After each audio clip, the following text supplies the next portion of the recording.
Alright everyone, I'm back, ready to get stuck into some Diablo 2, and it's been a long week for me, guys. So this time I'm gonna dial it back a notch. We're just gonna have like a nice chill session. Nothing too intense, just an easy, quiet Sunday, have a nice end of the week, and just focus a bit more on the gameplay and ironing out this great new build that I have.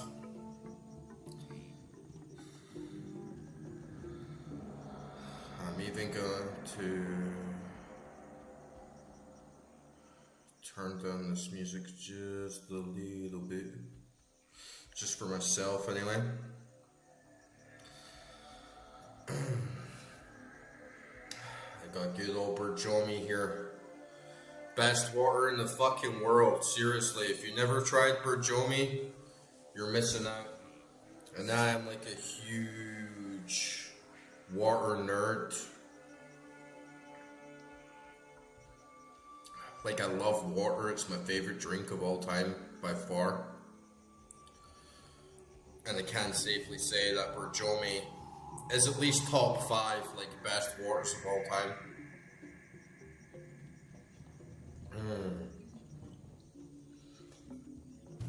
Oh, fuck yeah. And yeah, we're multi-streaming again tonight, so we're on YouTube, Twitch, Kick, Rumble. Hopefully get on a couple others soon as well. But this session, I think we've done really well. Last session, we absolutely crushed Act 2. And I got something else really good to show you guys as well. Is I did, in fact, go through my stash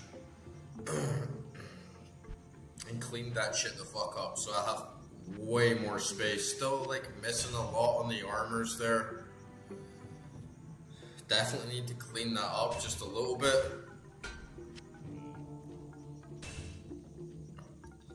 But we should have plenty space. There should be way less like fucking around tonight on the item creation.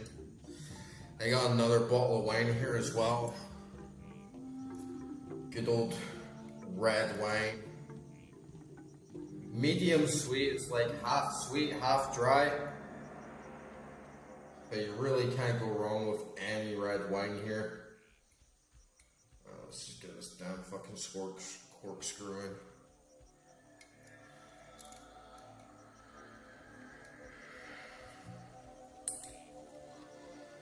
And yeah, this stream's just gonna be nice and chill, guys. So like if you're tuning in live or you're watching the VOD later on, this one's gonna be just really like laid back, like low effort, no fucking stress, right? And I hope that all you guys have a good Sunday wherever you are. Sunday is a day of rest. It's a good day to re-energize, just relax a little bit.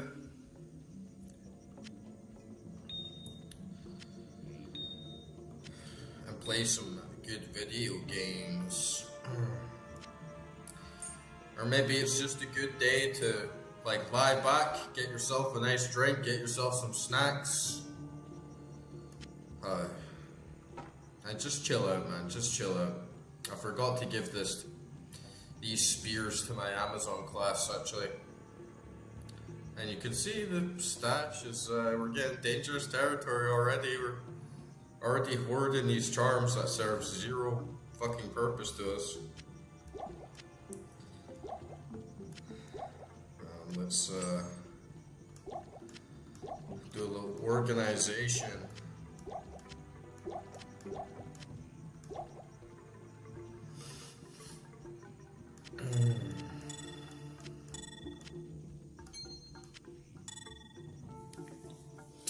And basically what I did was I went into all my different alt characters and just gave them all the stuff that would be more useful to them, instead of thinking, oh, this would be good for the Necro, oh, this would be good for the Assassin, or this would be good for my Barbarian, this would be good for my Paladin. I just like dumped everything I had into them.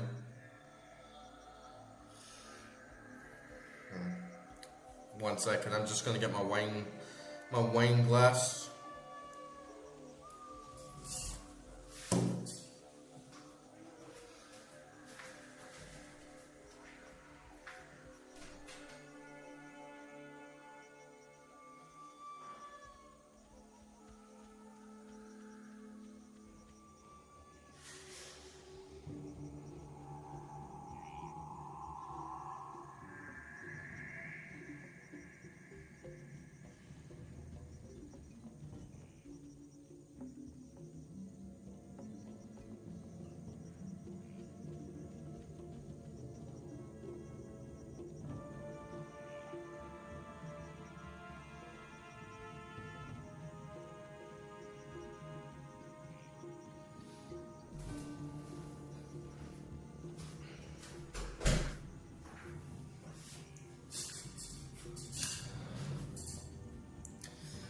This is my current way to unwind after a long day or a long week. Just have a nice bottle of wine, sit down, enjoy like some classic games. Because right now I'm living like way out. It's quite hard to get into the city. There's not too much to do. It's quite like rural, but you know, I like it. So when it's a day like this and you just want to relax and like put your feet up, it's like just play some video games, chill out, relax, maybe watch some documentaries, get some good food, cook some good stuff. So that's what today's all about for me. And then tomorrow, like, back to work. Oh, that's some good wine. Juicy, man. Succulent.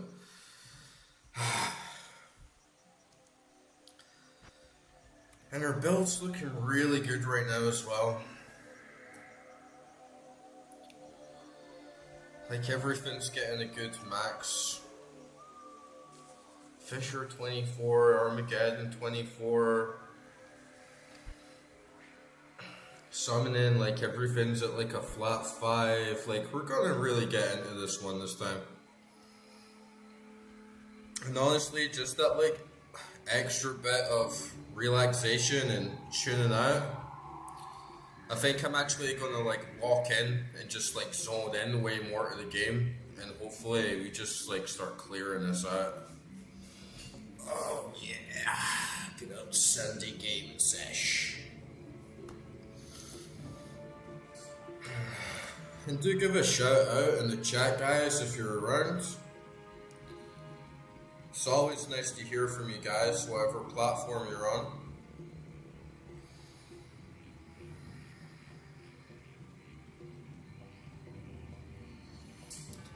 But yeah, just nice, easy session. Let me turn this game volume up a bit, just so we can all get into that Diablo vibe.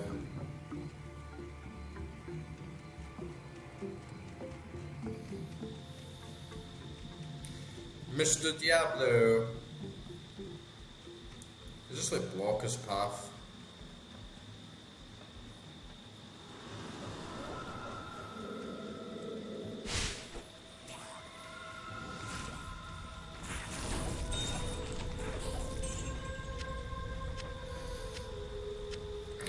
We're getting lots of really nice juicy gems here as well. Time to get my good old minions in the mix.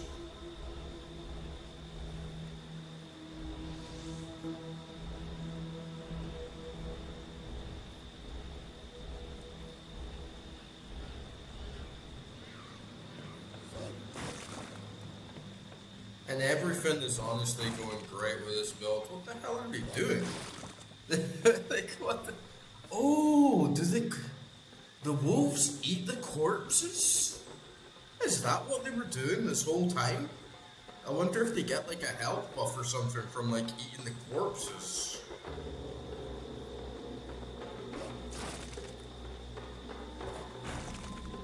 Yeah, I think they do. So that's what they were growling at all this time. See, every time you log on, it's like you learn just a little bit extra something new. And man, I only have one tome of identity.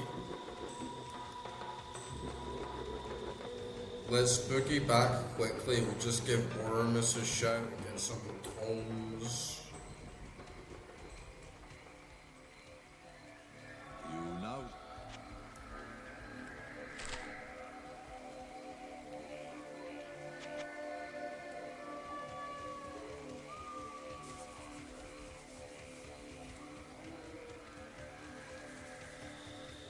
And I think that, oh, and we forgot our level 2 merc. Take some cashish out of the old banco. And one thing I'm really confused about is how my health goes up and down from like 600 to 800. Hello there.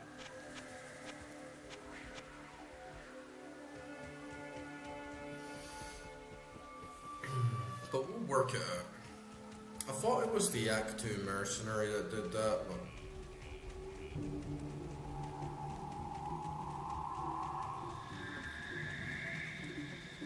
And yeah, we dropped old Viney, we've like left him behind, but...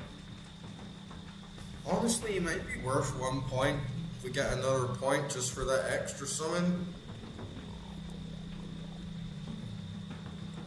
We can get him instantly to level 5, right? So...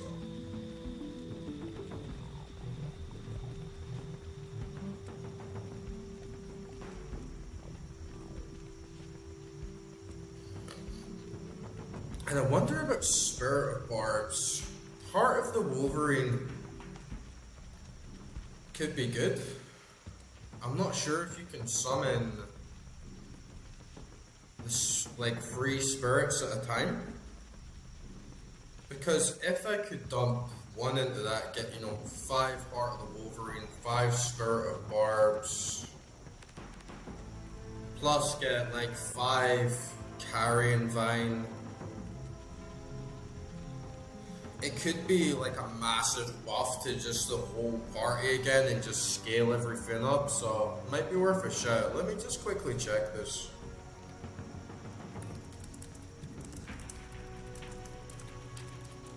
Because if you can only summon 1 spirit at a time, yeah, you can only have 1 at a time, so it's kind of mid. It's a bit like vines,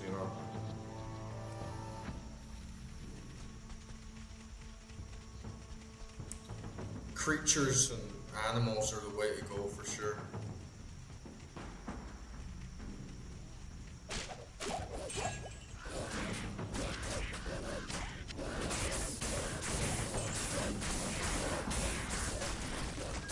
I might be just a little bit too high there. We actually found Spider Lair last night, like really fast, just before I walked out.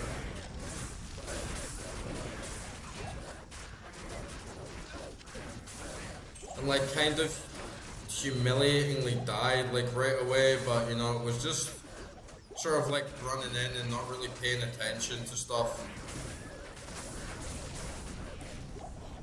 Oh These uniques right out of the gate of Act 3 are getting crushed, so our build is definitely doing good. What I really want to do, honestly, this session is just chill out.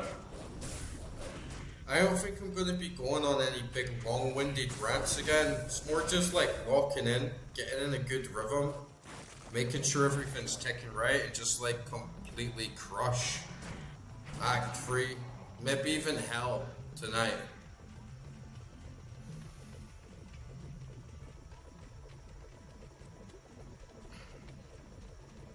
I mean, we're not going to do Act 5 tonight, but we can very, very potentially finish Act 4 tonight. And then start Hell next weekend,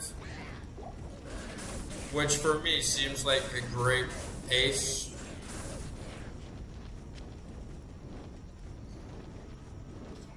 I really feel like the noob is becoming the slayer now, and man, Summoner Druid is chill, right?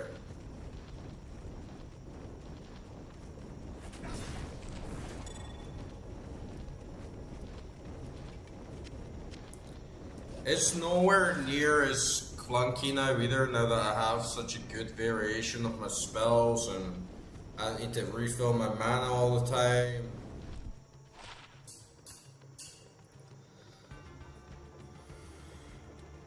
Adds 1 to 108 lightning. The hoarding begins again, guys. But I've just been dumping all this shit in my barb, dude. Okay. See, we got a little bit into this, but I gotta watch that poison.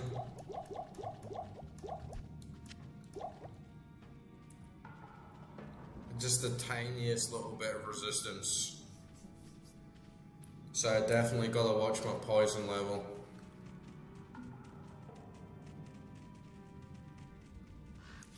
But yeah, the strat basically is, right, have Armageddon on, launch a volcano in there, do Fissure, so the tick damage is just like running constantly, and then spam Fireball. Whilst I'm like lurking behind all my minions, letting them do all the heavy lifting for me. And as you can see, like, it works out pretty well. It got me through Duriel, I hope it's gonna get me through Baal.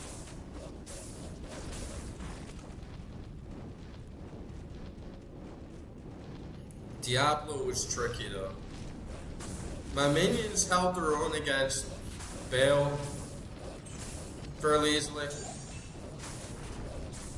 But for Diablo, they were just getting like one-shotted and it kind of defeated the purpose. Looks like jade. Perhaps it's worth something.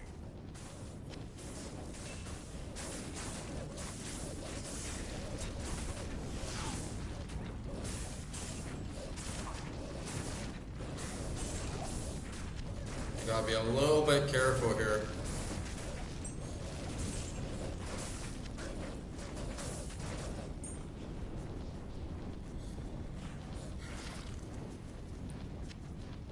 Man, even with this magic fight like so low, we're still getting like such good drops. We're getting uniques pretty much constantly, right?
Spider Lair was not very long at all. I don't even think there's a second level to this, so that's just pretty much done.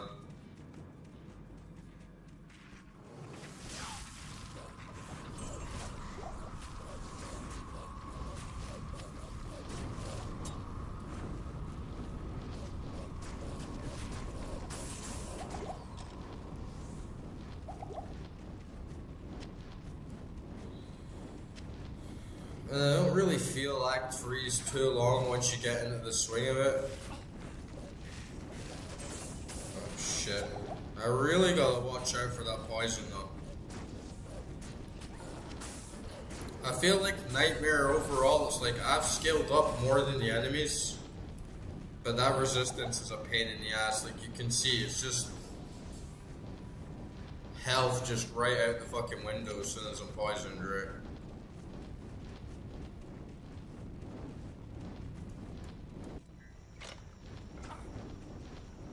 Yeah, let's just boogie back to time. Back in loot. Caleb's high.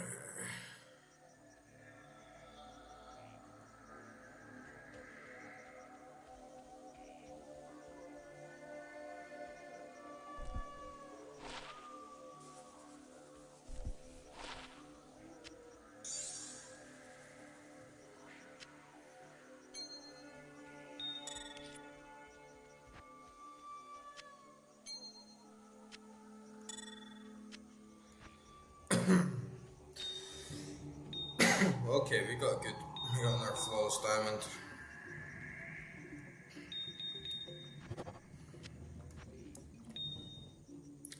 We've been doing pretty good for gems actually. Way too many runes though.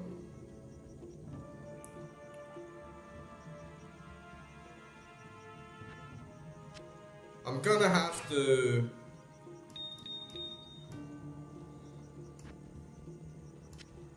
like put a free word, rune word on my mercenary or something like that. I just don't know like the best one to do for him, right? I don't know how much it's gonna scale for me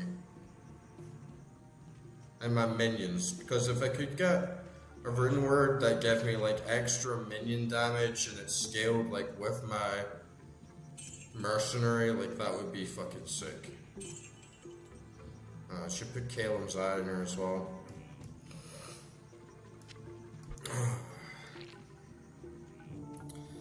Nice and chill.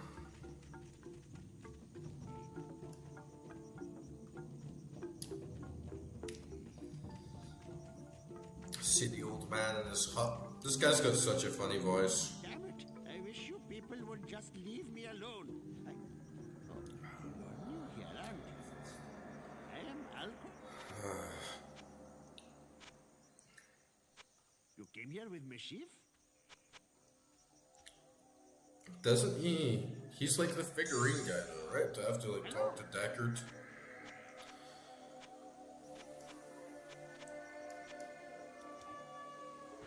Oh, it's mischief. No worries.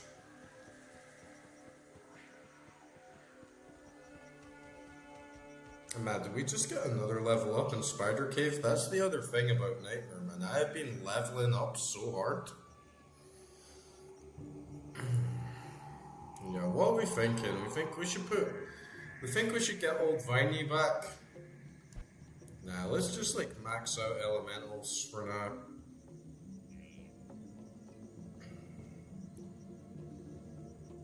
I'm feeling kind of underwhelmed with Molten Boulder the further I've gotten into the game, even though I thought it was so good at first. It just does nowhere near the same amount of damage as ours, so.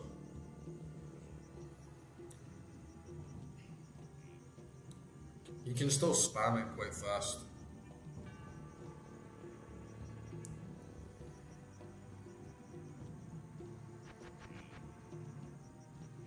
Just keep dumping everything into it. Well, brave. That was so gutting, like I grinded so hard to get that 4-socket sword.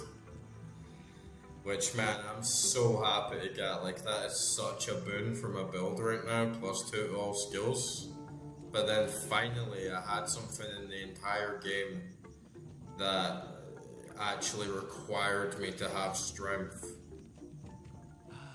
So I went back and respec'd my whole class just to have enough strength to wield the Spirit 4-socket sword.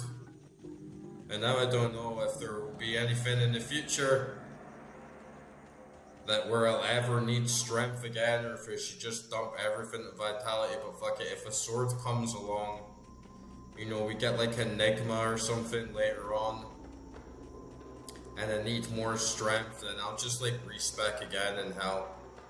Only got one respec left though in the next difficulty, so I can't get too flippant with it, right?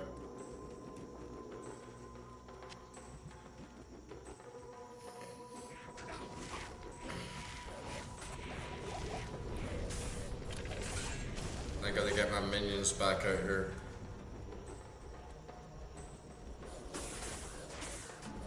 Good old Billy the Bear. Big Billy. Are you ready to have a peaceful night slaying demons, Billy? Oh, my little Merc as well. Like, how the hell did he even die, man? Like, what a bitch. What a pussy. Good day. Hope he's not going to be too much of a drain, because he does cost a fair amount, right? Like, he does actually cost a lot of gold, so... Well, at least we got something to spend it on. Let's just take out like 50k for the day. That should give us enough to just keep restocking up if he keeps dying. 150% minion damage is no joke though, it's definitely worth the investment. Should give him a better weapon. It's so annoying to me that some items he can't equip. Let's see if we can give him that sword we got, right? Like, do you want this, my guy? I can't use that. Why not? You have enough strength, you have enough dexterity, you're a high enough level.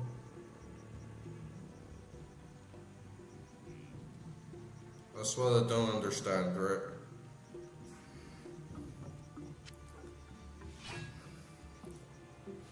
Alright, at least we have him.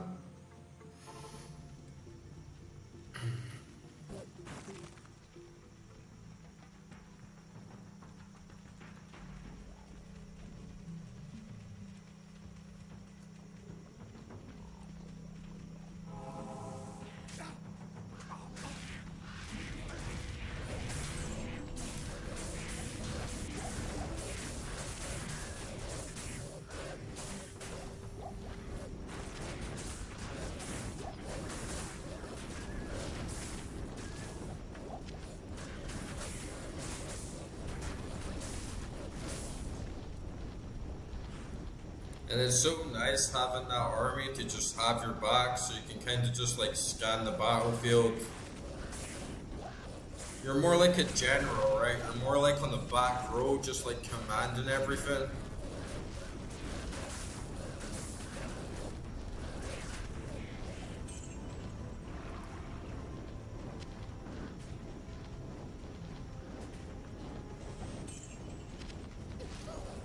Ooh, green ring? Where did that even come out of there? Green ring just like came out of this little corpse there. We'll see what that is in a second.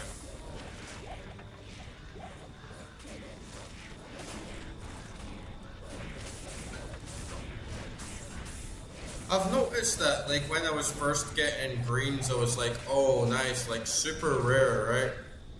But they're not actually that good, but I've never had like a full set yet, so I'm really excited to actually put on a full set of greens and see like the buff you get. See, 6% life stolen per hit, damage reduced by 2, it's not really that good.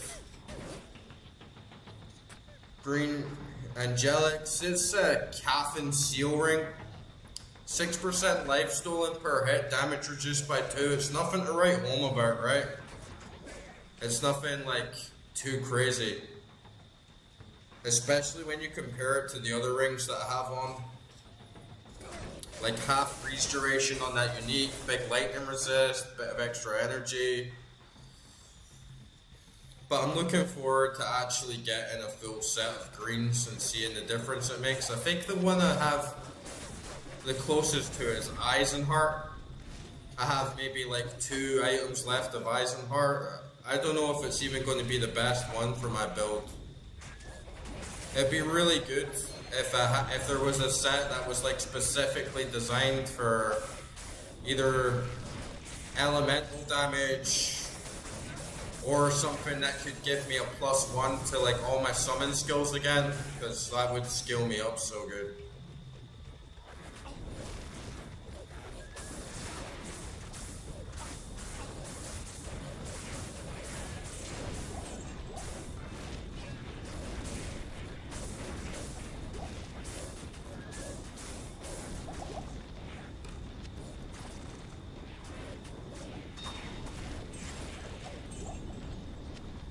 Like, still kind of in the dark about all that.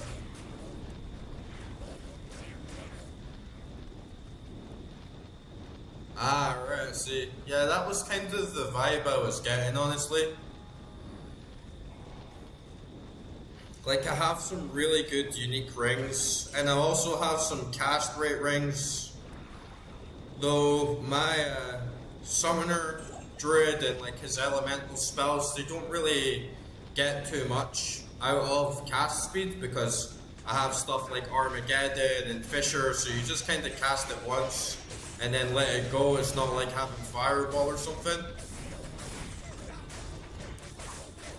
But it would be really cool to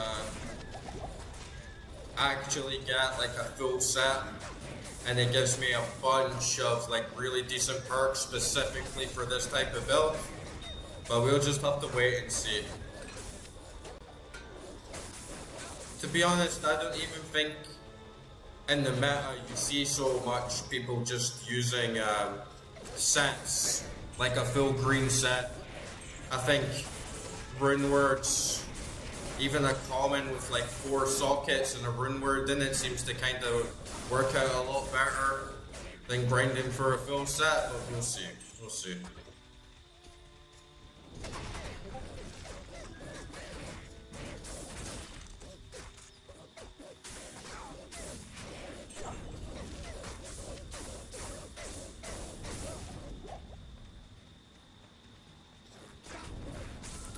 But yeah, thanks for tuning in, guys. Nice to meet you. I hope you have a good Sunday and you're chilling out. Hope everyone watching the stream is having a good, chill Sunday, just kicking it back.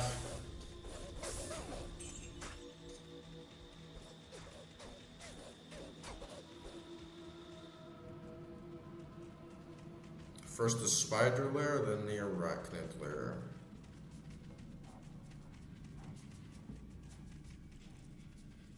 Let me just mute my Discord.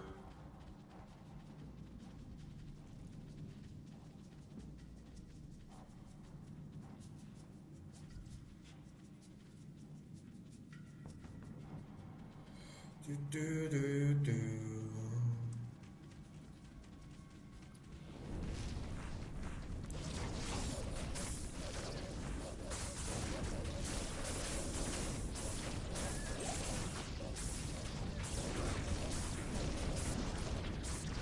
Whoa, big boy coming right up behind me there. Gets squished.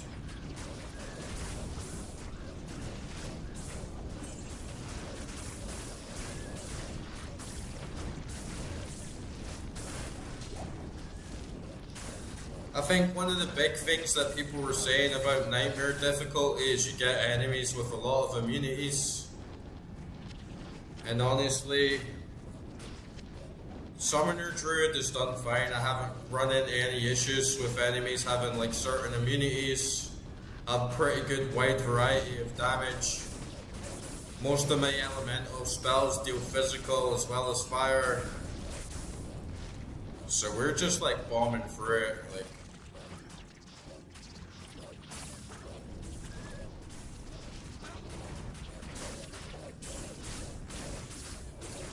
But I'm still like a bitch when it comes to like one-on-one combat. See, I hardly even hit. I've only got like 40 dexterity, so it's all about using those minions.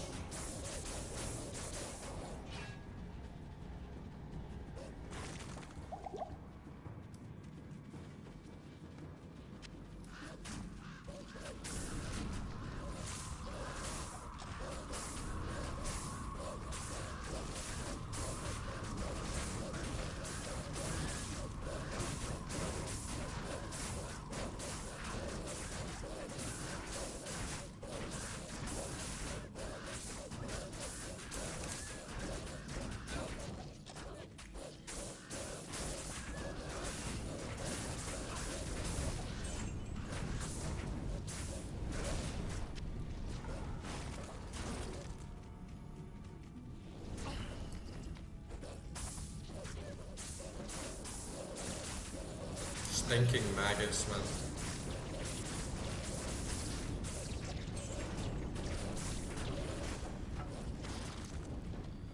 I always thought lampreys were like sea creatures, you know, like the sort of like squiddy, blood-sucking things. I thought it was like an underwater sea creature. You get them in like rivers.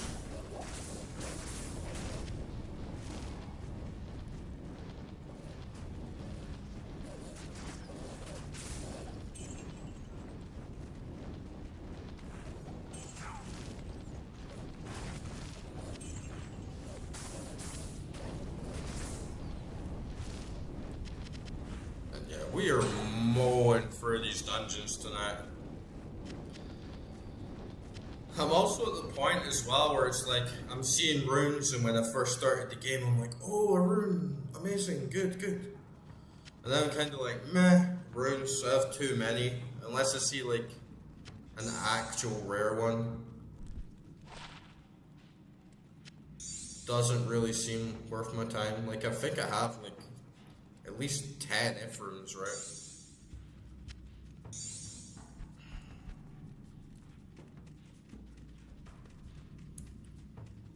How many keys have we got?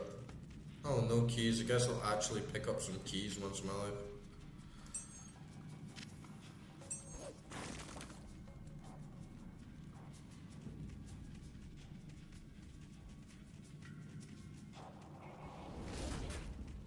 My Act 2 mercenary is about to die again, so he is becoming like a little bit of a cash liability for sure.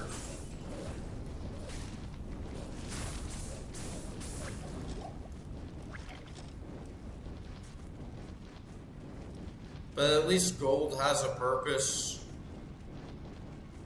I know you can gamble, but it's like gamble for what, right?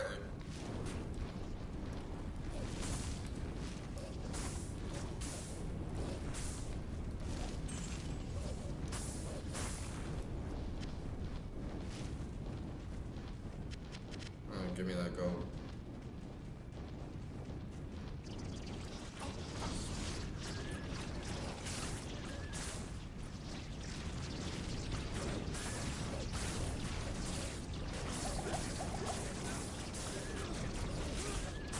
Big pile, big horde. Won't die.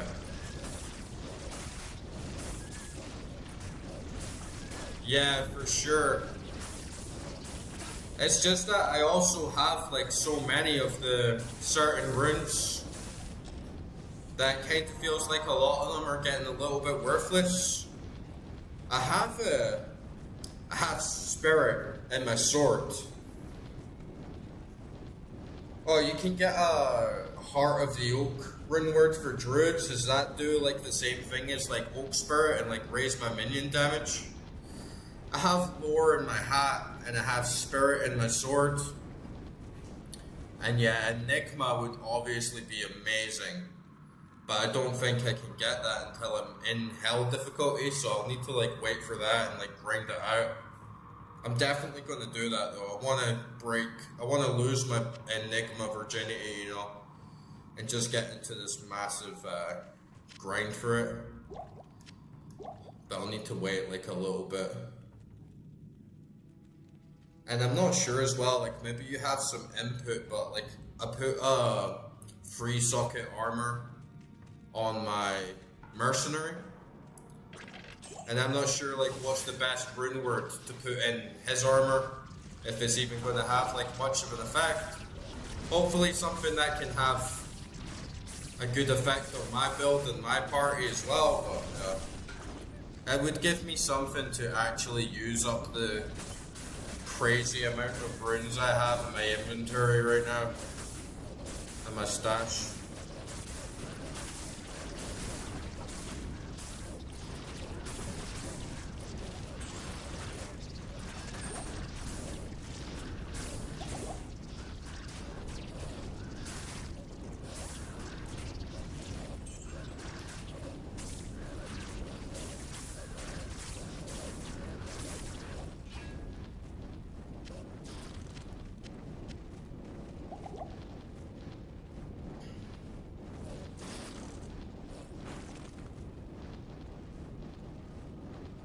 Oh, okay, so you can get Spirit Shield as well, with a 4-socket shield.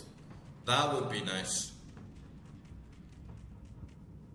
And does that give like the same, buffs? Did I get that? Like Calem's balls or whatever that you got here.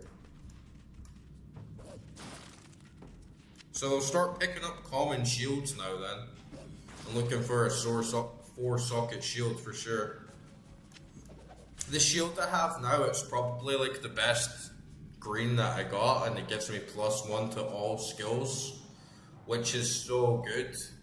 But it has like, even though +1 to all skills is so good, it does like nothing else for me. It has high block rate, but I'm never using the like shield personally for like one-on-one combat. It's basically just like an add-on to get the +1 to all skills. So do you get +2 to all skills plus like the big buffs that you get on the sword? Because man, if that's true, like this is supposed to be a chill stream, right? But that's gonna like start pumping me up to find a common like 4-socket shield for sure. I'm gonna totally, if it gives me +2, only for OS shield, non-pally shield, and then game is monarchs.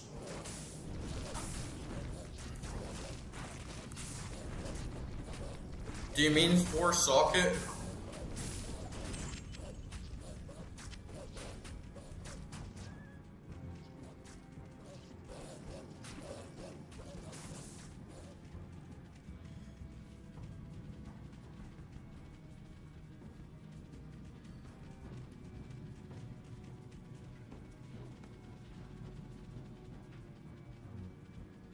Oh, so how do I get spirit and a shield then? Is it like a free word?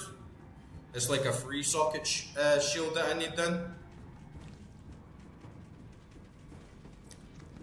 Man, it's kind like I'm sure I probably would have found one, and if I knew that I could have held on to it, but at least I know now.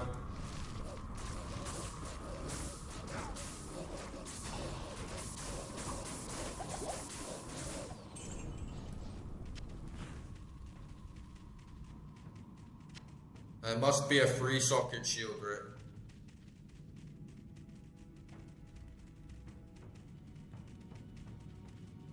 Or do you mean like this is the one I have to get? Like I have to find this 4-socket shield to use spirit?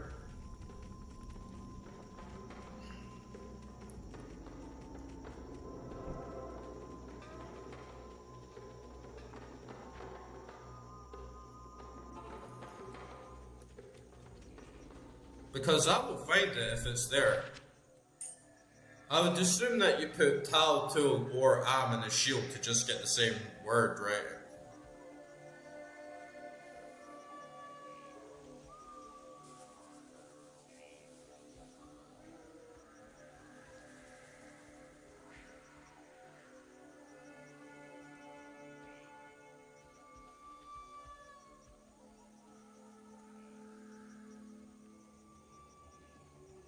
Ah, see. Yeah, I haven't used my Larzik sockets at all because I thought there would be a time where I'd be like saving up for it.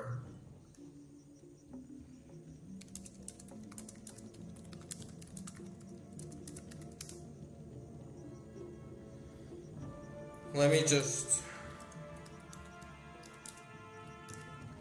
see.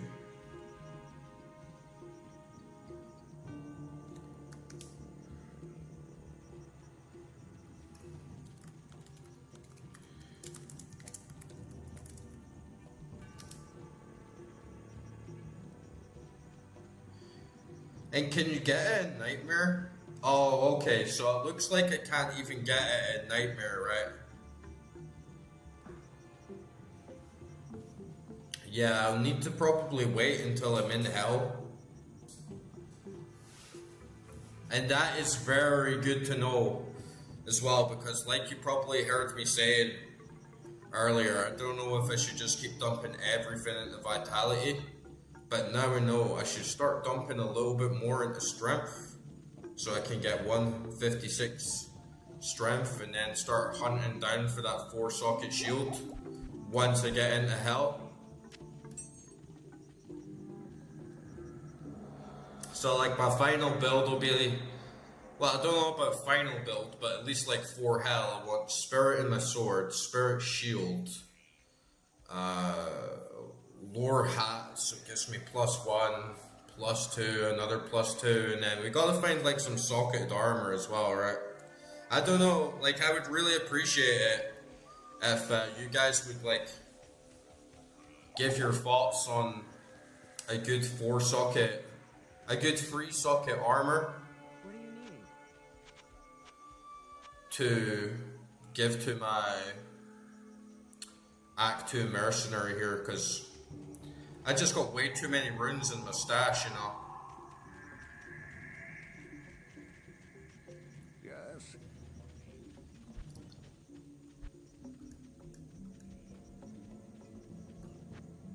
Like I'm full up on runes.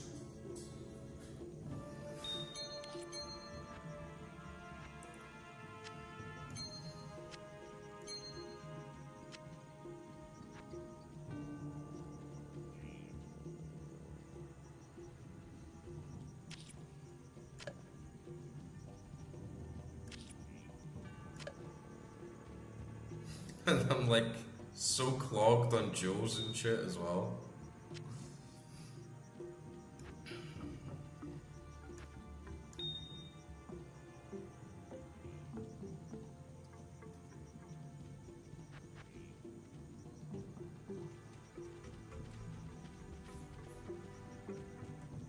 But yeah, if we could get something good for him, I don't know, maybe a 3-socket rune word would even beat my own armor. I think +10 resistances and the regenerate mana 26% is really good for me.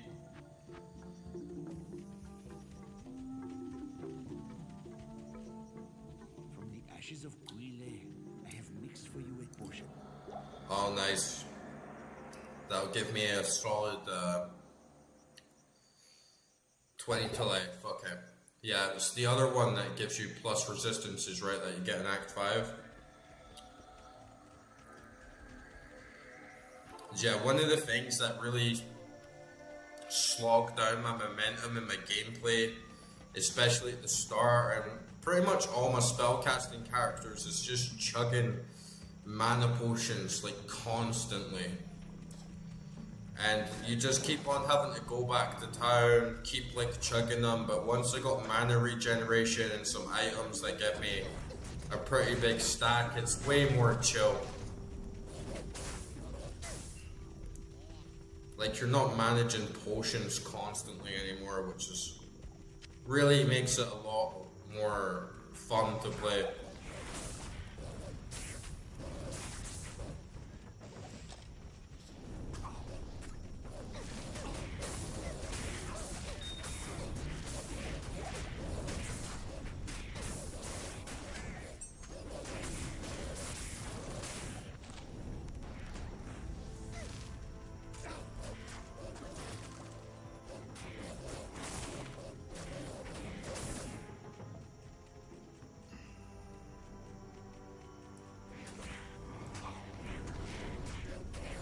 Big Billy, the big green bear.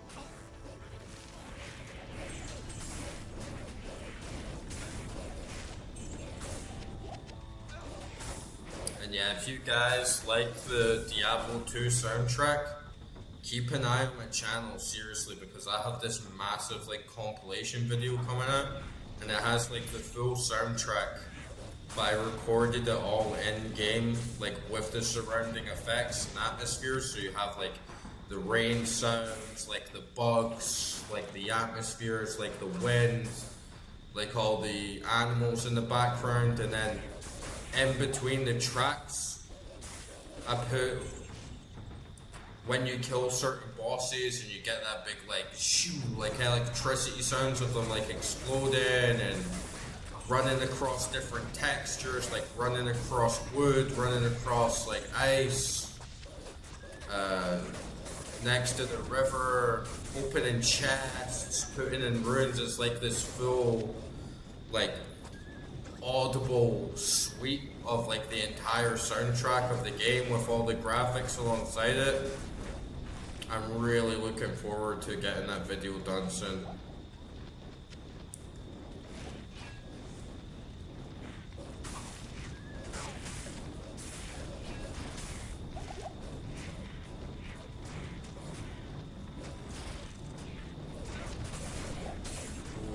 And man, if the drops in a Nightmare amp up this much, I can't wait to see how we do in Hell. The drops in Hell must be so much better.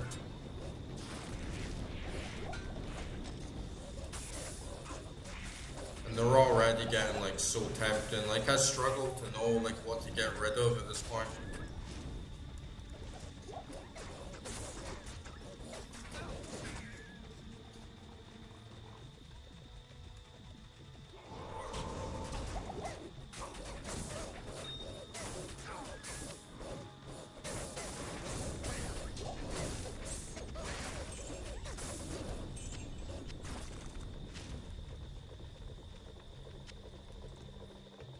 Let's see what this is.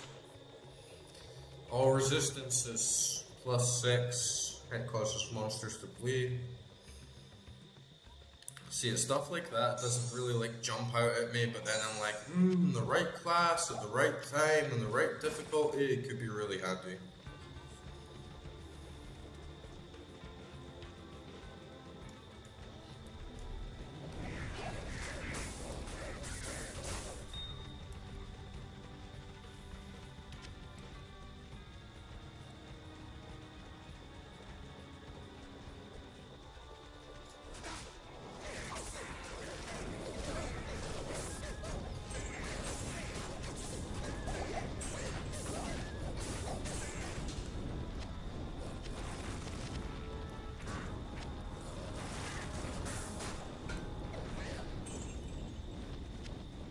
And they do have everything scaled up on P3 right now. So we're not playing flat Nightmare. It is like scaled up a little bit. So it's simulating like 3 players. And I feel like this is the right level. I feel like this is a good level of difficulty. I could probably go up to like P5, P6 honestly if I really wanted to.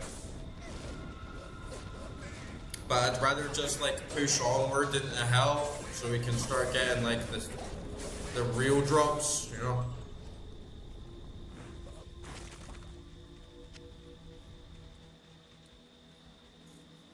And yeah, free socket armor, maybe there's something good I could put on myself. If I could find a rune word that gives me good mana regeneration.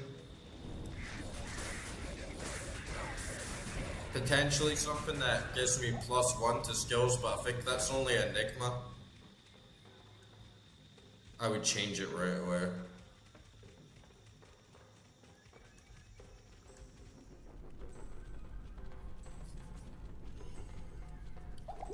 Okay.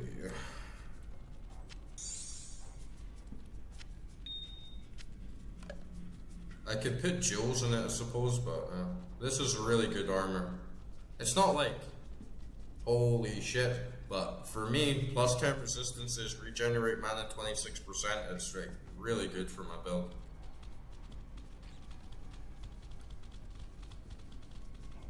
Alright, demons.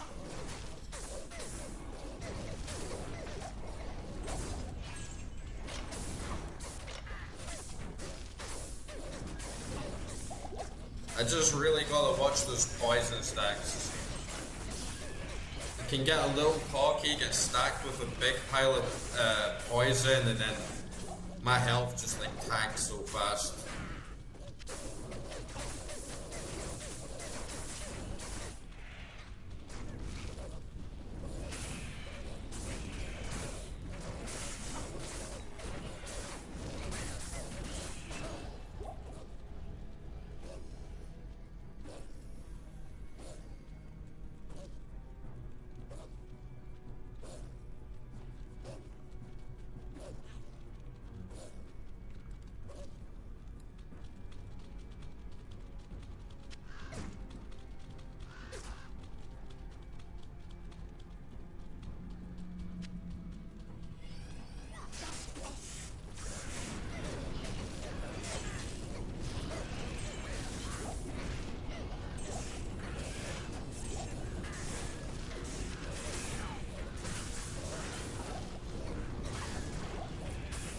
Juicy.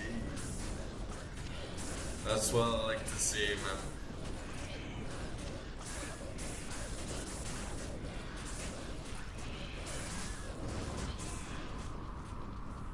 What the hell is this now? Oh, 4-socket flail. It's called a knout for some reason. So many weird names in this game.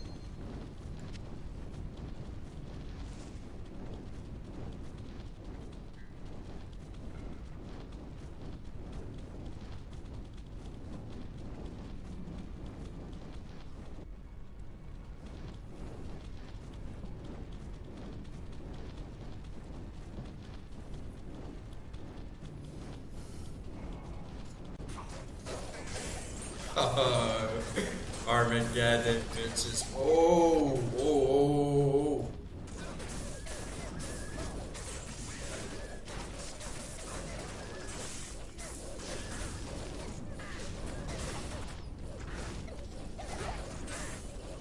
Very sneaky.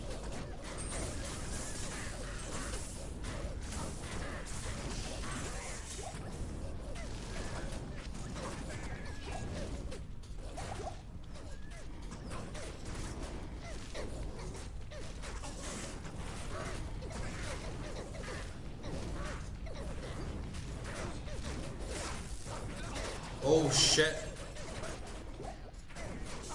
Oh no. Oh, I lost experience as well, and I did not know you lose experience in Nightmare. Damn. I wonder what the fuck was even going on there.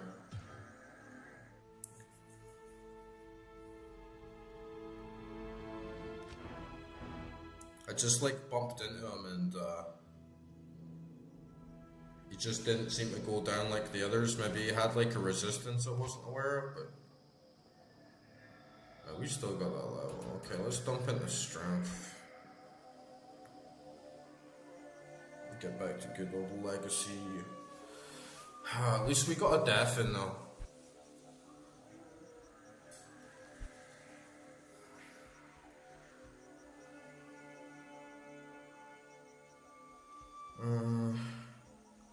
Okay.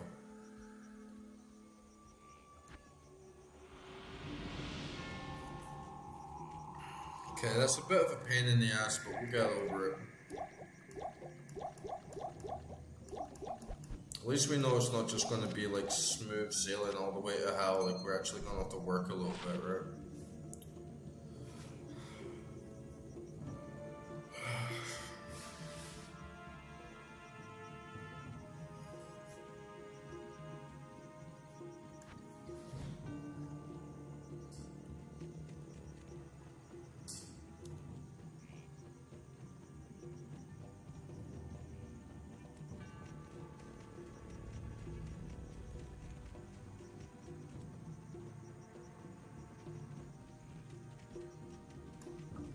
Never forget.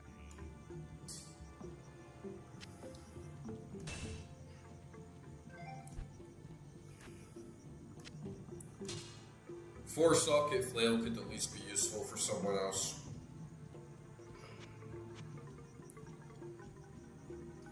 Straight back into the hoarding mindset, right?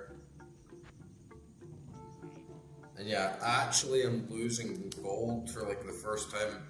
Like gold is actually an issue now. Having to like respawn this like level 2 mercenary all the time is actually a little tank to my overall resources. But hey, it's good to actually see the meta evolve a little bit.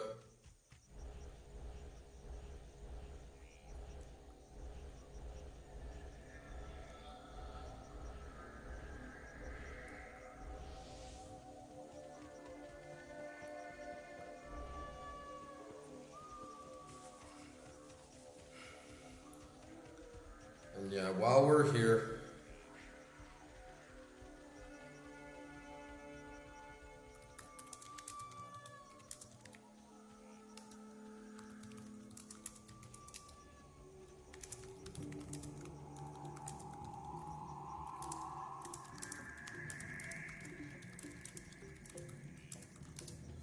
I'm gonna put a free word rune in my Merc's armor.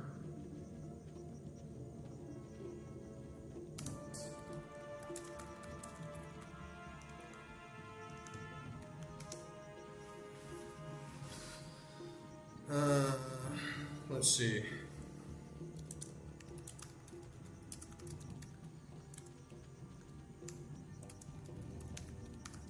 What should we do?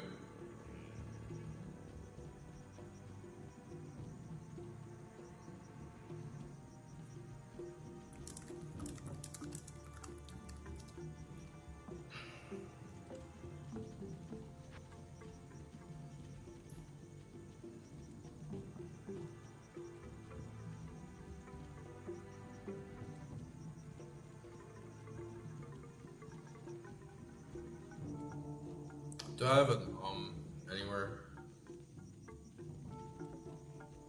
Man, so many of these runes fucking suck, dude. There's no reason to have so many of them.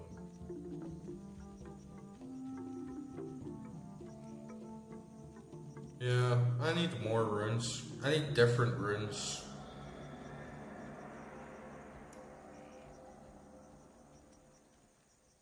Oh, okay, the man himself is here. Okay, right. Before we get stuck into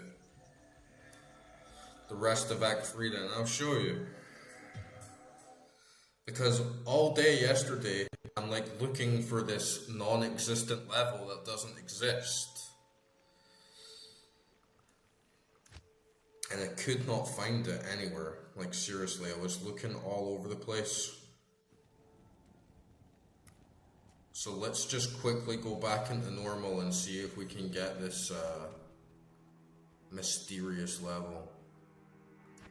Alright, I'll go to Stonyfield. Maybe it'll spawn this time since you're here. That's how these things work, right? You say like something's not there, it doesn't work, and then you get a witness, and then it actually does. So hopefully you're my like lucky charm that this is actually going to work.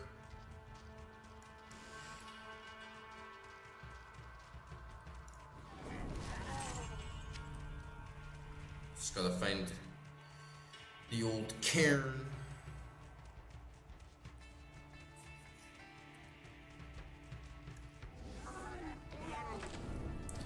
I did really want to find it last night, and I was seriously looking around Tristram for like 30 minutes, like, there's no leg,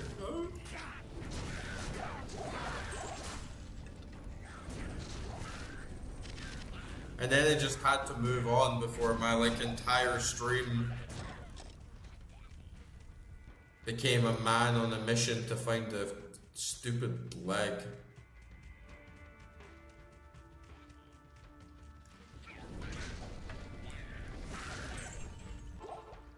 Okay. See, there's like this bowbine here. Yeah, those Diablo demons do not give up, man. So there's this bowbine here, right? Makes a glorious squelch and belch. There's like nothing comes out of him.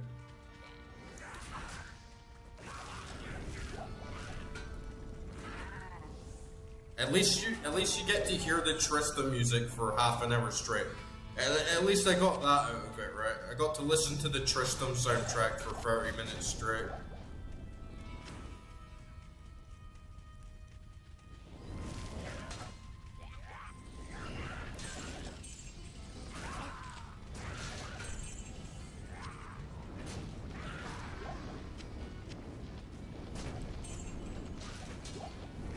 Still gotta play Diablo 1 as well. I'm definitely gonna do it after I finish Hell. After I finish Hell on the stream, I'm gonna do first time playing Diablo 1 ever and like have a decent shot for that. It shouldn't take me too long, you know. We can probably get through it in like a weekend and then just like try and go for like Enigma on D2, get a big Enigma grind. Yeah, is it this guy? Rit's body. Oh, finally! It finally fucking dropped it! Yeah, I swear, dude, like... I wasn't doing it yesterday. Okay, finally. Okay, we got the leg. You're the lucky charm, man. You're like the paladin tonight, giving some little blessings and boons to the system. I appreciate that. I appreciate you popping in and sorting that out.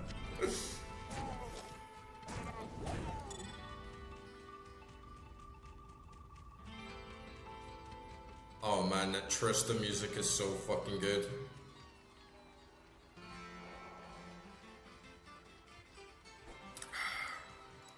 So like, now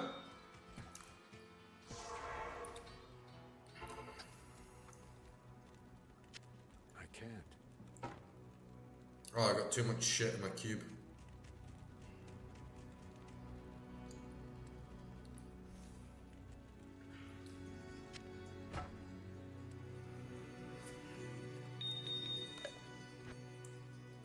I think I know. But then I thought I know how to get the leg as well, so. This damn stash, dude. Look how much of a mess the stash is. I need some advice on how to like use up these like useless runes that I have. Because I just have like far too many, man. Okay, so we got Rit's leg.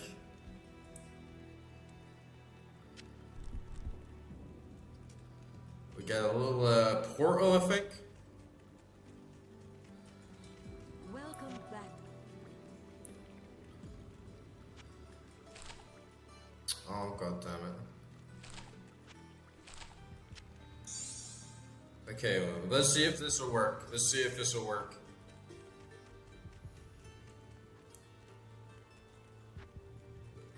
Nothing, nothing. Oh, god damn it.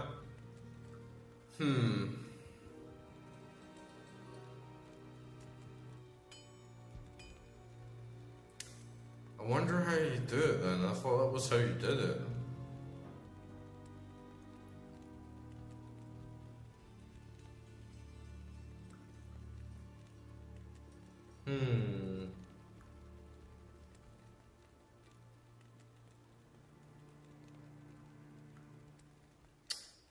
God damn it.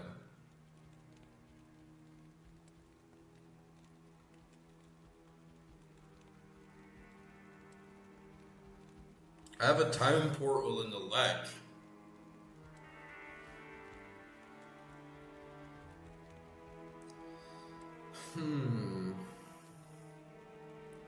The book? Oh, you put a whole book in. Oh, okay. The secret cow level. Okay, let's actually see what this is like then. Hopefully we get some lulls. Oh shit, they're like walking around. Man, I need to get my bitches and Jimmy and Timmy. Jimmy, Timmy, Steve, Oswald. And we're still waiting on a name for number 5. I'm gonna let the chat name number 5. Moo.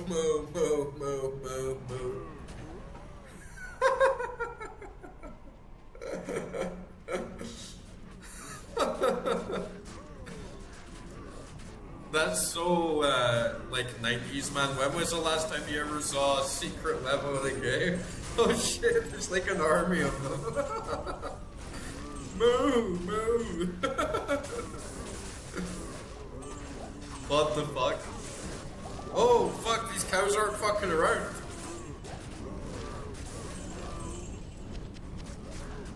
Come on. Give me that milk. We're gonna make burgers out of you boys. I love that high pitched one as well, like the death move. It's like meow.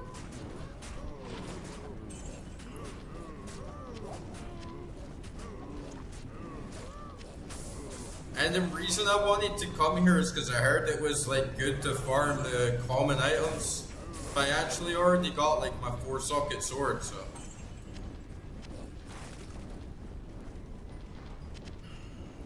Okay, cows.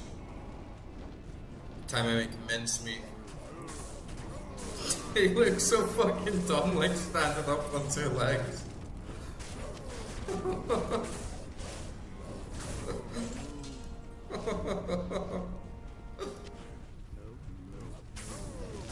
Are they saying like help me? Are the cows like possessed or something? They're like demonically possessed.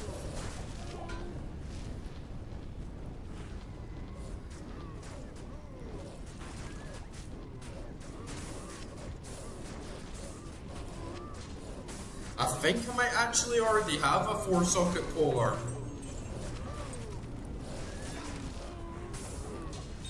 Finally, I'm like glad to like forge something, but I'm pretty sure I've got one.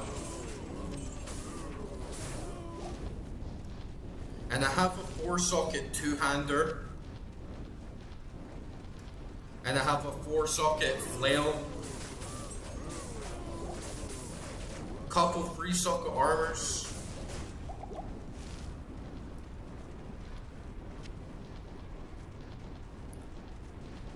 I could just imagine all the cows like sitting here peacefully, like chewing the grass, like chilling before, you know, sitting next to the rogue monastery before Diablo decided to come and possess them all.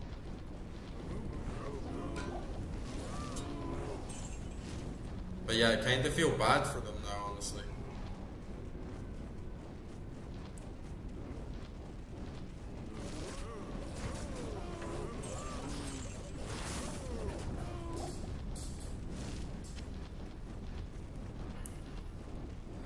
Better, like, physical damage, you mean? Like, better base damage? Meow, meow, meow. Meow, meow, meow, meow. Man, at least my minions are gonna get a good eating tonight, right? Like, they're gonna get a lot of meat tonight. My sword doesn't do much damage, only does 34 damage, but to be honest, I'm like never actually attacking anyone.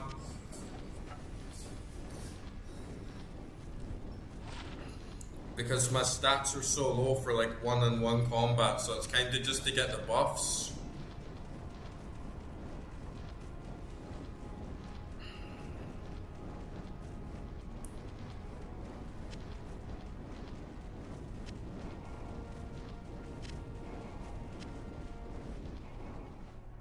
Oh, okay, yeah, definitely gotta be on the lookout for stuff like that. I hardly see exceptional. I very rarely see exceptional. See superior a fair amount.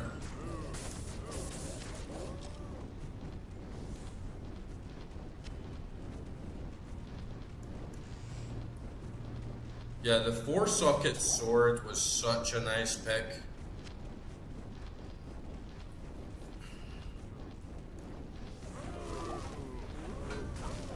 Moo! Moo!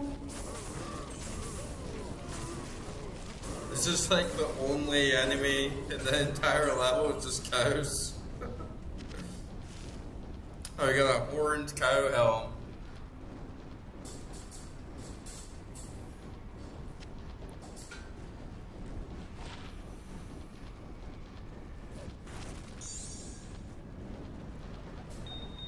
Oops.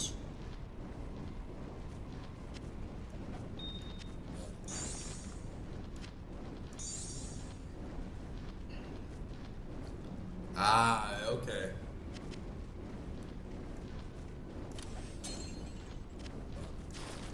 And is the cow level here like permanently now? Or will I have to keep going back and getting the leg every time I drop out?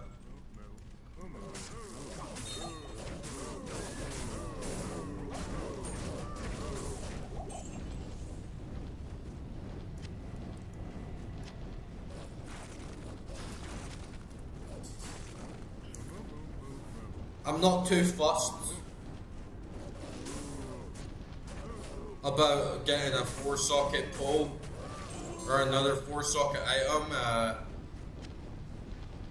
It's not as tempting. I'll definitely keep a lookout for exceptionals though, like 100%. But I really want the Monarch shield. I really want a 4-socket shield. So I can put Spirit in that and get another +2 to all my skills. That'll be huge boon. Okay, I gotta go back and get a leg each time. It's good to know.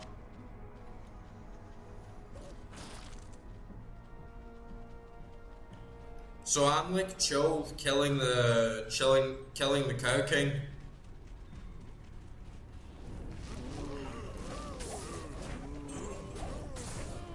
Let's find this bastard. The Alpha Cow. See, there's like superior wrist blade, 2 sockets.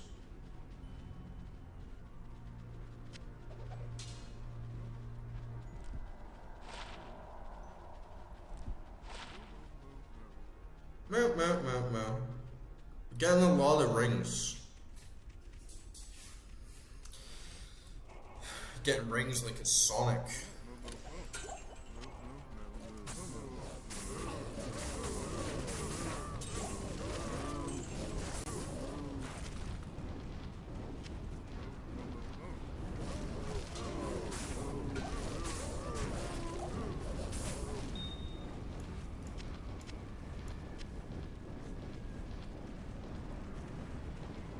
The Fortress of the King Cow.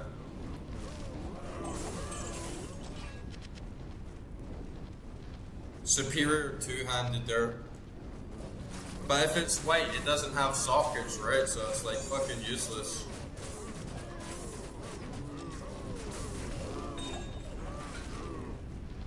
Oh, this must be his fortress here, maybe? They're funny, man.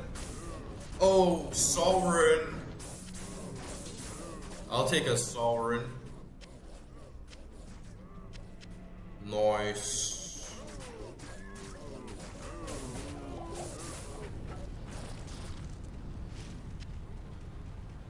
There's a skull there.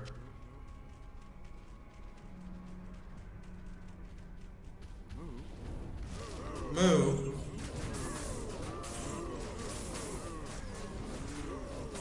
Oh man, this is like a lot of cows. There's a lot of fucking cows.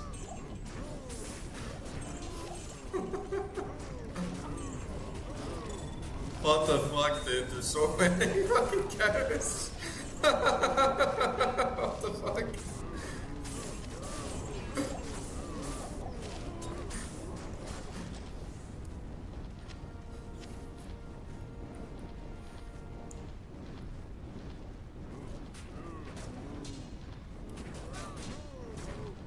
Oh, that's actually, yeah, this is actually a shout. This is the knowledge that I need to know.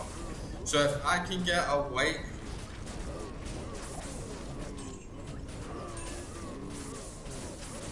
So if I can get any Monarch shield in hell, I will automatically get 4 sockets on it.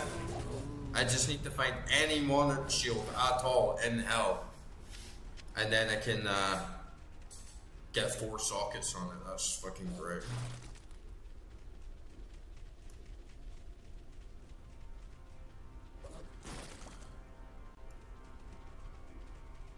Oh, we got some heavy boots. Shit. You get so many uniques now, I'm finally running out of tomes.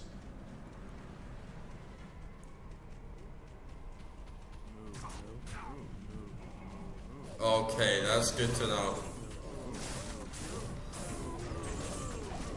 So I could probably like come back and farm cows after Nightmare.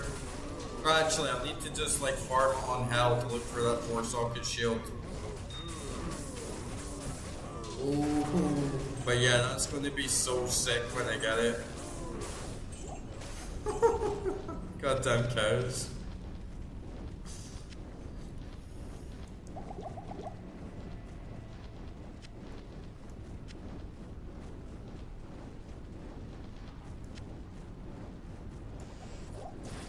It does seem like a very good level of farm because there's drops like everywhere, right?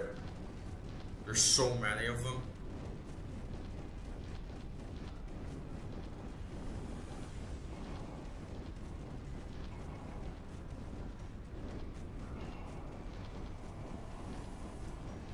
Need to find old king cow. Must be up here.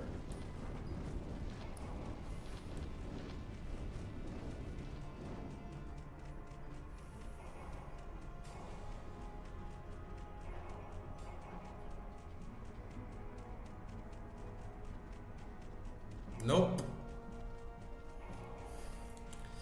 Come on, Burger King. Gonna turn you into Happy Meals.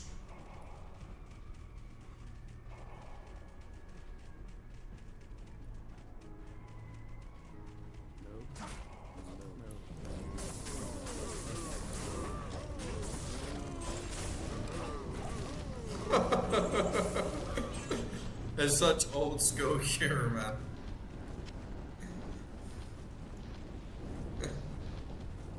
Seriously, when was the last time like anyone played a modern game and it had a secret level, right? It's like unheard of these days. You just never see secret levels in games anymore.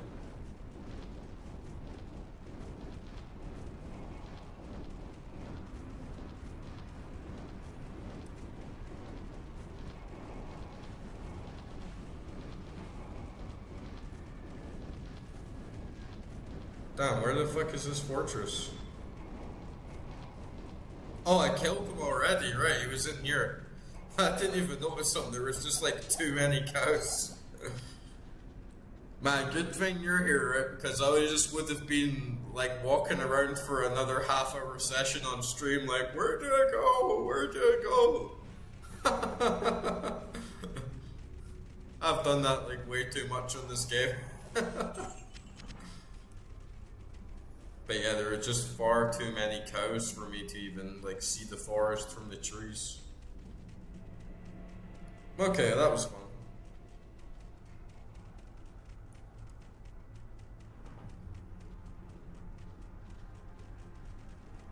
And lots of delicious gore for my minions to feed upon. I'm gonna fill this.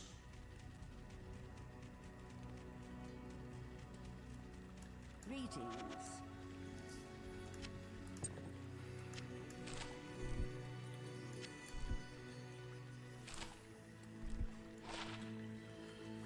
Lightning resist. Meh.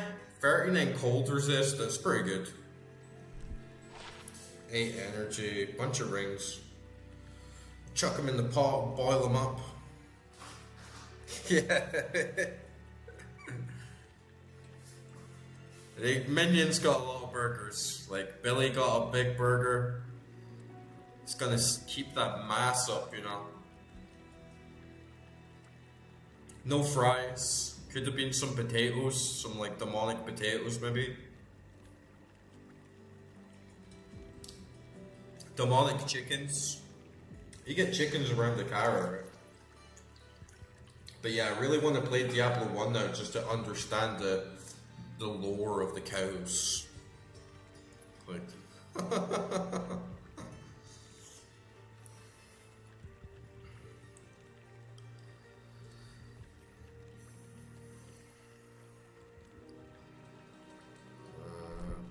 oops, we don't need that. We need these. Yeah, I guess I'll just chuck all these rings in the pot and see what I can get.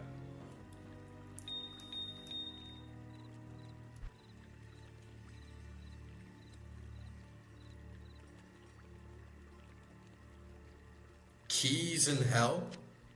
So there's another secret level? There's another secret level, okay.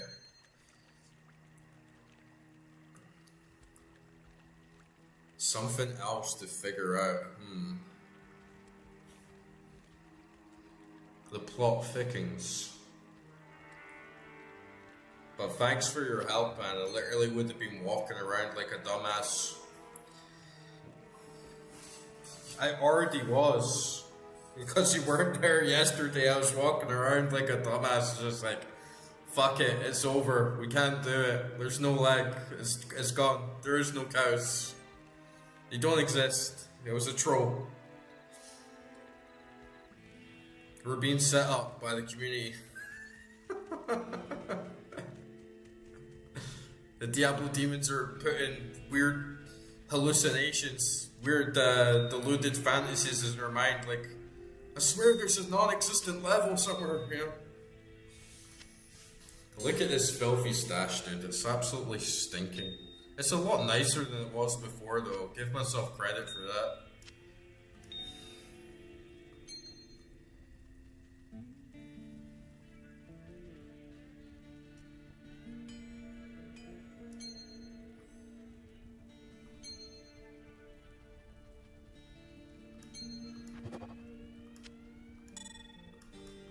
See, I like keeping cast rate, but honestly, I feel like I have so many of them now, it doesn't really matter.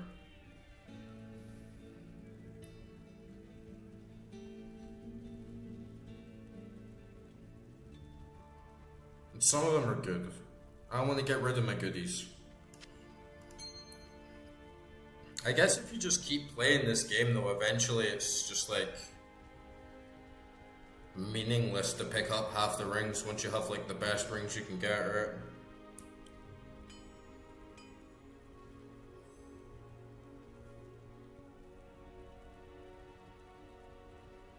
Oh, okay. Cool. Nice little insight to lore there. I definitely gonna give Diablo 1 a shot after I beat this on Hell. And I'll stream that as well. I don't think Diablo 1's gonna be as good, but definitely be good, like, just for the lore. Just to catch up on, like, everything that came before. Man, I got too many jewels, right?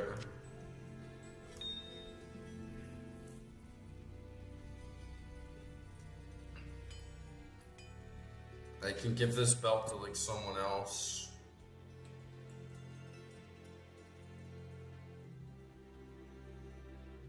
Like 40% magic find.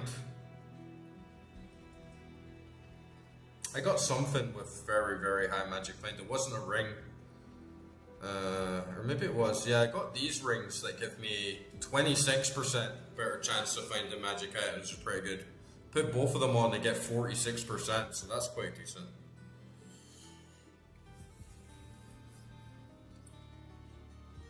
%, faster run, walk, cold resist, lightning resist. Someone else can have those as well. Straight back into this hoarding shit, man. Too many items. Can sell this. Sell this as well. Yes.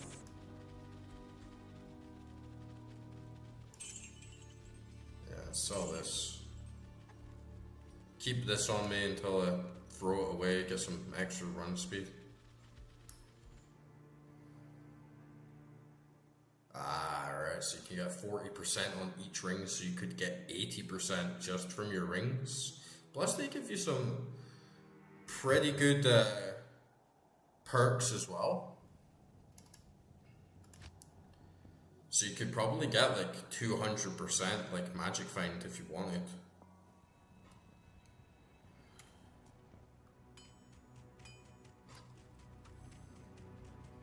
I put my difficulty up to P3, like I scaled up the difficulty a little bit to get some like better drops. And I had like a lot of magic find already. But then I just decided to like take a lot of it off and switch it for like slightly better resistances and stats. Because I was just getting like so many rare items and all I really wanted was a 4-socket sword. And we're still getting really good drops. Putting it up on P3, like you really do get a nice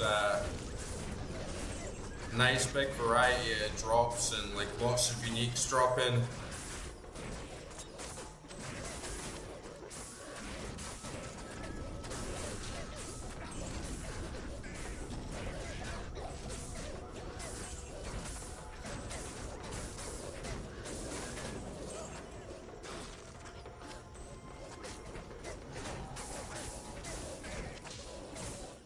Yeah, I mean, if you can get 40% on a ring,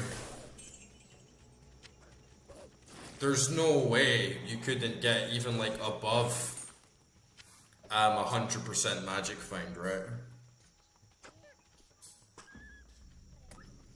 Like, that can't be too hard. If you can find 2 Nagel rings that give you 40%.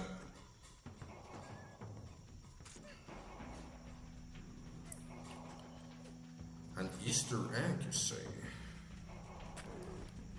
These things must have been so fun finding out back in the day.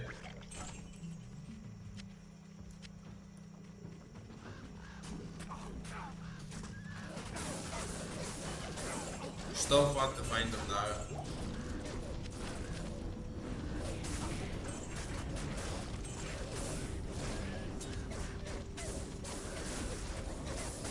A poniard.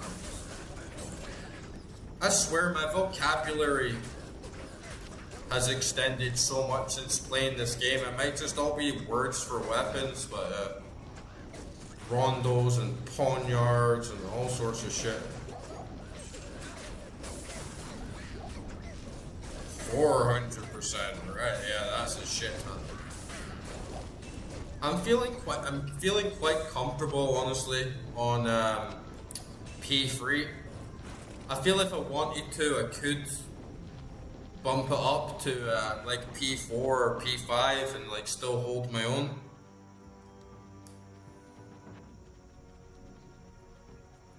But I'm just going to keep it where it is for now.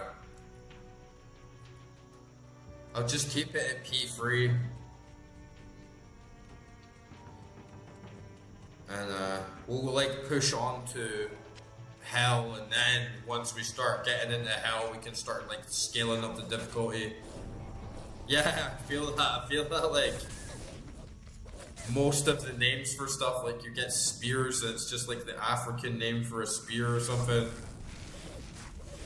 So I guess it's not even like really extending my vocabulary, it's just like giving me miscellaneous words in other languages that I've never been able to use in English, but there we go.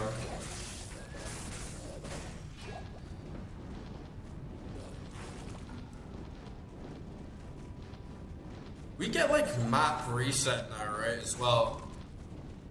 Like maps reset when you like switch difficulty, or it's like maps reset now in Nightmare if you like save and exit. And you also lose experience in Nightmare. I did not realize that. I had like my first death here, and this in the Flare dungeon there was like a unique that just like tanked me like very, very fast. I think we're doing alright, but my resistances are still really shitty. Especially if I get poisoned and it stacks, I can get tanked like so hard.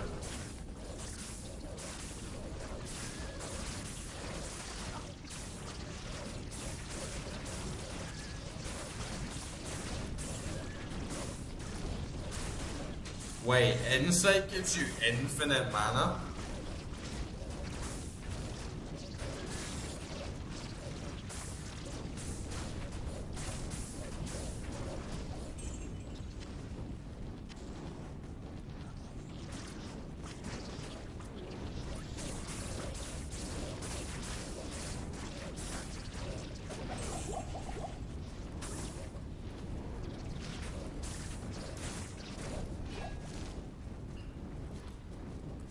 I do need a good free socket to put in my armor for my merc as well.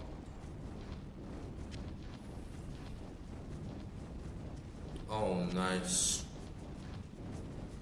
What runes do I need for Insight?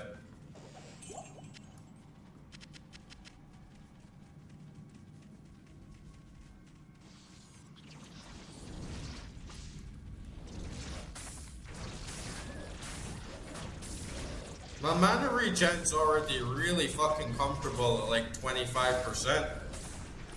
I use mana potions now occasionally. Nowhere near as much as before when I was basically like constantly whining that the game never gave me enough. Now it's chill. We don't even really need to buy them. Very rarely do we need to buy any potions.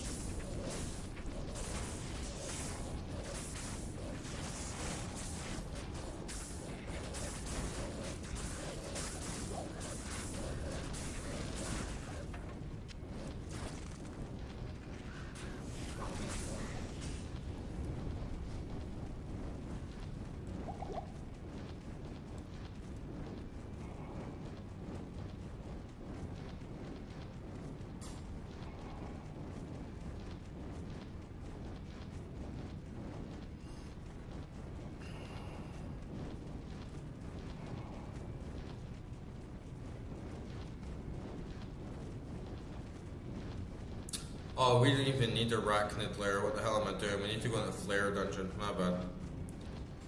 It's because the damn map reset. Okay.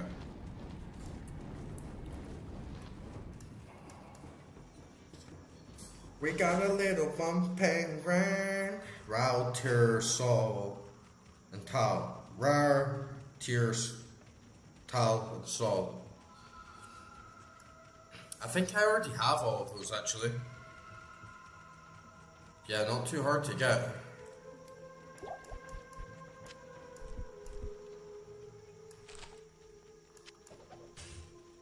So basically just find a 4-socket polearm. In fact, maybe I have one actually. I was saying, I think I have one. I might have actually gave it to my Amazon. Because I was sorting out all my stash earlier, but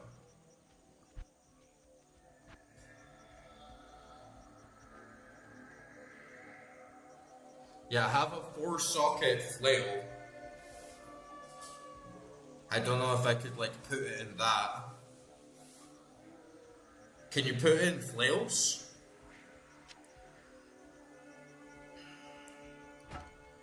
And I have this. Let me quickly see. I'm pretty sure I gave a 4-socket polearm to my Amazon. Nice lady. She's such an ugly granny in Resurrected though. It's like absolutely ridiculous what they did to her. Good day. I couldn't believe it. When I logged in on Legacy, I was like, ooh, Amazon, she's like a nice sexy blonde. And then you come into Resurrected and you're like, ah? It's like getting tricked by a ladyboy or something. You're like, wait, what? That's my character? The illusion was broken. It's like, my waifu's a granny? What? No, I didn't give it. I didn't give her. I might be tripping.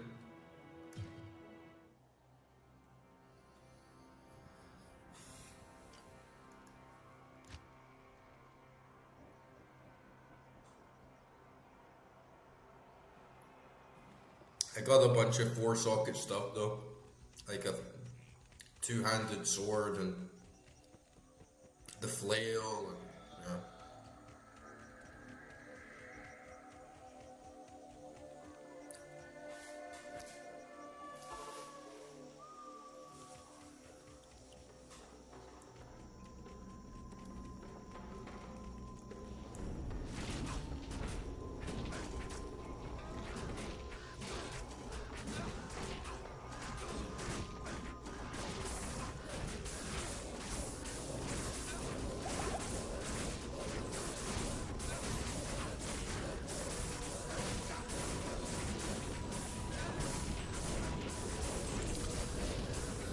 Don't die, Merc.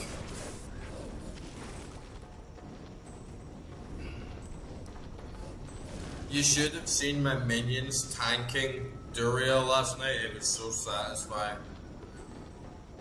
Like, Billy the Bear was literally healing, bro.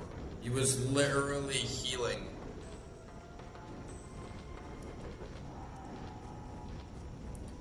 Yeah, I was just like getting sidetracked a little bit.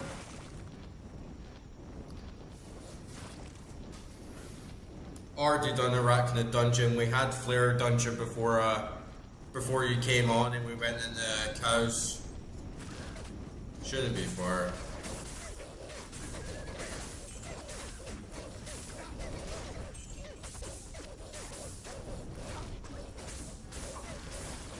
But yeah, my boy Billy was literally tanking Duriel and healing himself while she was attacking him. I was like, good boy. We didn't even have to use a portal back to town.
These trees are gnarly.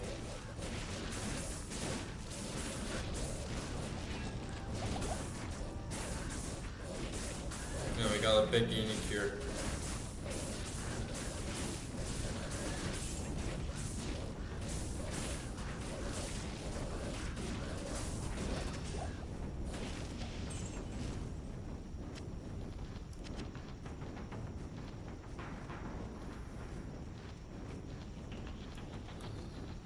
A tabar.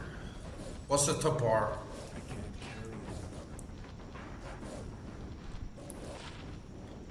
it. 2 necromancer skills. That's gonna be good for my necro.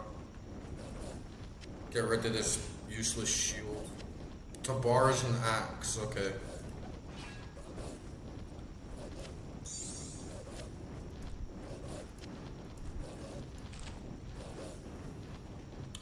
I noticed as well today that my wolves eat corpses.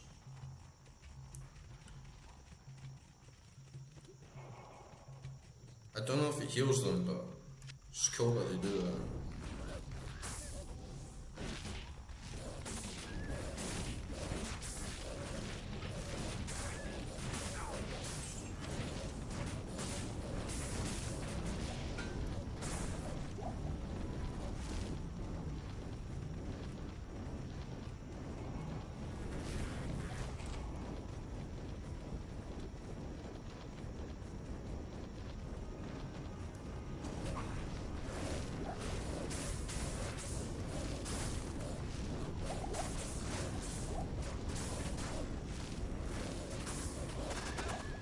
Oh, it gets a buff from it, nice. Yeah, I thought that maybe it healed them at the very least, but if it gives them a buff, that's even better.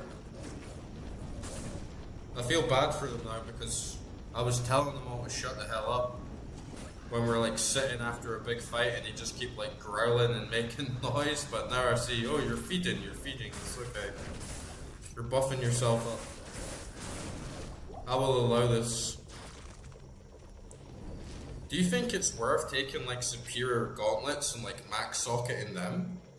I suppose, I don't know, there's probably max sockets you can get on gloves, there's like 1 or 2 anyway, so it's not too good, but I really gotta dig deeper into runewords.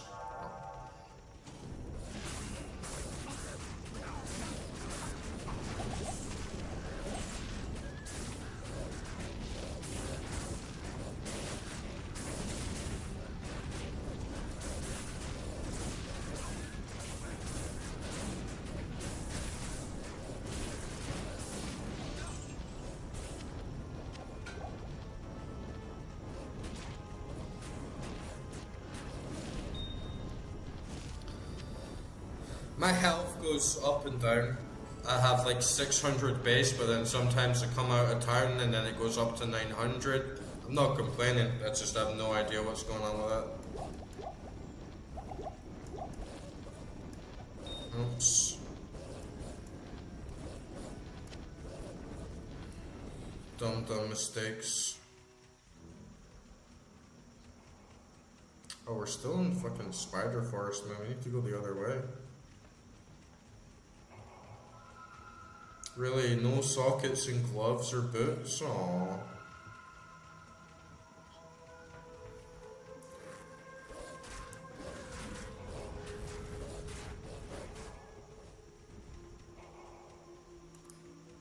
That's a bit underwhelming.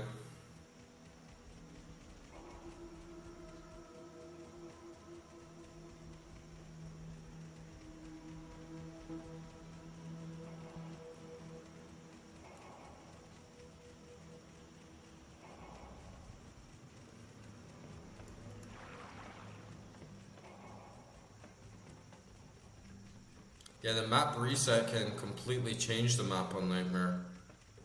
Everything's in a completely different direction, so sometimes it's a bit disorientating when you've already done it and then you exit in and out.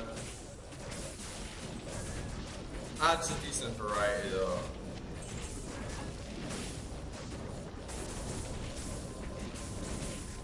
Okay, big boys.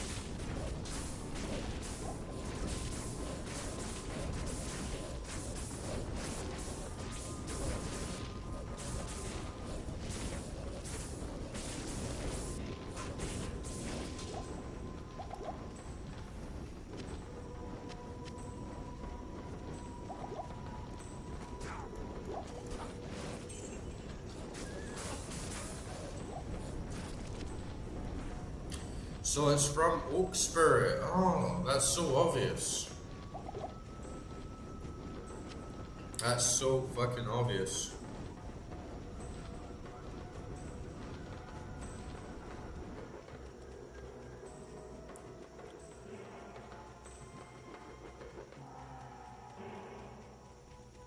Yeah, I just got debated, like went back to where I was, and then it's like, nope, there's no exit here.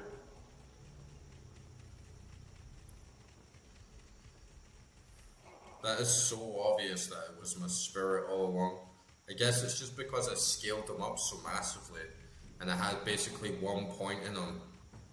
And then when I got all those +1 to my skills and like respect my build, it like scaled up massively and started giving me just way more health. So it just became way more apparent. Whilst when I only had like 1 level in them and was on lower vitality anyway, it was hardly even noticeable. Man, I shouldn't have ran back, right? I could have like grinded more with that experience buff, but...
Superior Mall. 4 sockets on a mall there. Guess I'll keep that as well for someone else. Nice. We'll get that polar.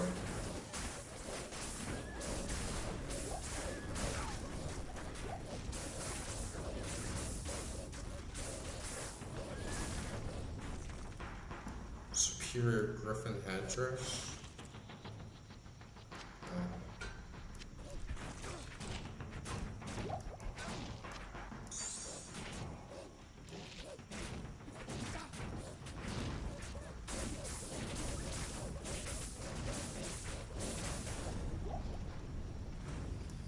How's the sound levels for everyone? I'm thinking about turning the sound effects down just a tiny little bit and like having the music up more. Let me know what you think.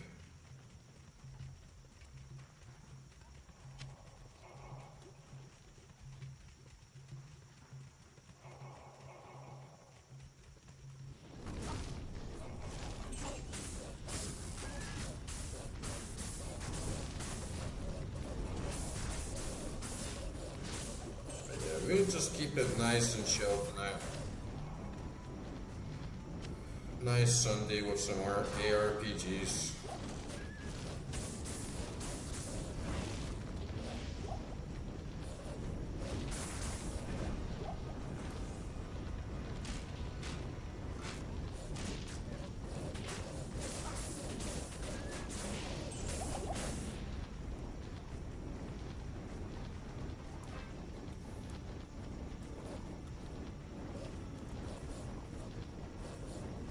Where the hell is this exit, man?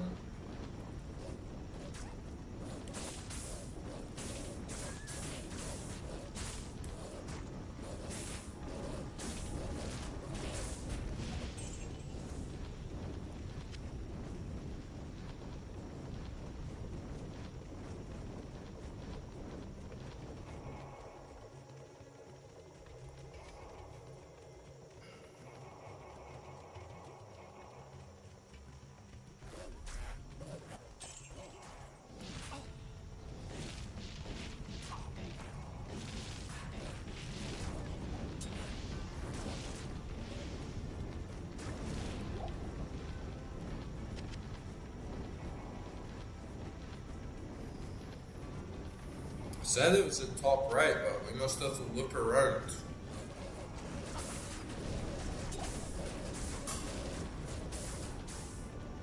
Huh? What is this demon? This witchcraft, man. We're like closed off here? We're just like stuck in the zone here? You know what? I'm gonna start from out this way.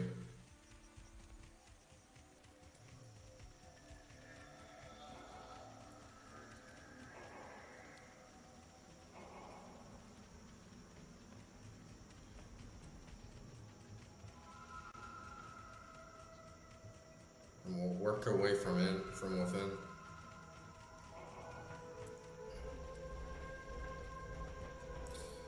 Jimmy, Timmy, Steve, Oswald, attack!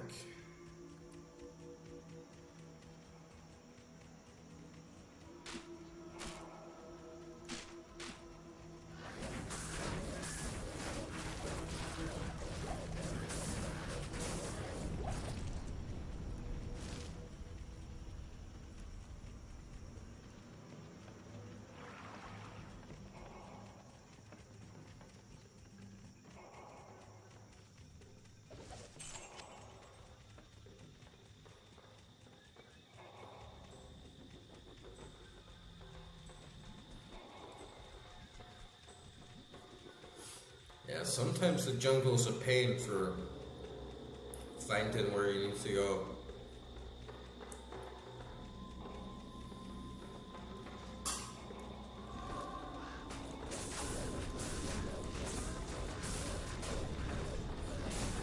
On the first map spawn though, it wasn't too bad. We found everything alright. Now it's done the old switcheroo.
Ghostly gloam. That's a Scottish word. Roaming in the gloaming.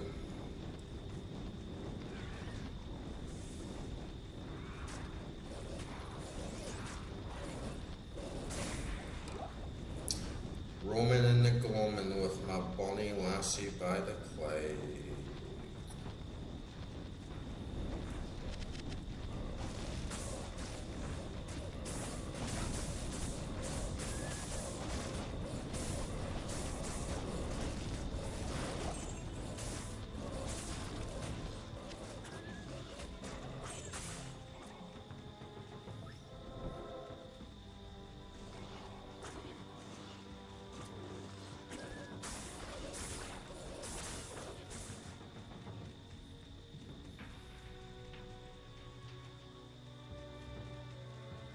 I don't think you can get down here, but better just check it now in case we have to come back.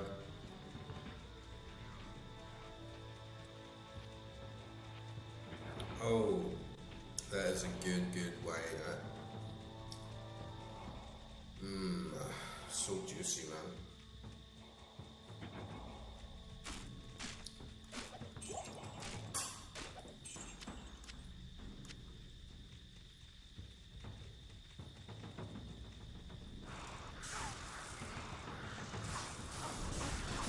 Ooh. No, he just got taken out.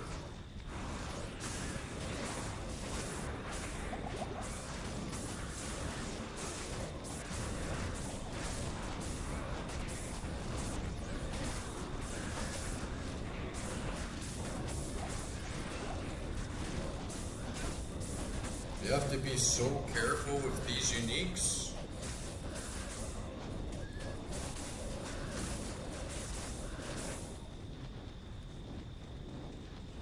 Because man, it's like one slip up and you can just get taken out in a couple of hits before you even know what the hell's going on. Got him in there for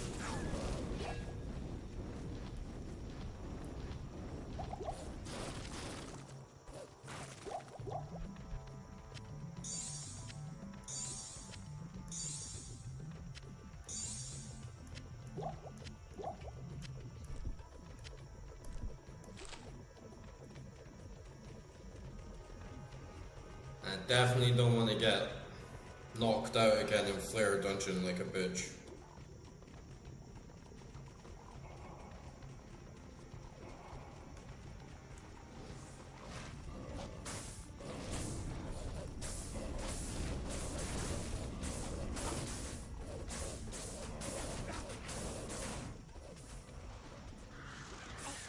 These glowers.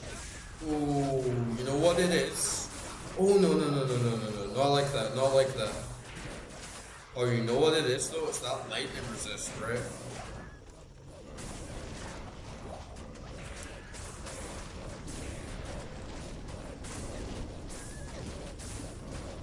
It's 46 though, it's not too bad. I mean, I'm not gonna flex and be like, oh, look at my 46 lightning resist, but yeah, you wouldn't expect to get crushed that much by a lightning spell.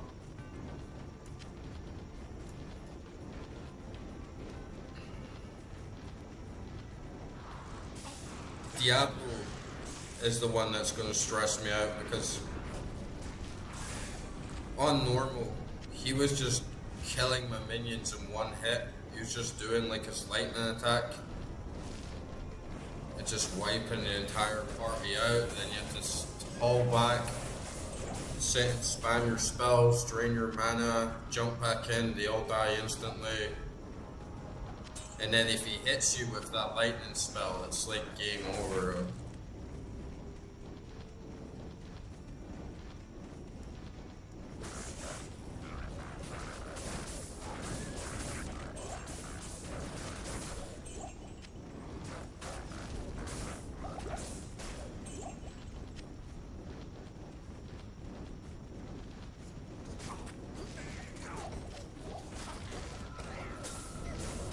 Was that another experience strength? Nice. Yeah.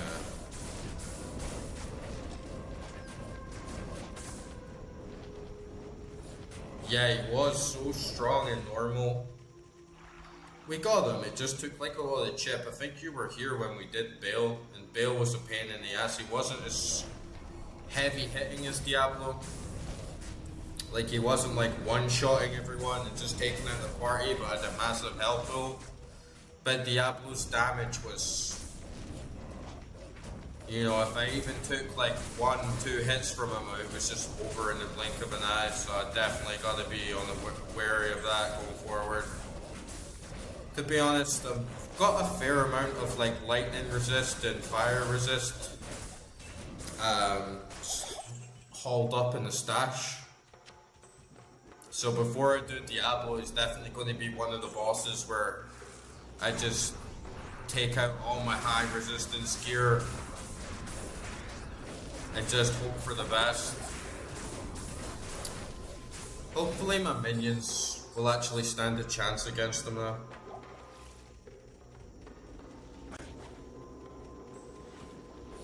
Yeah, I don't blame you. I feel like Summoner Druid is like a smoker's build, right? Because even on Duriel, like you should have seen the Duriel fight. It's just like, yeah, chill back and let like the minions do all the hard work while I just like stand back and spam spells. So I totally could have just sat there and like smoked a cig and just clicked right click until she was dead. Feels good to do that though. On Bale you couldn't do that because you actually have to move.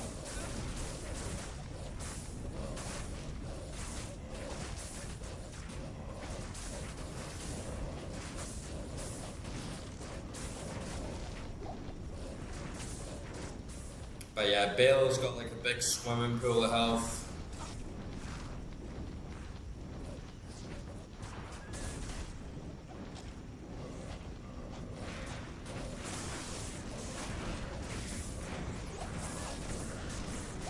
Yeah, I mean that, like, people said that Summoner Druid isn't the best, but I actually think Summoner Druid is really good for a lot of different bosses and lots of different situations. If I actually had to like take Duri along one-on-one in a fight, then yeah, that would be problematic. I definitely need to use a lot more gear checks and actually like fight her for real. But Summoner Druid, you just kind of hang back.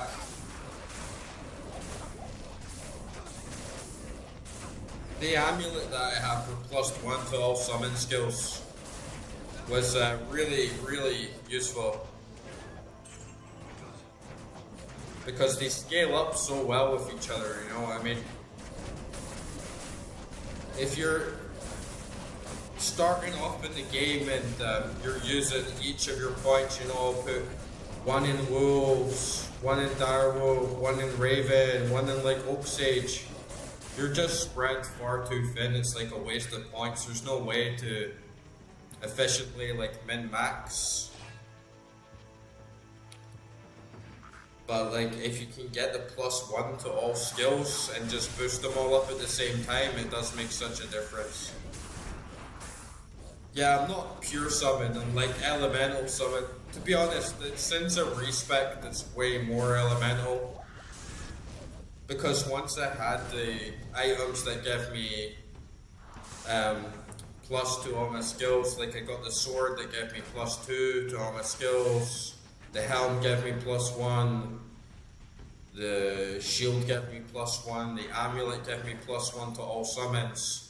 So when I respec, I only needed to put 1 point into summoning each to get up to 5, which is decent, and then it just stopped everything else into elemental damage. So I had a bit of a rebuild. I kind of changed it around a bit, but my summons are still at the exact same level that they were before I switched everything around. It's just that the synergies and my gear did such a better job of boosting me up.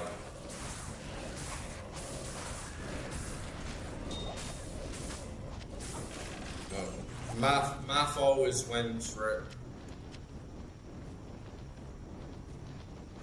In RPGs, like, math always wins.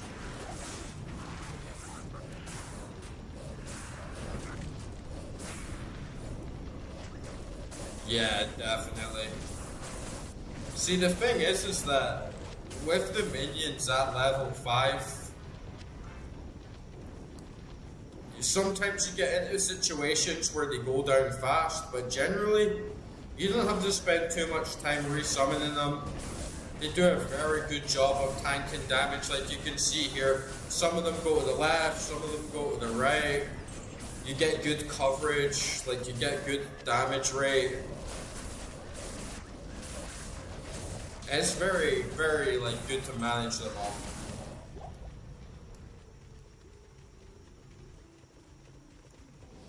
And then you can just hang back and actually do all the damage.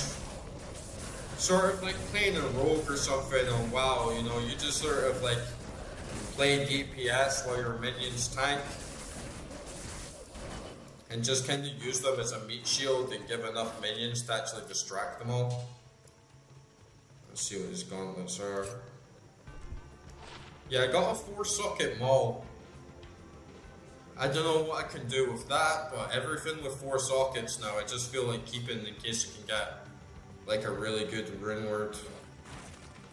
Poison lamp reduced by 26. I feel like it's even kind of better. Like, what would you rather have? Poison resist or poison reduced? Yeah, that necromancer wand will be good. Definitely gotta try a...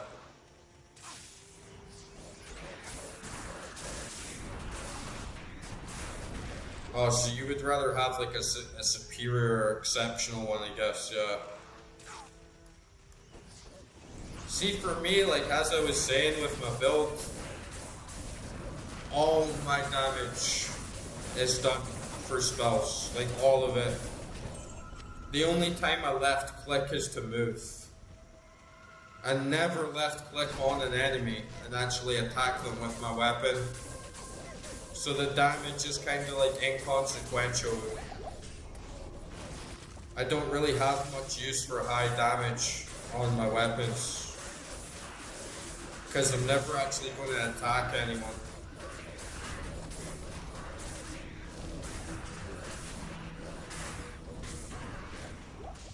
But I mean, if I need 156 strength to wield the sword anyway, or to wield like the shield, the monarch shield, then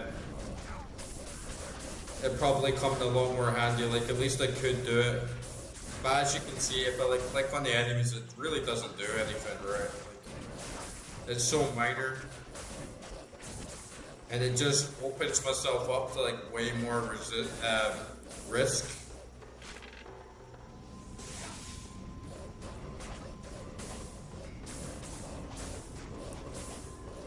Right, that's kind of how I was feeling as well. Because you can't really stop the poison, but if you can reduce the time.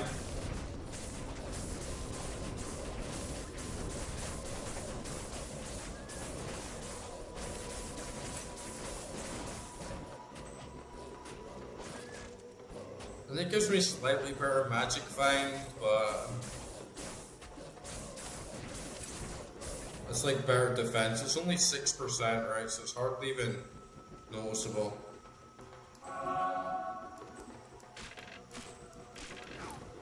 And poison is actually such a big debuff in like Act 3 and Act 2.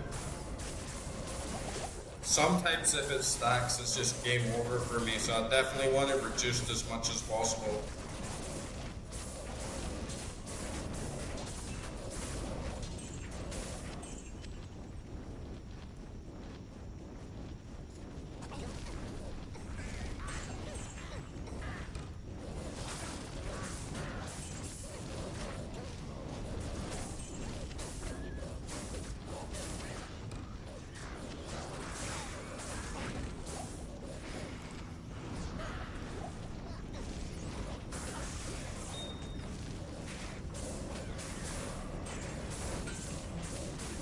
I got a golden crown.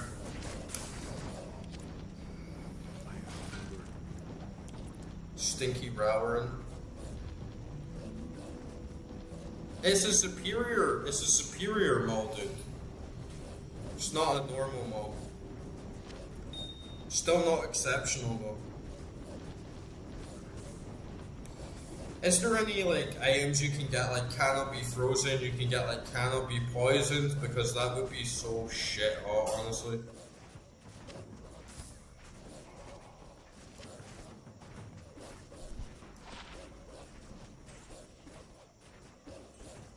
Meh.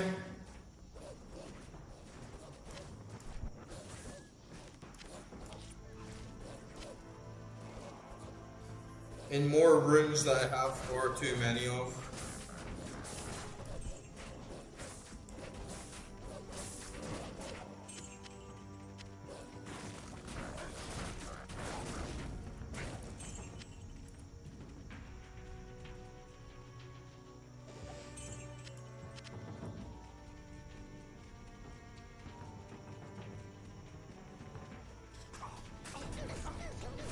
Frozen, like reducing frozen and canopy frozen is really good as well. But yeah, having like cannot be poisoned would just be too good. Some things are just too good to exist. Alright. Okay, let's go back and do a little sell off.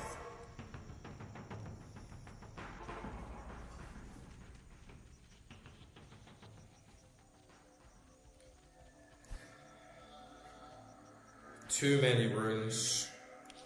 Now I can see like I'm just getting clogged the hell up with jewels and runes and skulls. It's like the sort of things that I thought I'd always just want to keep a hold of, but now it's like I gotta start being less frugal, especially with my new builds. Like when I run through Barbarian or do Necromancer, you know, find a cheeky socket item, just dump a couple of jewels in it and be done with it, and then throw it away. Gotta drop this like FOMO feeling that I have more in everything. Yeah, we'll like throw all the ethereals away as well, right? Because ethereals are just gonna break anyway. I've already started creating mules, like sell this. Yeah, I know it's trash. It's like it's not trash for my new characters that are like still a normal, but normal's so easy anyway. It's like a noob move, you know.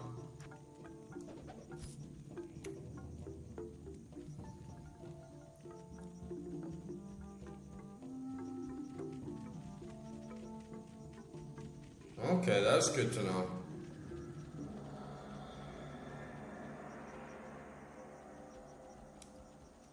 Yeah, it's confusing to me why the merc just won't take stuff. Like I try and give him certain items and he just like refuses to hold it. You know what I mean? It's like you have the strength, you have the dex, like you have all the requirements, but then he just like won't hold it.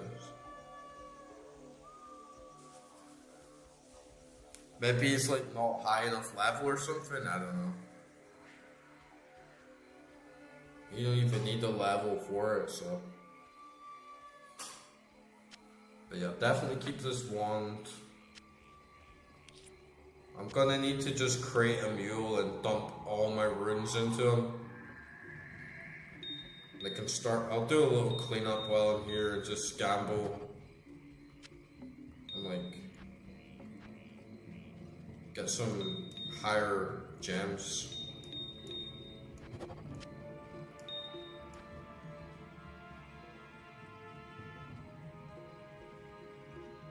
Really? Okay. So I was using Act 2 Mercenary for that like might spell, like the big buff. But I didn't know that they were like weapon specific, like every single one of them. I guess like Act 1 is bows.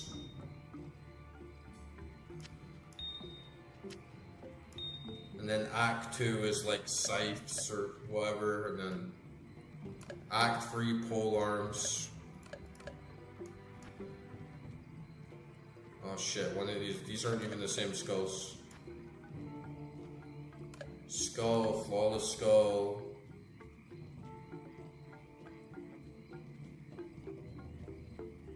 Yeah, we can't even combine these skulls.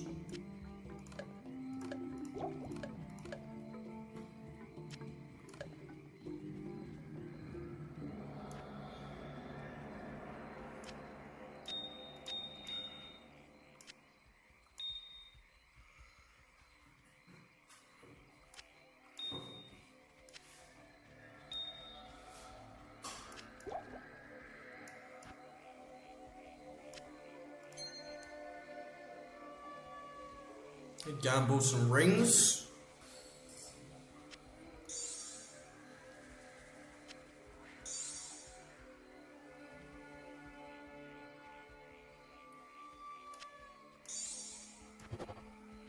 Meh.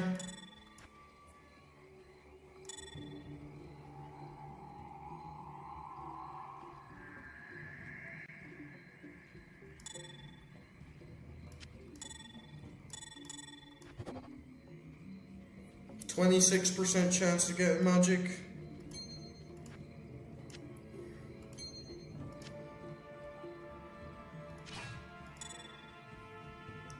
I just come back, like, I don't want to do all this inventory management on stream, you know, it's just like a bit boring to watch, and all the sound effects popping off all the time, so once I get off stream, like next day, I normally log in and just clean up my stash and actually see what's worth keeping, and yeah. I'm just gonna go to the toilet, guys. I'll be back in 2 minutes.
Oh, that's some really nice bread.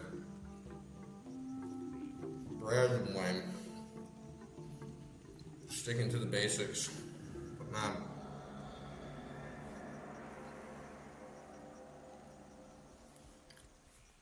it's like so warm outside. You know when it just gets so hot? And then you get like all clammy and shit, like sitting at your desk. And I was like sweating down my back, and I didn't realize till like I get up and then lean back on my chair, and it's all cold because I just have like fucking wet back from all the sweat, man. It's like 32 degrees outside. And what can you do?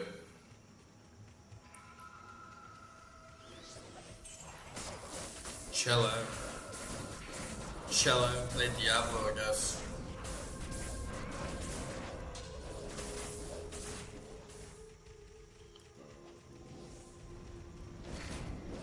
Yeah, cold sweat.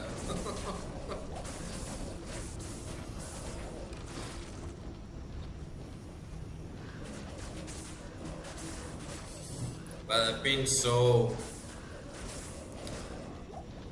tired recently. Like I started a new job and I had like a lot of stuff going on during the week. So like tonight, I know I was still gonna be in for a long haul. Like the streams can go on like all night. So I was like, I'm just gonna have a chill one. No big existential rants. And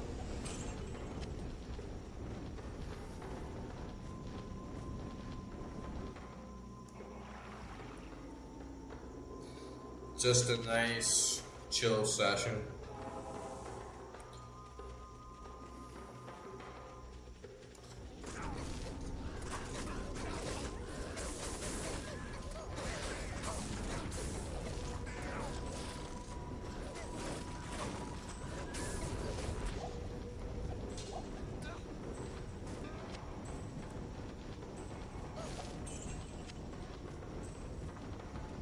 Get some revenge on that filthy, unique and flare dungeon.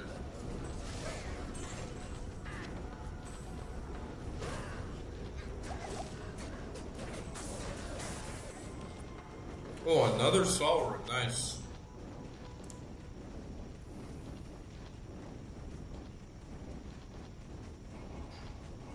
Yeah, it's funny that it was only like a month ago I decided that I was going to start streaming Diablo 2. Just for the fun, just to like play a new game and start like streaming, and like so fast it feels like Diablo 2 is like an integral part of my life now.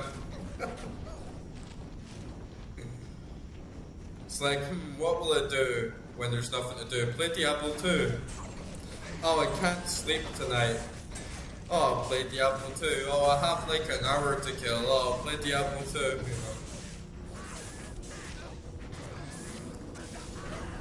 Oh my fuck, they're gonna get me. Man, it's so intense when you like run into a situation like that and then you just all of a sudden your health just tanks.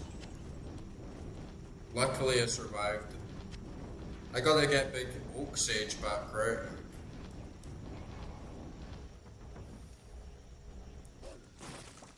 I gotta get back in my rhythm and making sure all my minions are ready at any time.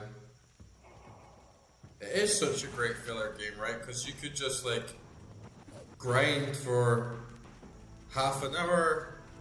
You could have like a really long, like 6-hour session.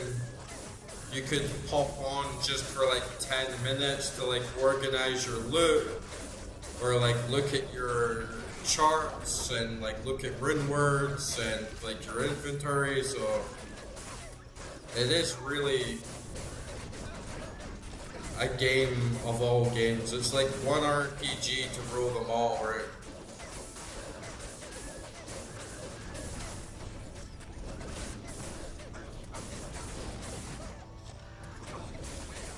And it really is the sort of game you could just play forever.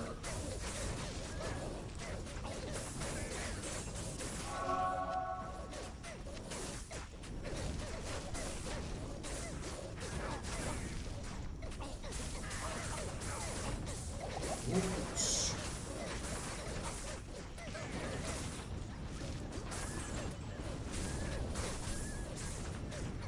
Yeah.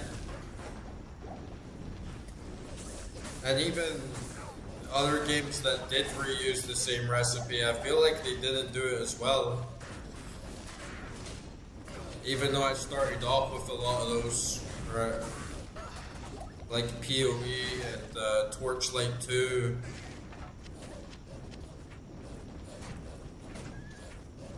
Even coming back to Diablo 2 when it's such like an old game, I still feel it's like this is the peak. This is peak ARPG.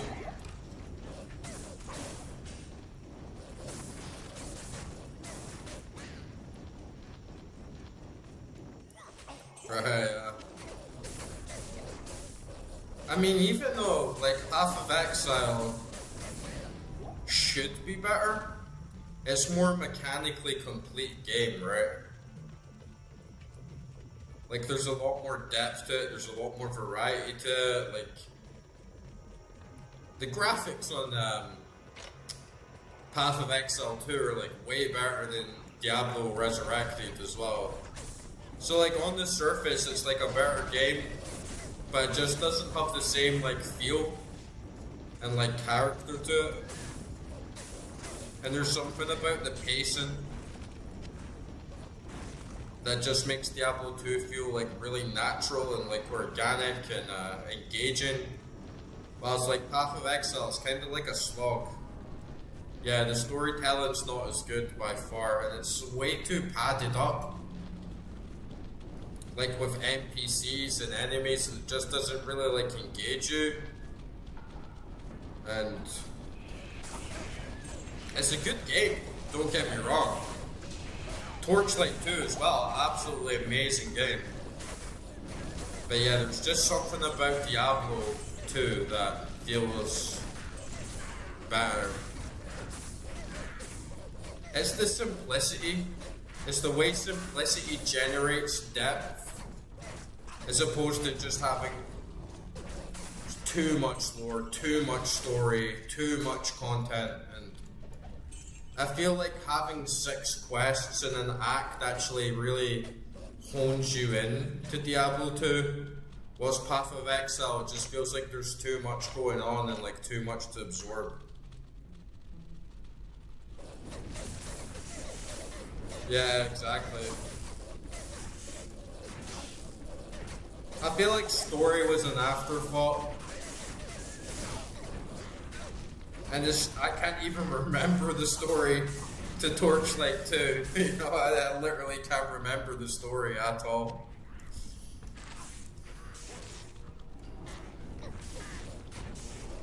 But yeah, the way that Diablo 2 only has 6 quests per act, and it's all sort of like self-contained in the one act, it feels very cohesive, and especially when you do it a few times, you feel very ingrained in the whole process and everything that's going on. It makes each act and area feel unique, whilst in Path of Exile, it's weird because you just feel like you're doing the same thing like every quest. Basically just walk into the map, clear the entire map, kill every enemy, come back, come to town, click on all the NPCs, check everything in. Whilst on Diablo 2, at least it's like you have to get Kalim's eye, and all the different parts of Duriel's like staff, go to Tal Rasha's tomb, like it makes sense. It has like a structured narrative that's embedded in the gameplay, whilst Path of Exile is just kind of like fetch quests that let you progress the story. Man, I think it's thunder and lightning outside right now. Been crazy storms here recently.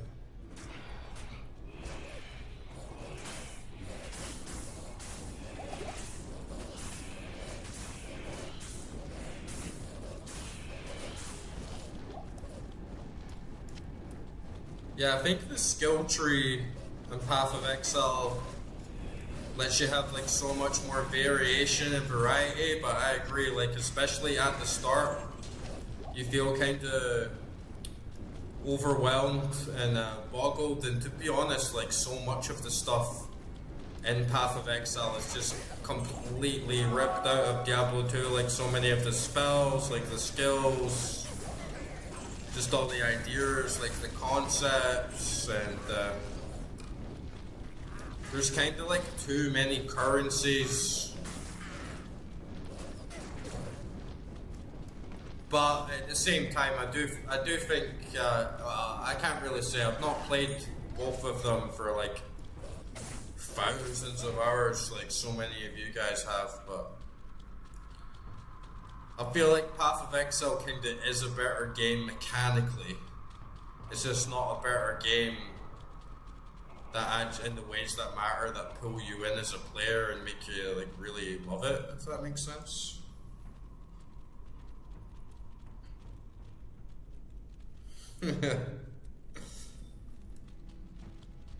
I never see bots in Path of Exile. I don't know why the hell people would even make bots in a game like that, right? Like,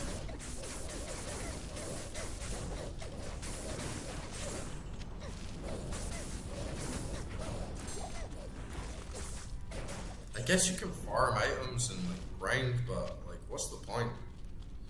It's like I was having this conversation earlier in another Discord, and people were like, "Oh, it's weird that we live in such a like consumerist-based society where you have so many people who like want to pay more for things."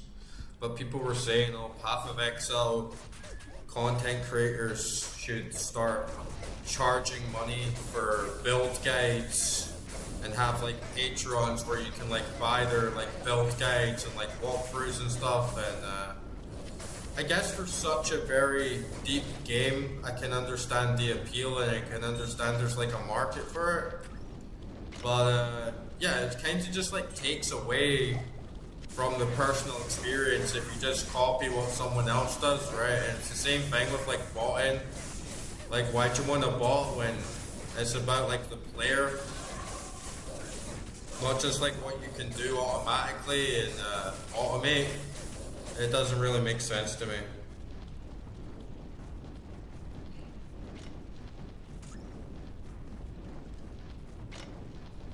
Right, yeah, so you're from a different age of playing Diablo 2, right?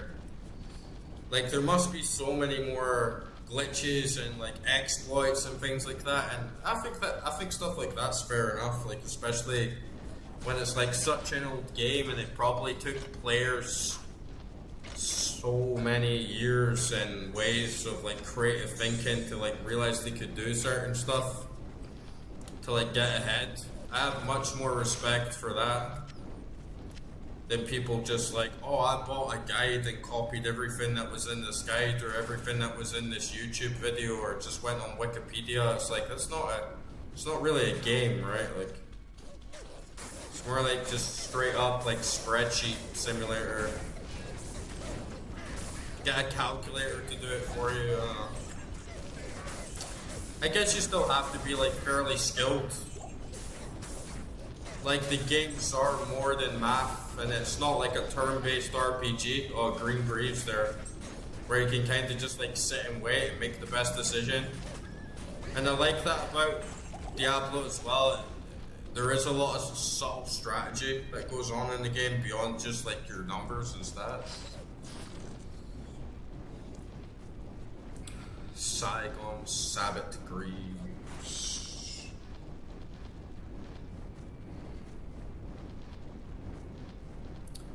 100% companies are scared of that. Like, Bethesda was so scared of that when people were going to remake Fallout New Vegas inside Fallout 4. And Bethesda's like, no, you can't do that. They were going to do it in like a year. And it's going to be bug free, and it's going to look better than Fallout 4, and it's going to be like the best Fallout game ever, basically. And they're like, no, you can't do that. Project Diablo is allowed though, right? Like, Blizzard's allowing Project Diablo, so it's not everything. But yeah, it sucks that games do that. I feel like if everyone's bought the game, like, who gives a shit? And honestly, like, with games like Fallout 4, I feel there's so many people that didn't buy Fallout 4 that would have bought it just so they could play Fallout New Vegas in the Fallout 4 engine, so it would have like boosted Bethesda's sales even more. Just like if Diablo 2 mod got really successful, like Project Diablo, like, I'm literally thinking about buying the legacy version of the game just so I can play it, right? So it's just more money and clout for the publisher, really.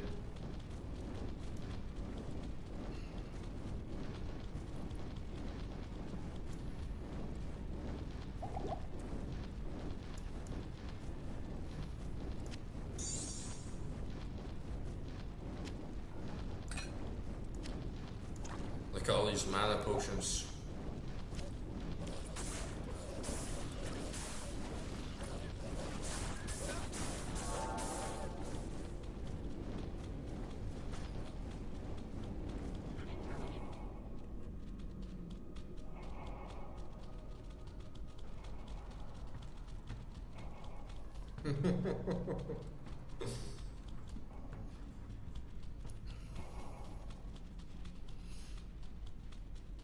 Bethesda should like see some of the mods people make and be like, oh, we need to sack all of our staff and just hire these people that make amazing mods for our games instead of like punishing them.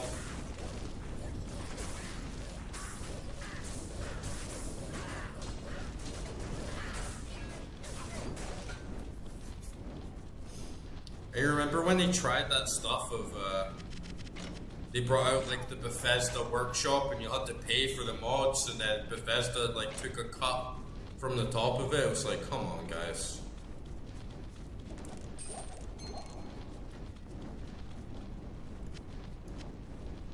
It's like, Todd Howard, are you not happy with like the millions upon millions that you have already made? And just let people make a mod for your fucking buggy ass game?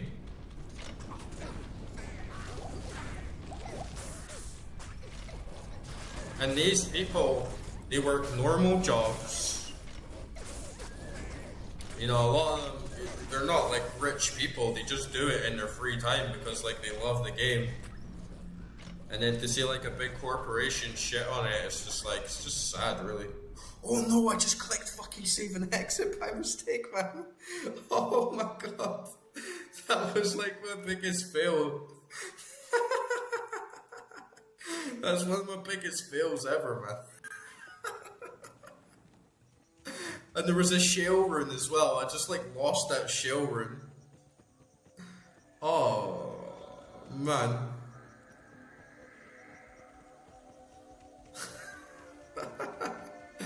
I just like pressed escape. Oh, man. At least the map's not reset. Yeah, I just like pressed escape by accident and then hit click because it was so already like clicking everything really fast. And then just like exit out of my game, man. That is so weak.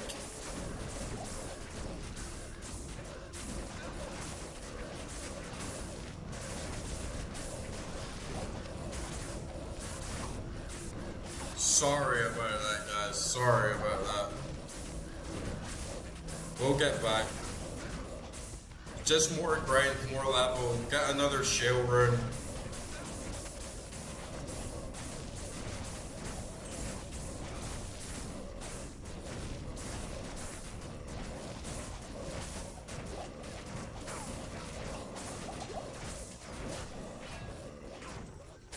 Such a gamer moment, dude.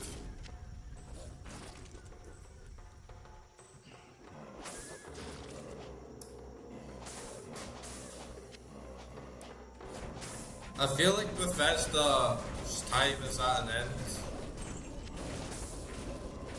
I think Starfield was really like a big nail in the coffin, and I think that it's very good of them to make a new IP. But the thing is that as soon as they dropped making Elder Scrolls games, or that they made something else, the clout and the rep of being Elder Scrolls had vanished. So the whole game was just standing on its own merits. There wasn't this big hype train of people that no matter what Elder Scrolls 6 is like, no matter what Fallout 4 is like, there's still going to be people that eat up and enjoy it and defend what's ever in it. Starfield was just hanging on its own graces, and because it was so bad and buggy and just mediocre, I think it exposed what Bethesda games kind of were always like. And it's not like they were bad, it's just I don't think they've aged very well. And they've, like when Oblivion came out, I feel like Oblivion does the exact same thing as Skyrim, probably even a little bit better, honestly. And it just, it was great, but you know, it's like 20 years later, right? Like, and yeah, they're so greedy, it's ridiculous.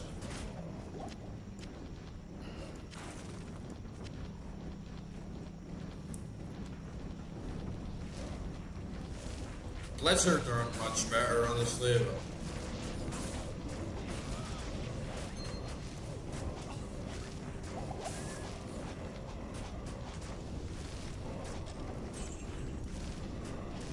But I was reading the terms of use for if you're streaming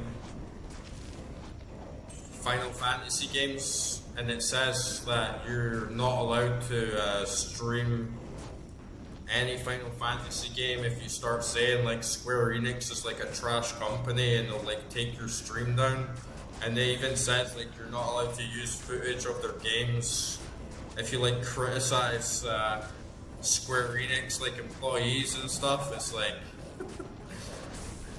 imagine having to cope that hard, right? Like, and people do it anyway, right?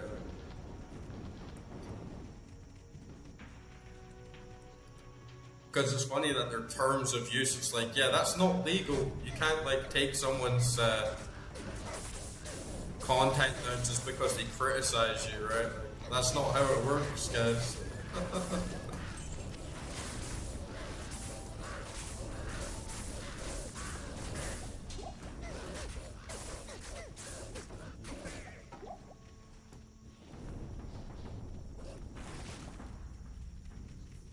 They're all like this. Every big publisher just goes down the same route. I remember CD Projekt Red, right? Like when Cyberpunk came out, like the hype was unreal, and like, oh, CD Projekt Red would like never do this stuff to us. They're like the best developer ever, and then they pretty much like they got their game taken down off of PS4. They got like lawsuits for the state of the game that Cyberpunk was running in. It wasn't represented at all, like what was in the trailers. Like they're just the same, right? But the worst thing is, for me at least, is like that they still succeed and they still make a lot of money. Like you remember when No Man's Sky came out and it was a complete like flop of a game. It was like so bad. And they basically lied to the entire audience and community that they were trying to sell this game to. Said it was going to have all this stuff, released it. It was a broken, buggy, like barren mess. And then they keep patching it and keep modding it. And eventually people are like, oh, it's actually quite a good game now. But the way they went about it, it's the same thing that CD Projekt Red did. It's all, we'll take all your pre-order money. And then we'll actually take an extra like 3 years to make the game decent and like playable with all the money that you've given us, and basically just crowdsource it. And I can't support companies like that. I can't support games like that. But then people just like keep buying it and keep supporting it anyway. And I guess for some, it's like, it's good now. Like they fixed it, but for me it's like, but they lied, right? Yeah, see, like still to this day, they're still missing stuff, and they like lied to you and lied to everyone. Created like a big hype marketing train that just like never really manifested or like came to being. And you remember Fallout 76? It's because the people just love Bethesda so much that I swear, like Todd Howard could put his name. He already has. Just released a completely broken, buggy game that barely even works. Has terrible functionality, just very, very bad, like all across the board, barely optimized. And people will still be there to like buy it at full price and defend it and say it's a good game and support it. It's crazy.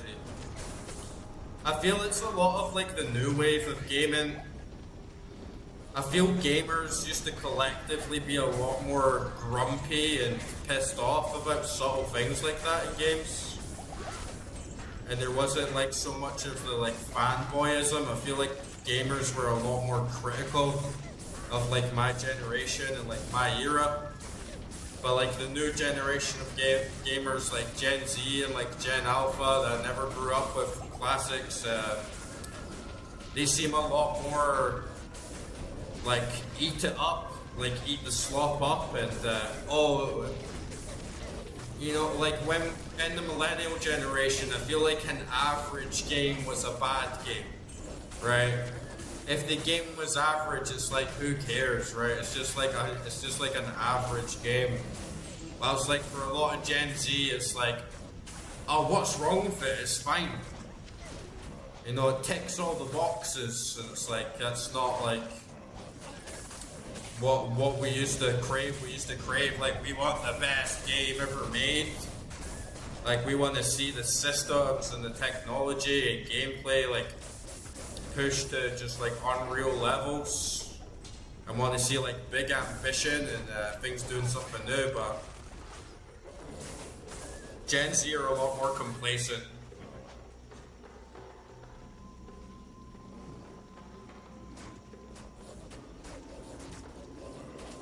Yeah, exactly. You didn't have as much choice back then, but there was more unique titles.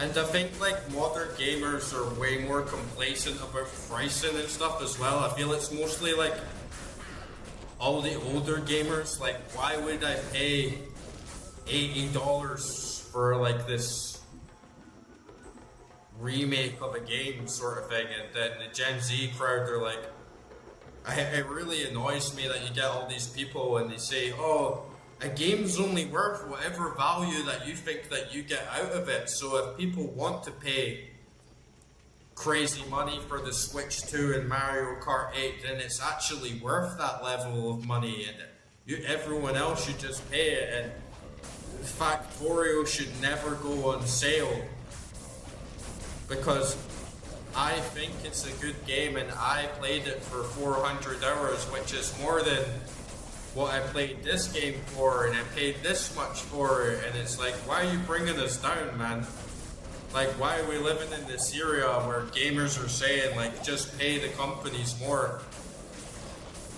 Just enable the companies to do a worse job. I used to, like, hold them accountable. Like, we want the best deal we can get. Like, we're the gamers, right? We're, like, the most important people of the whole, like, dynamic and, like, relationship in the industry. But, yeah, it kind of sucks.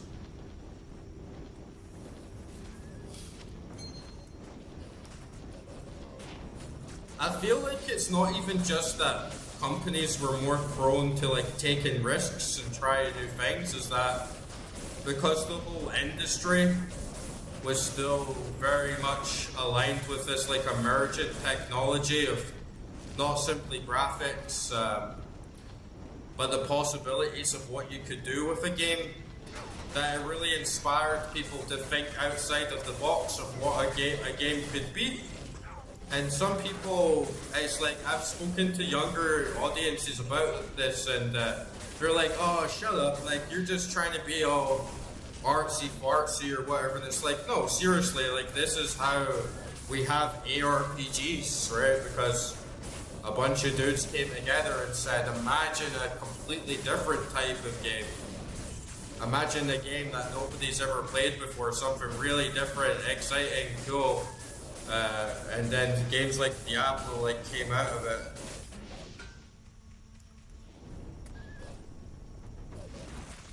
I don't know why Streamlabs is telling you like not to swear. I need to change the settings for that, dude, because fuck off, Streamlabs. Let people swear. I swear all the time, man.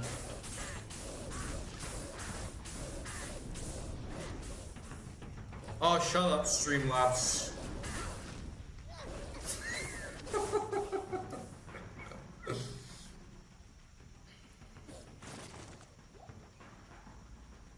Yeah, indies are doing a really good job.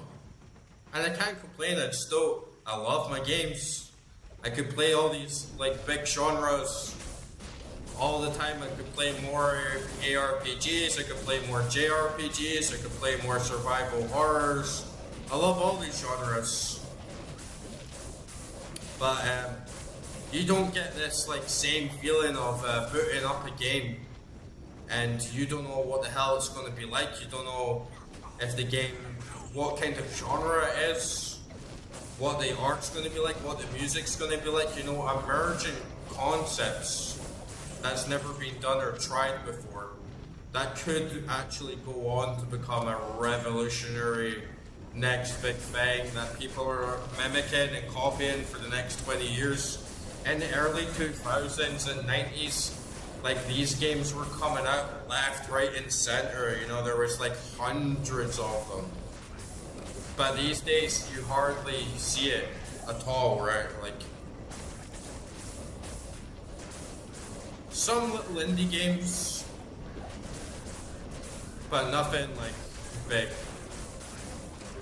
Or even just games that, you know, you never see like a JRPG comes out and it's like, oh, this is like it's a JRPG or it's a game that's still within the same genre, but it's completely revolutionized it to the point where, wow, nobody ever thought of doing that.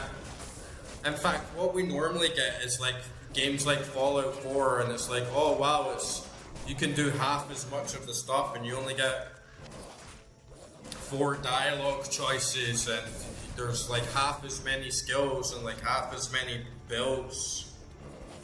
Yeah, that's true. Battle Royale. It's kind of a new thing. It's kind of not as, but I get what you mean. It's like still in the first-person shooter genre and kind of like an expansion of that. But yeah, I'm not really big into battle royales either. Yeah, same man. I really crave original experiences, like really artistic experiences. I think John Glow is like a really good developer and has like amazing ideas. But because it's kind of like a one-man show, I mean, games cost so much time, like they take so much money. If you don't have that backing from like big massive publishers and people who actually have big money to put into these things, it's kind of like a pipe dream. You could have these amazing ideas and concepts, but to actually make them happen on a big scale, it takes ages, right? Like,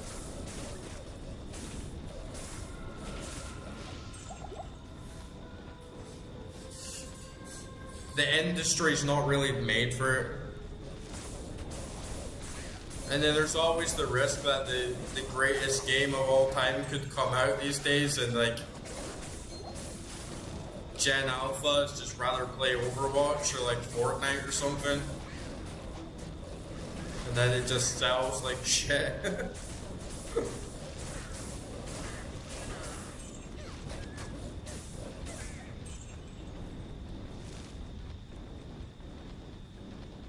Yeah, the assets take forever. The collaboration is like a really long haul effort, right? Bringing everything together, like having a director that can manage like large scale teams. But the money is insane. Like the money that you need these days to make a big AAA title is fucking crazy.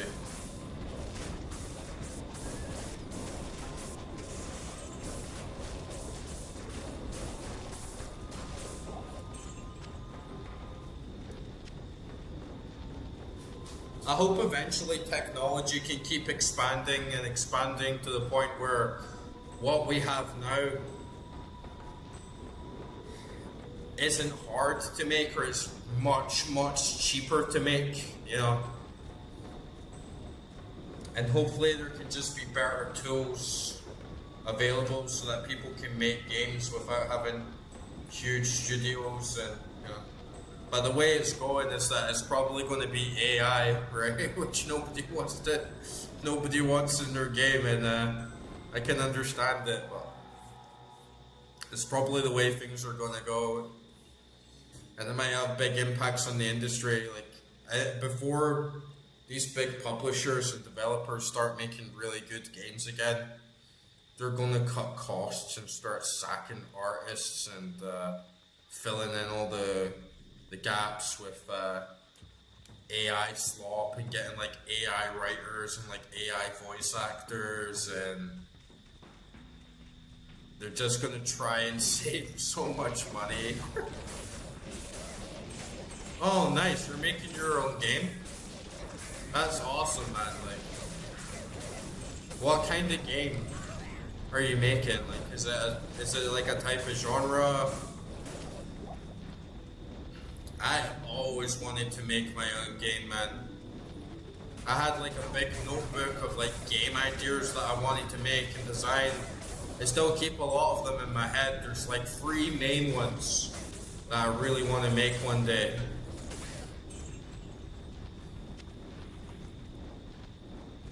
But yeah, if you ever need someone to like write music for your game, like do the soundtrack, I really want to do something like that as well. I can do everything except program, you know, which is like the most important thing. But I can write music, I can do soundtracks, and I always wanted to work on a game.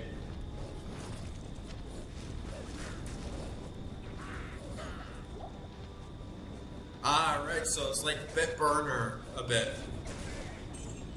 Where you use code to like control it and stuff. Cool.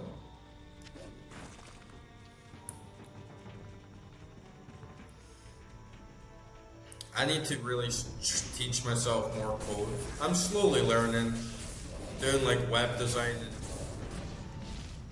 But yeah, I wish I could play Bitburner, and I hope one day I could be like good enough to like play your game as well. And those sorts of games have so much potential. Even though I can't code, I can realize that if you could code and you could use code as an interface to play a game, that has so much potential, right? Like that has so much potential for where you could design and play games, but obviously like the demographic is very, very small.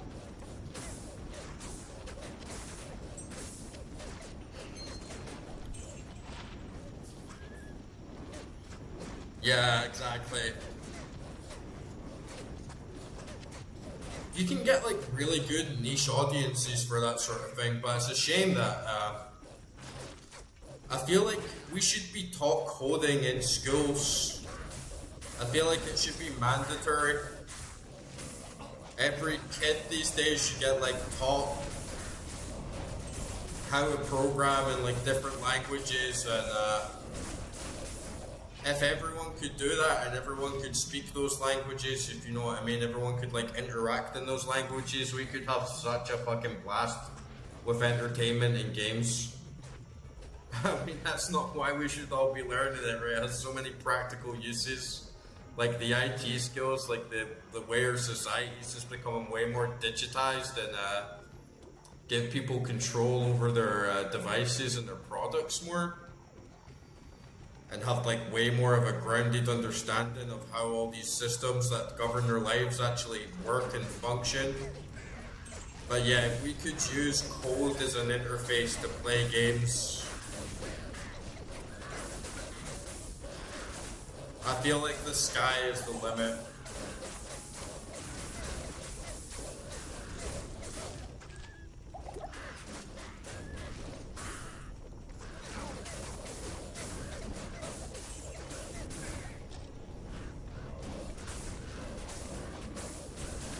I really love Final Fantasy XII. It's like my favorite one. And it's kind of like not really a Final Fantasy game, right? Because it doesn't have the same appeal of story and music, art. It's not on the same vibe. But the way that you can control your party using the gambit system with like lots of if statements, and have the system set up where everything's all automated in your party.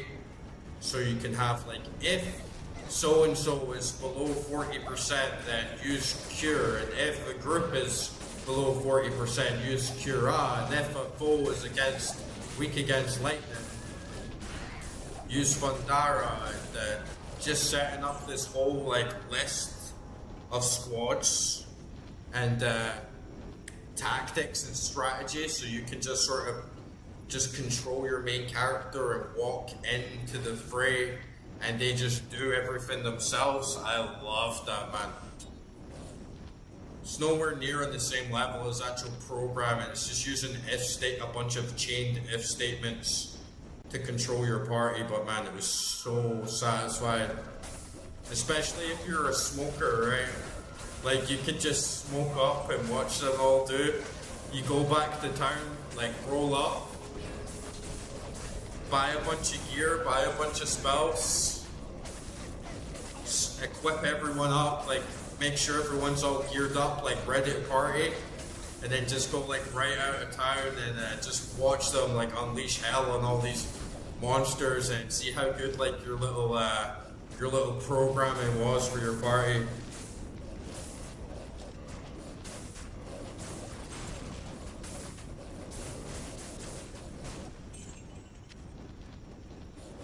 On university websites, you can learn how to code for free. I'll need to check a lot of them out. I know I already watched like a lot of free lectures. And I've been learning through Code Academy. It's been pretty good, but I need to pay for like the membership to get like the courses and like the certs. But yeah, I really want to learn. I think like my problem is like I taught myself how to play music and do like art and like photography, and it's a lot more like interactive for me, and I feel really good while I'm doing it and get like really into like the creative process. But when I'm like coding, it's way more embedded in like the raw like practicalities and like the math and like figuring stuff out. And I'm way more of like an abstract minded guy. I like big ideas. I like philosophy and just thinking about how a computer works and the functions of electrons and how they all move through wires to like hit switches, and coding like as an abstract concept, like what it means about like metaphysics and stuff like that. But then when it actually comes to type in code in a computer, I just kind of like brainwipe. Yeah, I'd heard of Khan Academy actually. Didn't think MIT would actually offer free courses, but that's really good to know. We'll definitely need to check them out. I don't know if I set it up, but I totally should, like in the Discord channel.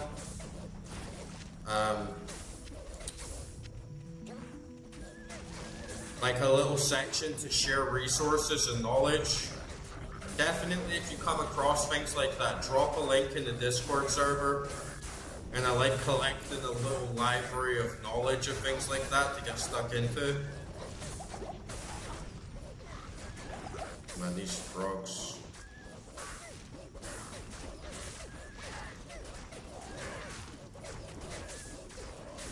Yeah, coding is all like math.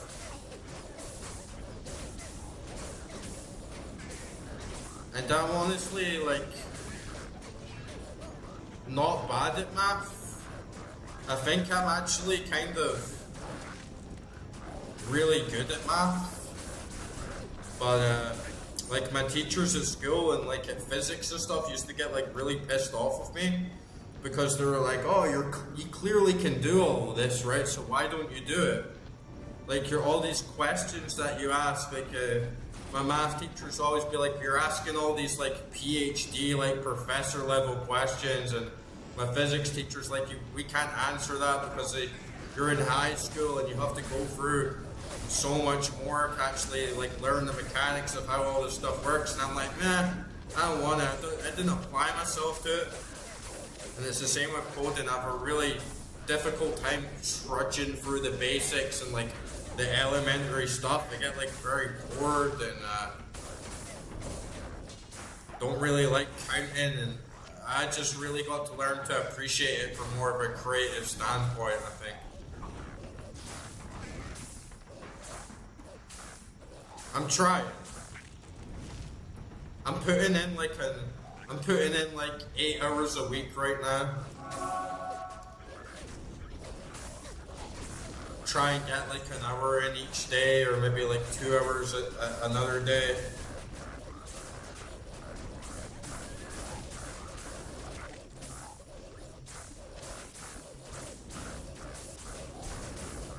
Yeah, I feel a lot of people are like that, honestly. I'm good with computers, like I'm good with hardware and stuff, but I know all the ins and outs. It's obviously something I should know more about, and I do know more about the abstract of it. It's like when you were showing me pieces of code, it's like I can understand what this is supposed to do. What the hell is this? Can't like get across this bridge. What the hell? I'm like glitched out of this bridge. That's awesome though that you have those skills. Especially if you can like make your own games with them. It's definitely the sort of skill that I would really, really love to have. And yeah, computer science is awesome. Like actually learning how computers work. And like information theory, and I love learning the history of like guys like Claude Shannon and like Charles Boole, and just like how computers were formed, and the whole theory of how you can transform like any piece of information into binary and bits. It's really, really fascinating. Like it blows my mind, and I find it like so engaging. And it's mind-boggling to think, especially when you listen or read or study about how computers work on a fundamental level, and you go back in time to like how the first calculator was made, and how like the first transistor was made, and then you realize that like our GPUs and our CPUs now contain like fucking billions of the things, right? It's crazy. It's like we just scaled this up. Yeah, it's not necessary, but it's going to help a lot, right? And I even had like a dream of being like a game director one day, because maybe I couldn't code, but maybe one day I could hire a team and do a lot of the work. But even then, it's like if you're going to be a director, like you need to, even if you don't know how to code, you need to fully understand code. So you can tell other people what to do and what to refine, and what's like a realistic expectation to get done in a set amount of time, and how to manage projects and all that sort of thing. So, oh, we got the other sovereign, nice. I actually think Factorial was really good at helping me learn to understand how computers work, because it's quite similar the way you learn that, the way you lay out like your big automated factory and like build certain build like logic gates, if that makes sense, and like on or off switches. It's kind of similar. A bill?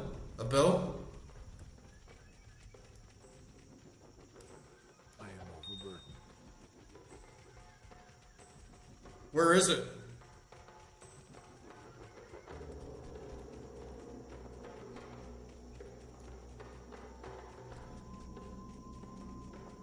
A bill. There we go. Okay. Good eyes, man. Good eyes. I didn't even see that pop up there. Ah, man. It's just a shitty ethereal, no sockets. Like, we don't need this crap.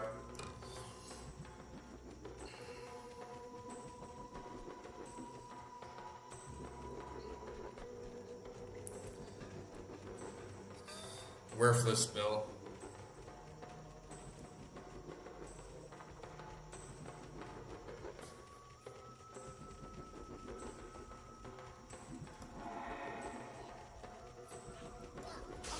Yeah, I turned I turned auto moderation on in the Streamlabs just in case.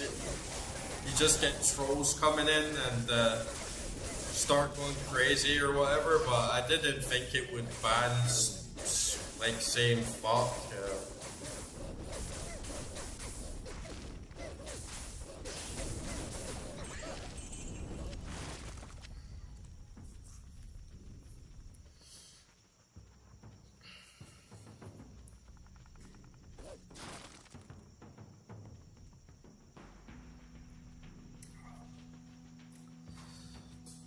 Have you ever seen this game called Shenzhen IO?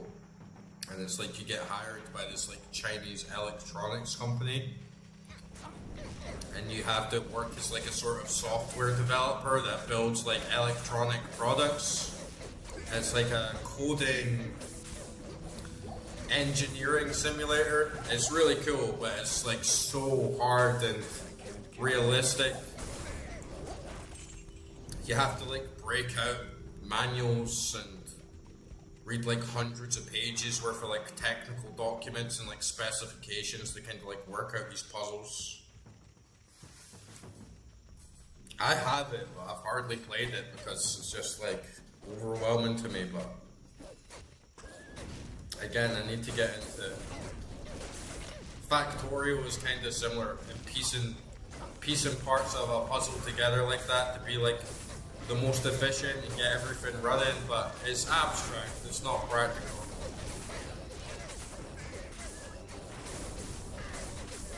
You can do basic coding though, like if you get switches, you can create like small binary systems and kind of do your whole thing. I did get the bill. Did you not see it, dude? Did you not see me pick it up? It was like an ethereal 0 sockets. It was trash. Unfortunately. Was not a good bill.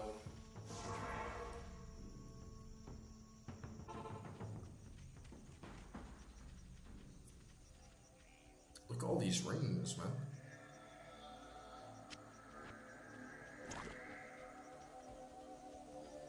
I dropped it because it was only... It didn't have any sockets and it was ethereal. So I just got rid of it.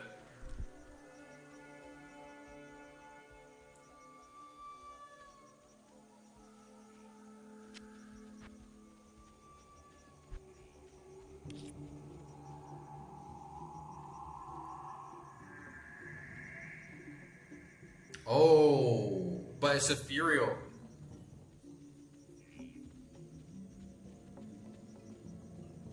But then ethereal doesn't break in a mercenary, right? So, but I don't know if I want to waste. I don't want to waste a Larzik on an ethereal to give to my merc. But you know what? I'll run back and get it. I'll run back and get it and they'll stash it. Just in case. Yeah, I just don't know if I want to like waste it on a merc. Because I only get 3 of them. But I suppose I get unlimited of them really if I just use it on a different character, right? Like just use a different character.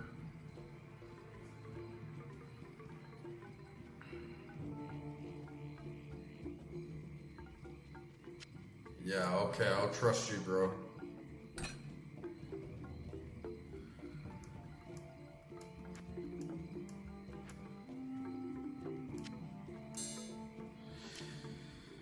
I'll trust you.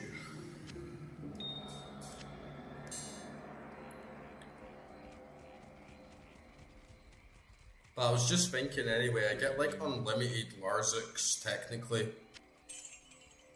Since I can always just put something in my stash and get them to do it on another character, so you know what, it's chill. Okay, right. Bill!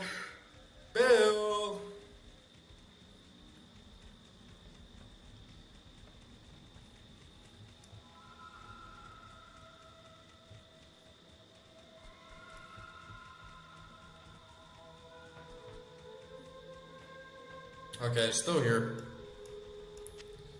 What a dumb name, right? Bill.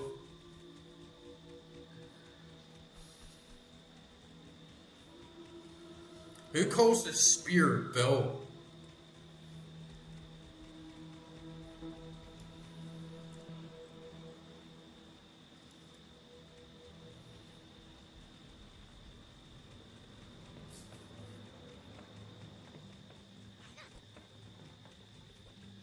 Yeah, it's been pretty good. I feel like last night's session was the most productive of them all.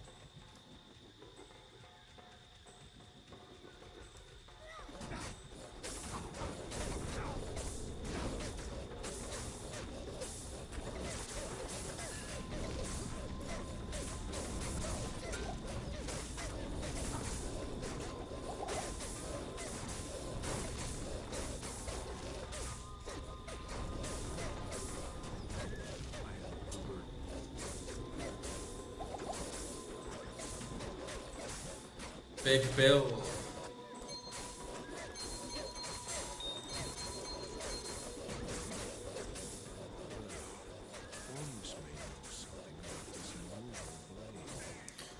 Ormus may know something about the unusual blade. Yeah, the spirit sword was massive boon. And also having a lower helm, that was a really good shout. But also like the whole respec and just remanaging the entire build. It's definitely gone a long way.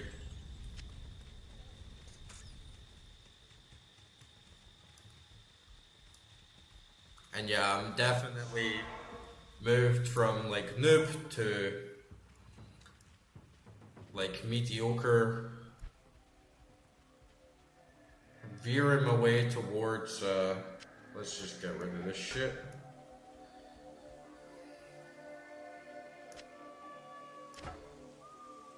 Veering my way towards like, I wouldn't say expert, but just like decent player. Especially once I get Enigma. That's going to be such a big milestone for me, getting my first Enigma.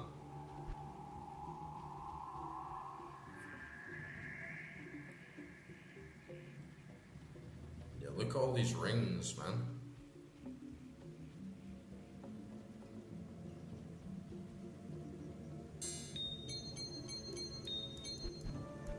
I feel like Nightmare with my current build, I feel we'll cruise through it. Like, Mephisto was never an issue for me to begin with in normal. I think it'll be fine.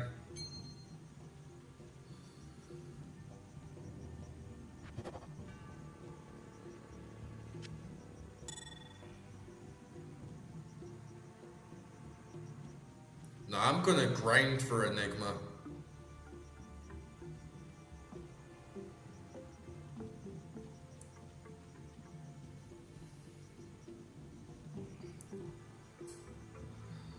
I'm gonna grind like crazy for Enigma. There will probably be like 4 weekends of me streaming just like poison limb reduced by 60% in that amulet, dude. Nice.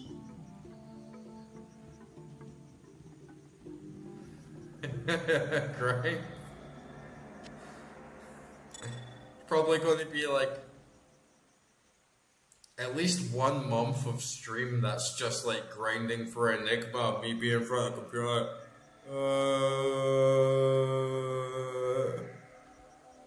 Bro, I'm going to get one. I'm going to get one.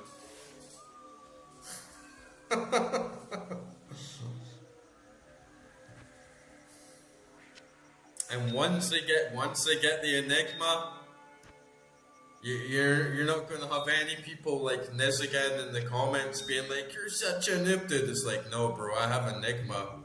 This is my like Diablo flex now. I'm a pro Diablo player. I have Enigma. Nobody can call me a noob anymore. I've grinded the ultimate grind.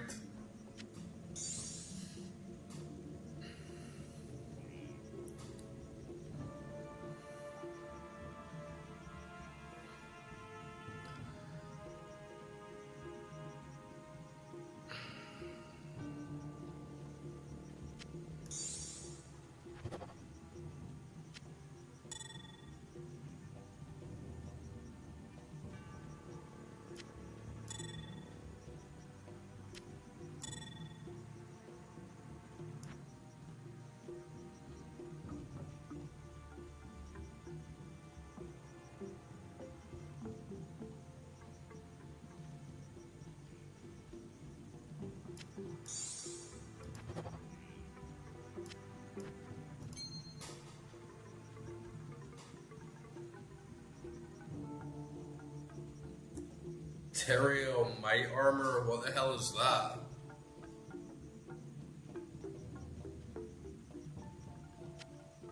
You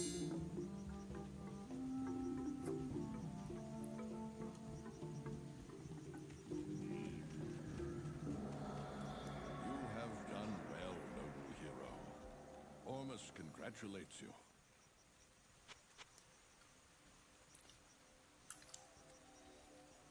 Enigma can't be too bad, right? Because I've seen stuff in the forums of people grinding Enigma like once a season and people getting Enigma in like a month or like a couple weeks. So as long as I actually get the right build and like decent magic find or whatever and scale it up properly and have like a character that can just do run after run very, very fast. Now that fewer of the Iron Wolves are needed to guard the dark side, some of them have volunteered to accompany you free of charge. You can't even say ass.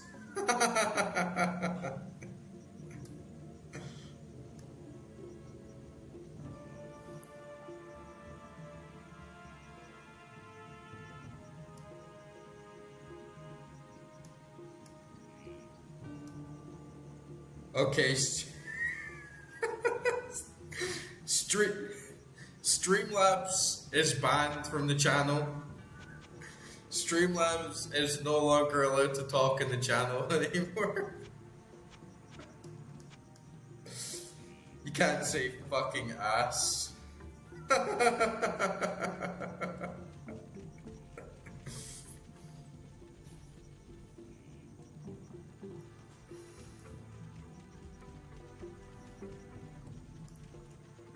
Yeah, how hard can it be though, dude?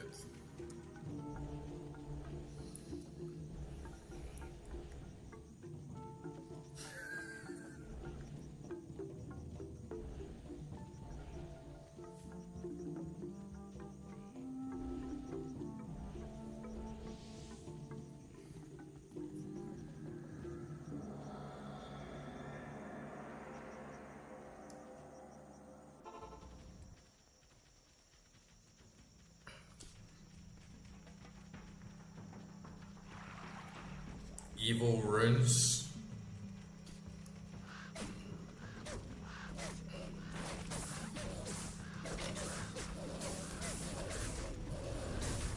But you can get runes from corpses as well, right?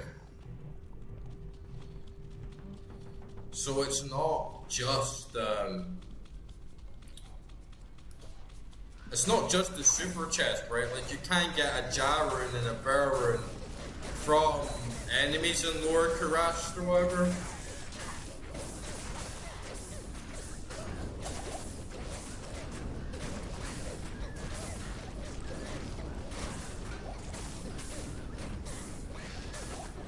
But maybe it's just such low odds that it's like not even worth it.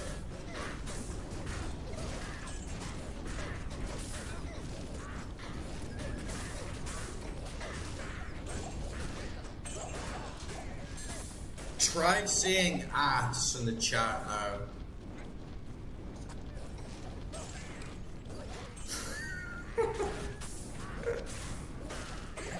Everyone in the chat say ass.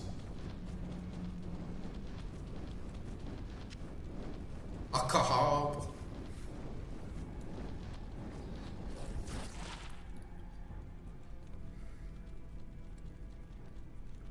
Yeah, I know it's not gonna be easy. But bro, I've already decided.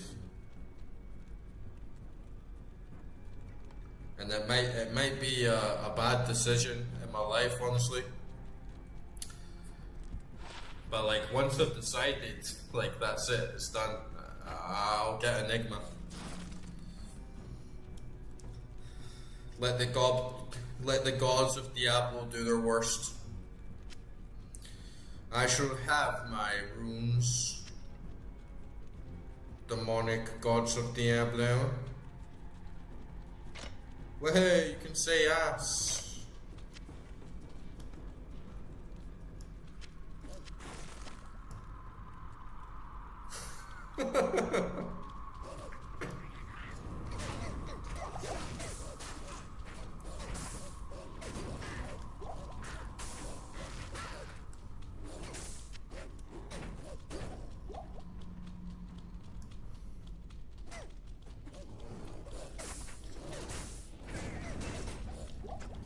Yeah, it's way too much, right? It's like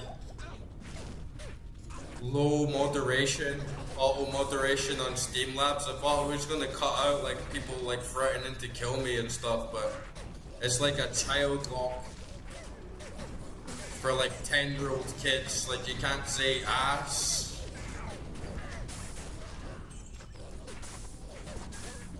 Come on.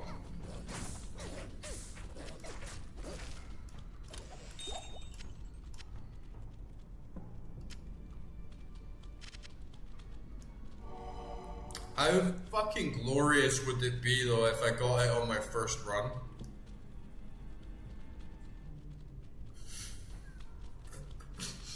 Imagine just being that one guy who wins the lottery in like first run. It's like nice. It's not like it's impossible, right? It's just gambling at the end of the day.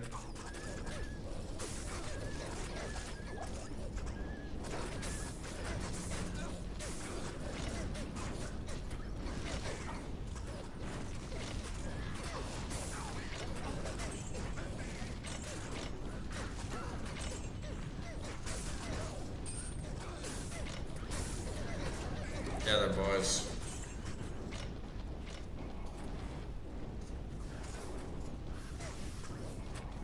Yeah.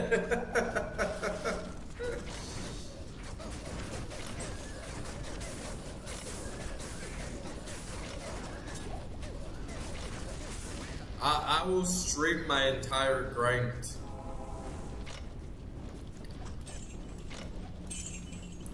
We can do like a farming marathon and just grind it out live.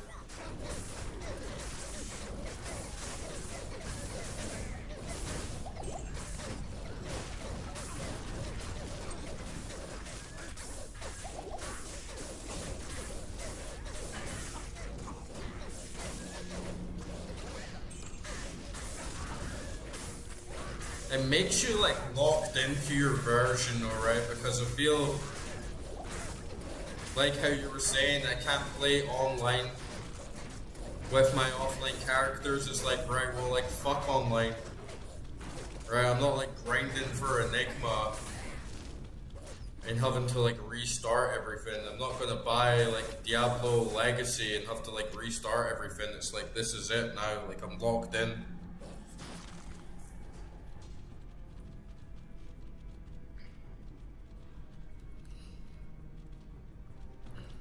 Yeah, it's such a time sink. I can't really blame you, honestly.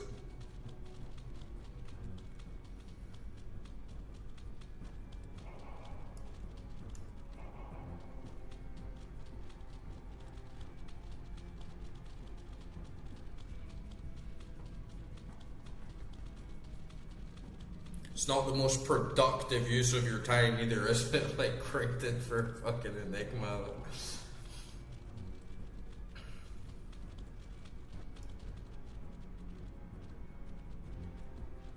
Ah, right, yeah. Especially if you can like get a big group of people and like scale you up and like rush really fast, then yeah, I can definitely see why it wouldn't take as long. Because even just being on P3, it does make like a huge difference. Yeah, I've even got some levels. Right, start putting in the strength a little bit.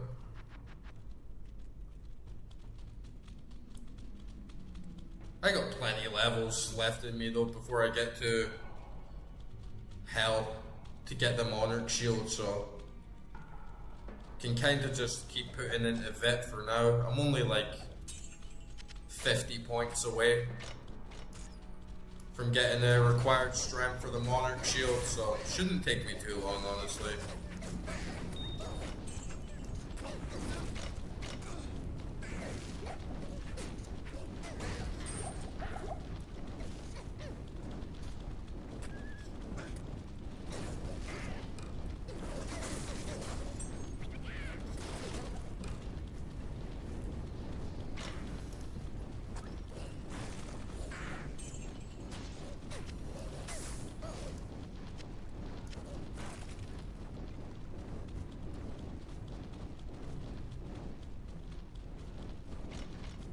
I never even tried Seasons out in Path of Exile.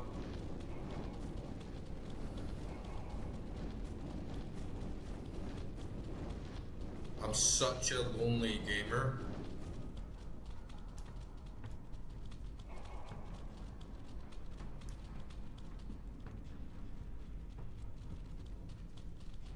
Yeah, that's true.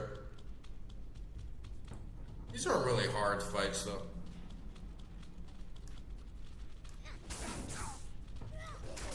I'll say that now and then I'll walk around the corner and I'll die.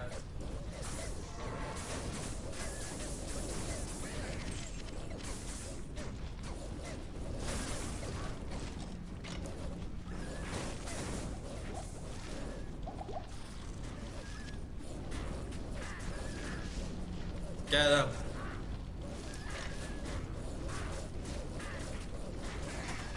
Nice. Look at this juicy blobby blood. Okay, we got him. Yeah, he wasn't hard.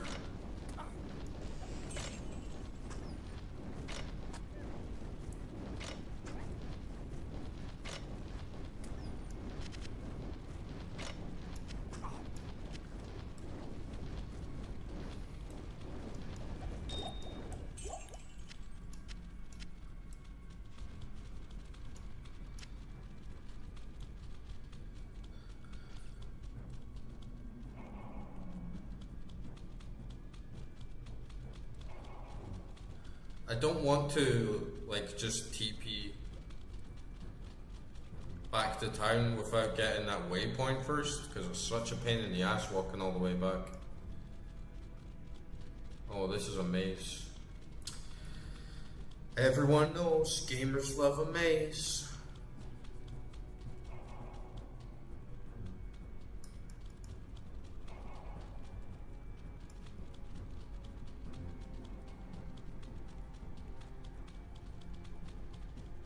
God damn it.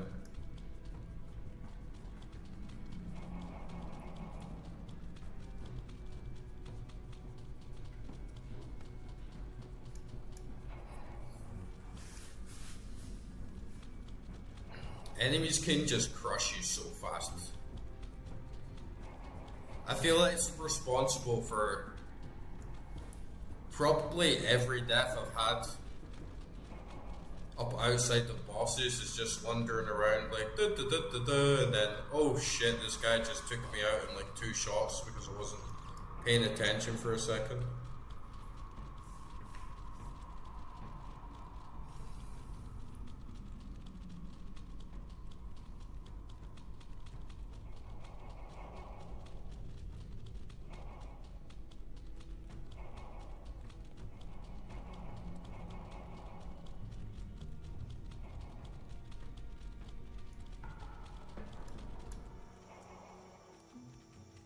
Okay, let me have a little bit of bread. Need some nourishment. Such a warrior's meal.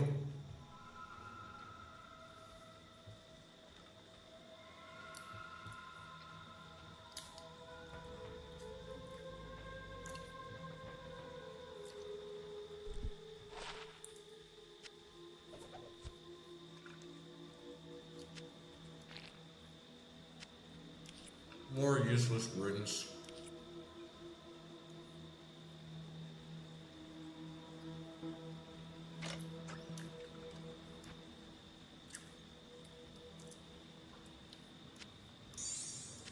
Impossible.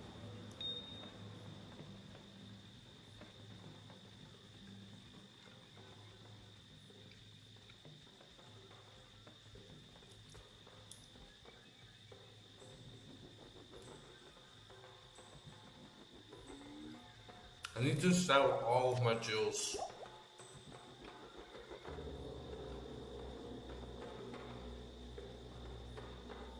I need to ask Ishio when he comes back about crafting jewels if they actually serve any purpose.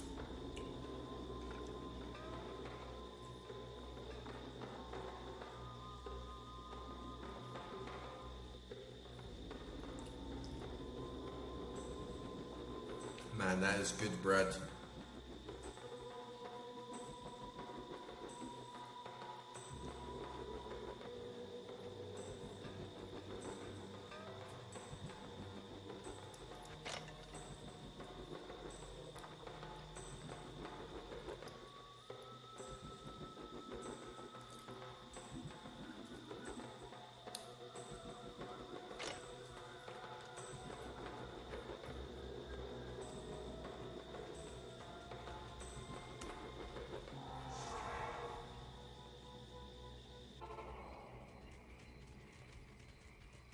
Hello. This magic ring does me no. Bilbo's ring.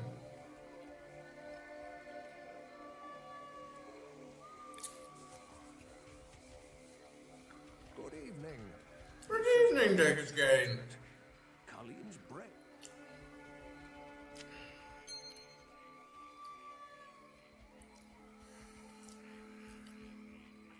Ah, Deckers Gain. It's nice to see you, my old friend.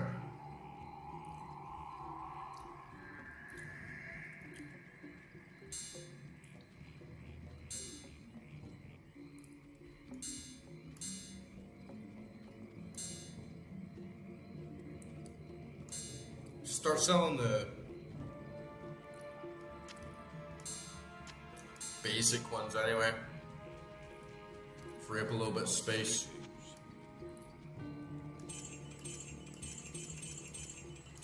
Not much, but it does the job, right?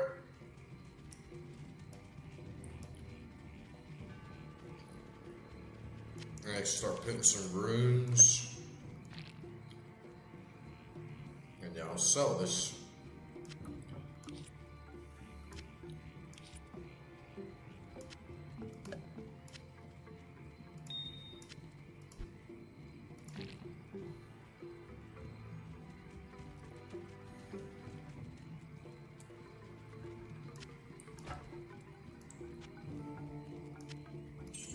Need to just start going crazy on the potions. Just to slim myself down a little bit in my actual bag.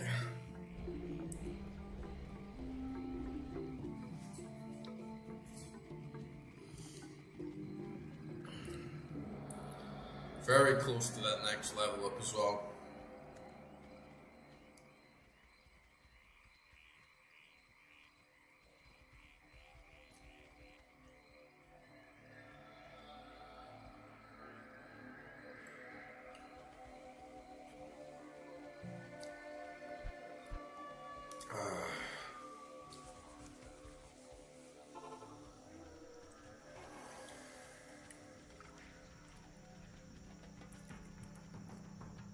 Fucking bread is like low key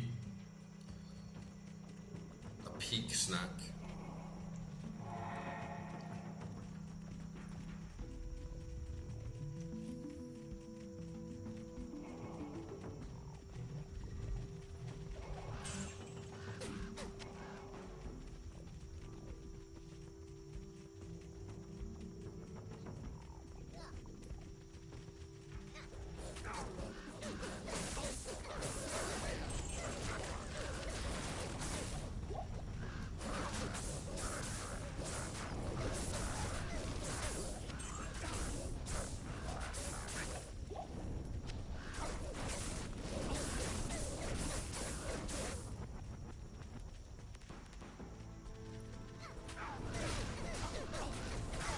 Oh shit.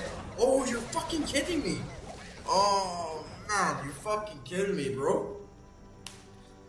Man, it just got squished in an instant like a fucking bug. Goddamn rats, man.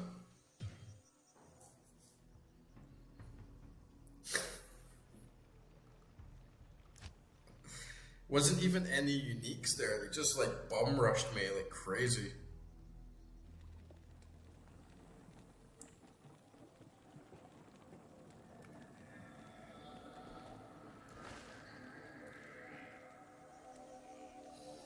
God damn it.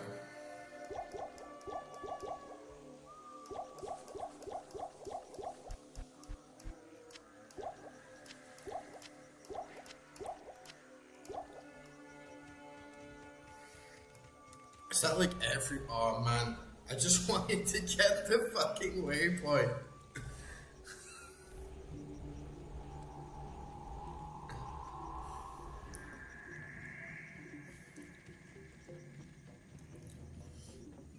I just wanted to get the waypoint so I wouldn't have to keep like coming... I wouldn't have to walk so far each time, you know?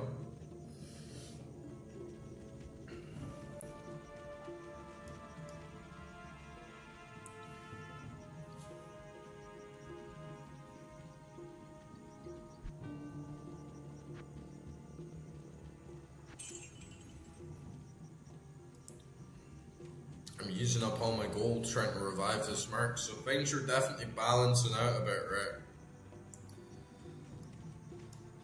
Greetings.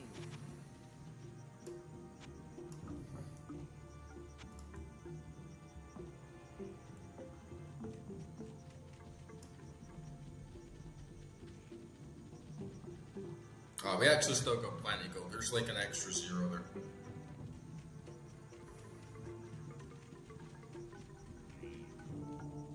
God damn it, we have to go all the way back to Great Marsh.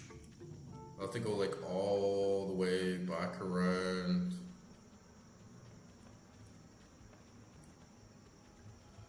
God damn it.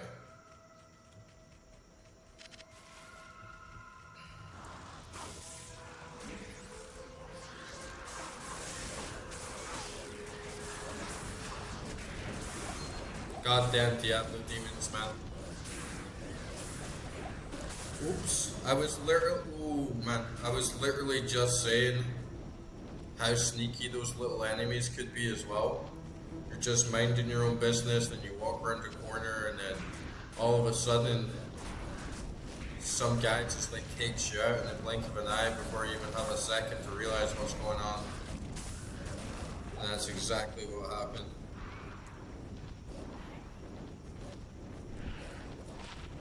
Man, we're getting so many rings tonight.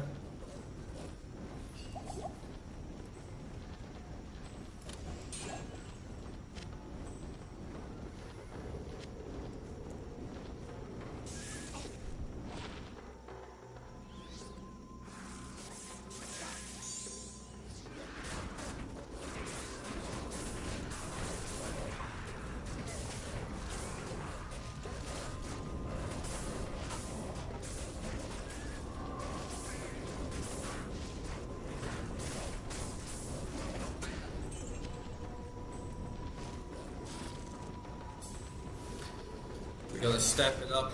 We gotta rush. Demons are trying to disrupt their chill Sunday vibes with their goddamn shenanigans. Take this, jungle zombies.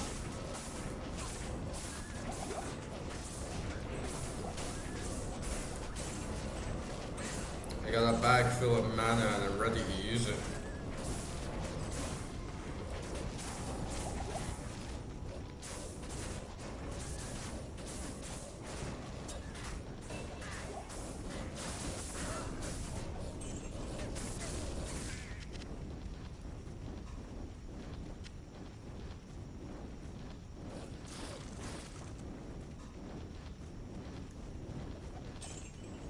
Get some of this gold back.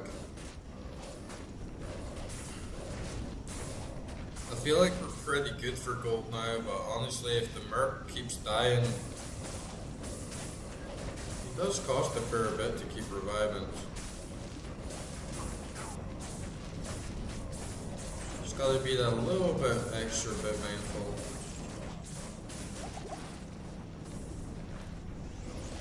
And this is like the thing, this is like the mindset you get in when you just take a big loss on an RPG. Is you start rushing and you just want to rush back to the same point, but the more you rush, the more risk you can take, and then you can start dying again.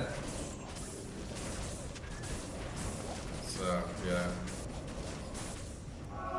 We can't let the demons disrupt our Sunday chill, right? We can't let the demons disrupt it. Oh, hey, man.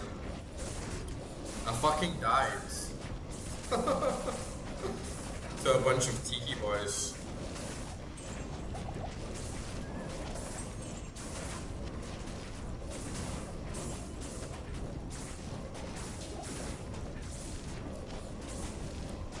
What? My merc can use potions?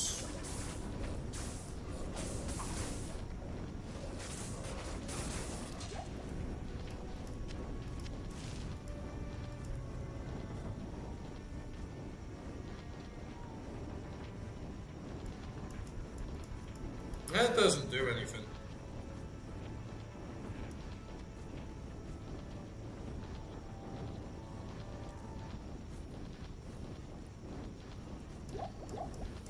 Yeah, I'm not getting anything like shift click on the potion belt to like send him the potions.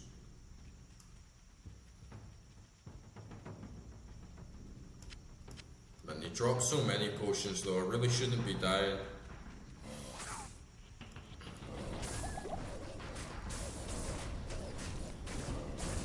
My minions are starting to take a lot of damage though. When we came in to the start of Act 3, it was going like really smooth.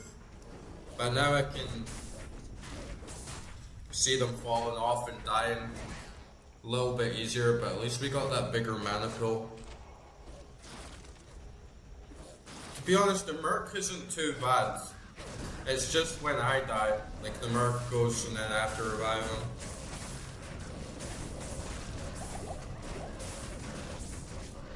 But yeah, I literally had no idea that the Merc could even use potions.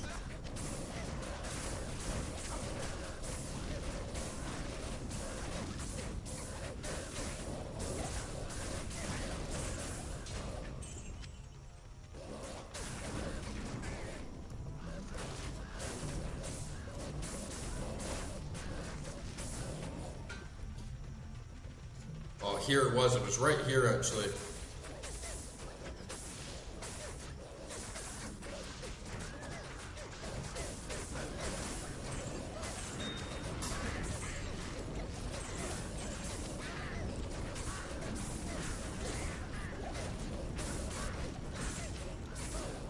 No, it was a bit further along actually.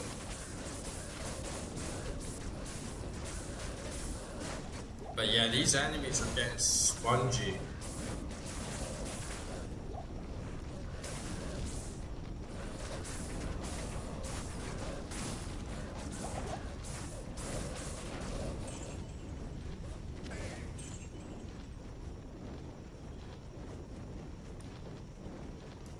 Die zombies.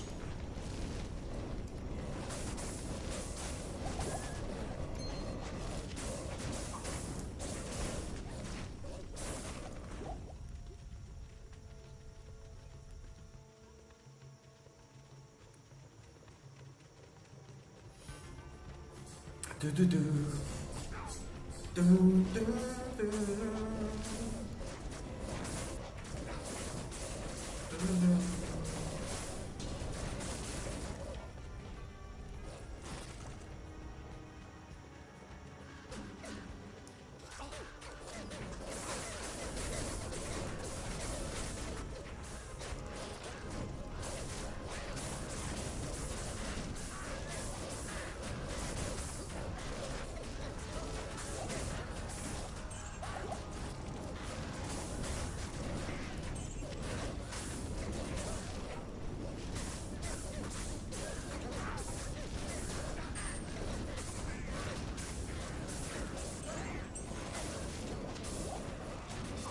Ooh.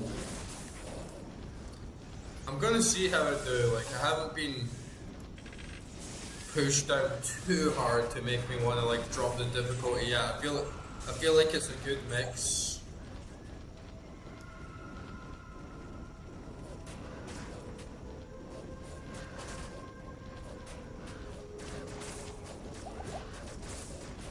Just gotta be like a lot more careful and a lot more like on my toes, which I enjoy.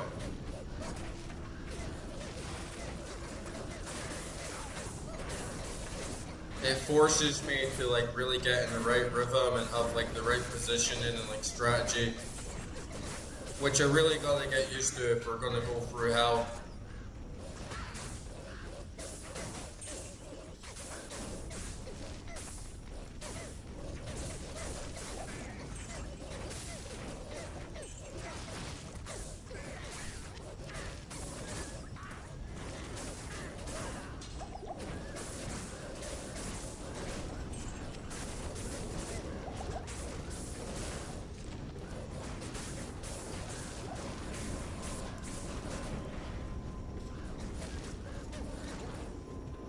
Is there like an average like base rate that a lot of people play solo on, like in terms of scaling up the players? I feel P3 is a good kicking point, right? Like P2 doesn't really do much. P3 is good without just kind of like going overboard.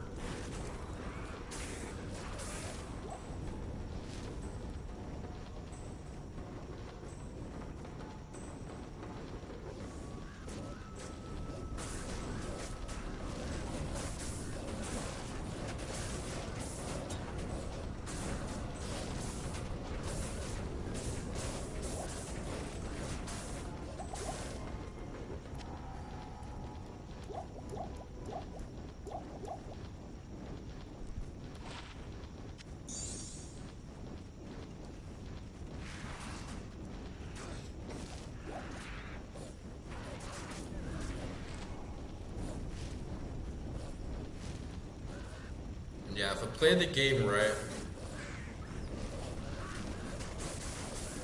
Damn, you use PA, that must be fucking hardcore.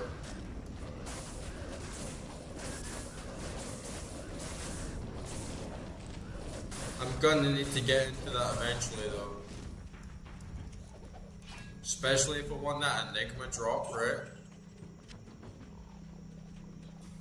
But yeah, I actually do alright as long as I play the game right, as long as I don't get like too complacent. And actually just keep an eye on everything the way my build's supposed to be working. Keep an eye on those summons. Don't jump too far in ahead, don't get too cocky.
I gotta level up. My Merc gotta level up as well. Oh, nice. StarCraft 2.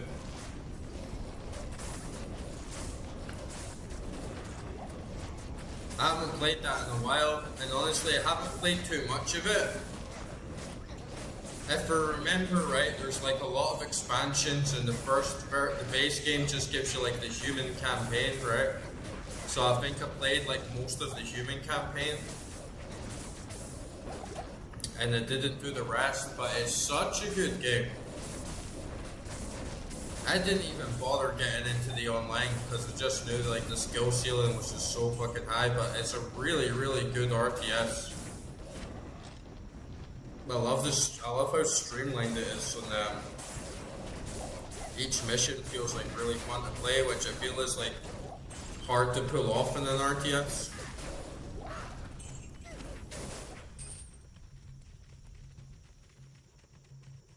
How long has it been since you played it?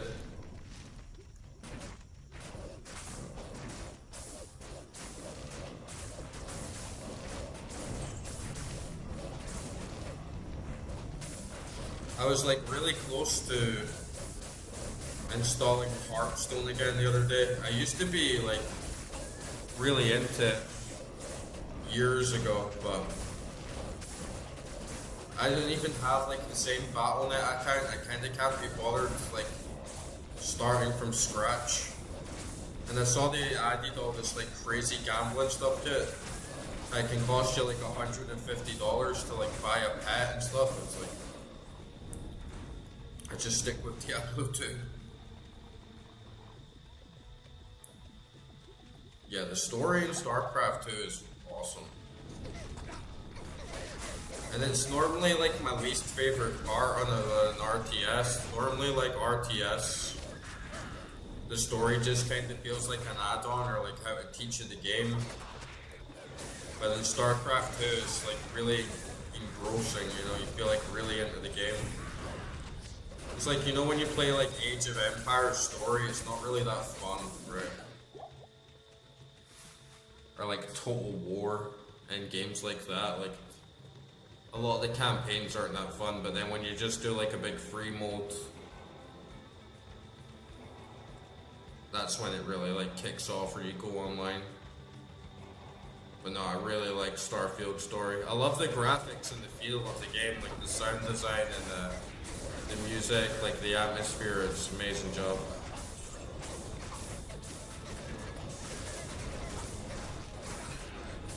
One game I really want to try out is Warcraft 3.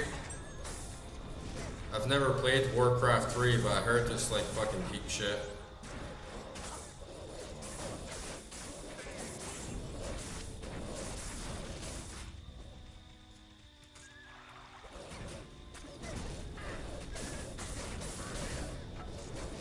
Oh yeah, they could easily make a StarCraft movie.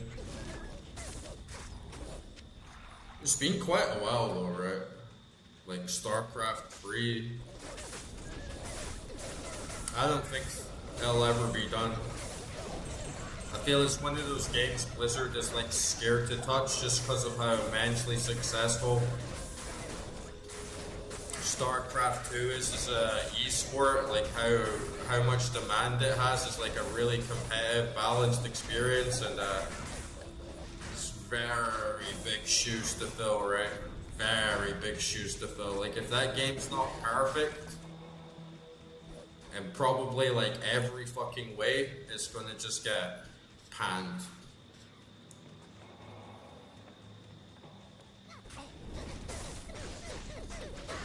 But the graphics in StarCraft 2 are great as well. I think Blizzard, even in Diablo 2 in like 2000, right? Like the graphics in the FMVs are amazing, man.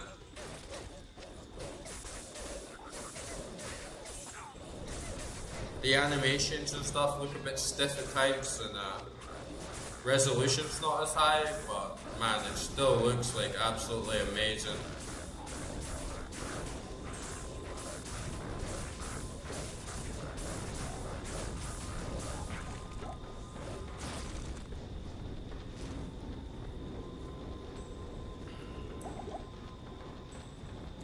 Okay, I think this is where I died.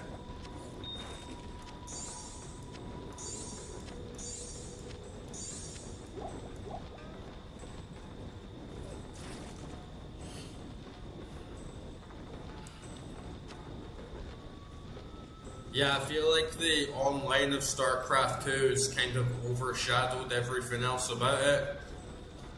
I like the competitive aspect, like it's a competitive game now, right? Like first and foremost, it's like Dota.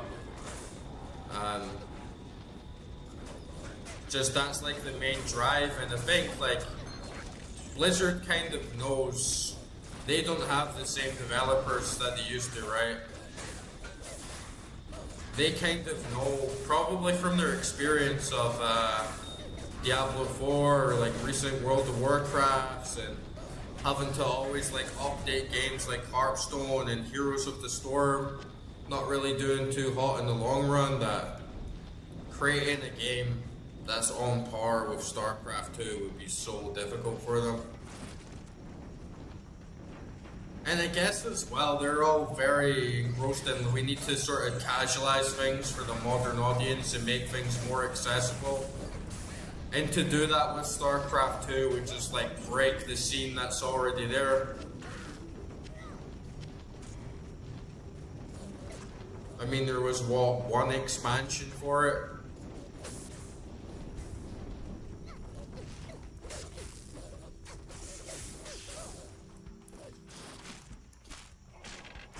I should play StarCraft 2 again though, kind of making me want to play it again.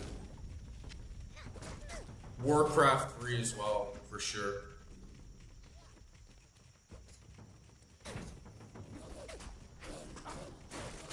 Yeah, I would say so, like for like the FMVs and aesthetics, they are like one of the top dogs.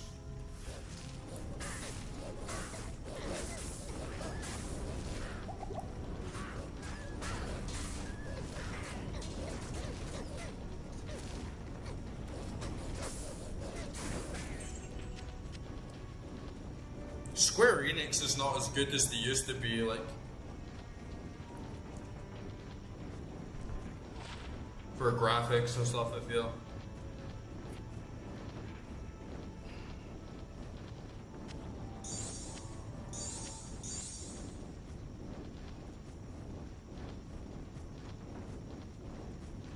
Oh, there's 3 parts, right? I thought there was only 2. But yeah, there's a campaign, like there's a campaign for each of the factions, right? I forgot.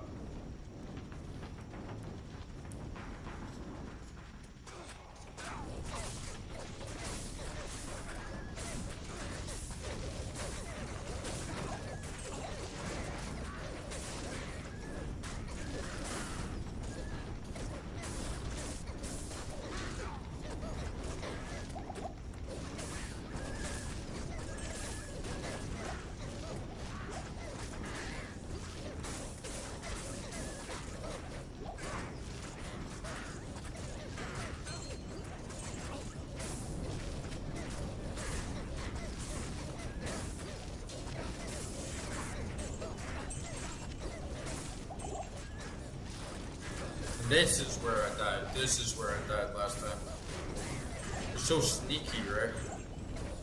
Man, I gotta haul ass back and make sure my minions are all up.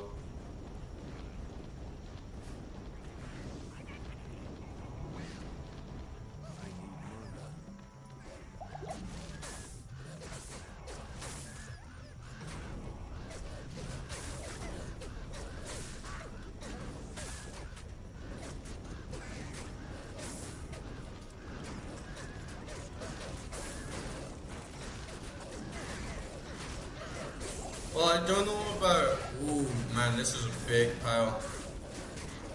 Look at this magic dude, man. Die. Your revenge.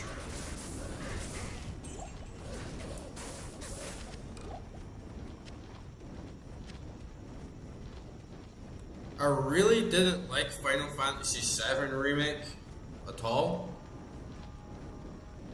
But I think in a game like StarCraft, it works. It's kind of from that era where you still had expansion packs being pretty common. And it does add a lot more each expansion. I think it's a different type of game. But you're right in terms of the story. Like, it is weird to get like a story like split across 3 parts in the same game, or like 3 expansions. It's just if you can do it right. I don't really mind it as long as it's done right. I think like Final Fantasy VII, it was just a game that I'd played so much that to get the same game like reskinned and like bloated up and like changing a lot of the story and the art and everything, it just didn't like feel right to me. I didn't really get into it. But yeah, I don't think there's anything really wrong with it if it's done right.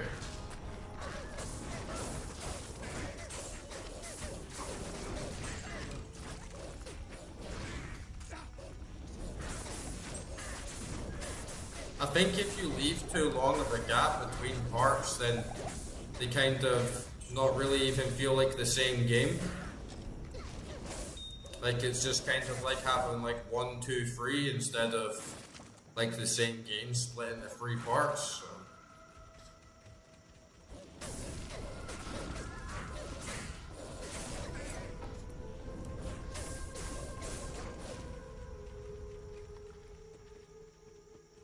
But definitely a lot more expensive, especially when the prices of the games have gone up so much. And Square Enix are really bad for it. I think Final Fantasy VII Remake was like $80, which is a huge amount, right? And then to pay that 3 times for basically the same game, it is a lot of money. Get that waypoint before I head in here, 100%. Because you're paying what, like $240 for all 3 parts of Final Fantasy VII? That's crazy, man. And then it's not just like having 3 discs, it's like you have to wait like 2 or 3 years for the next part to come out, right? So it's a massive like cock block when you're like sitting on the cliffhanger and you don't know if like the next part of the game's actually still going to be as good as the last or anything, so it's risky for sure.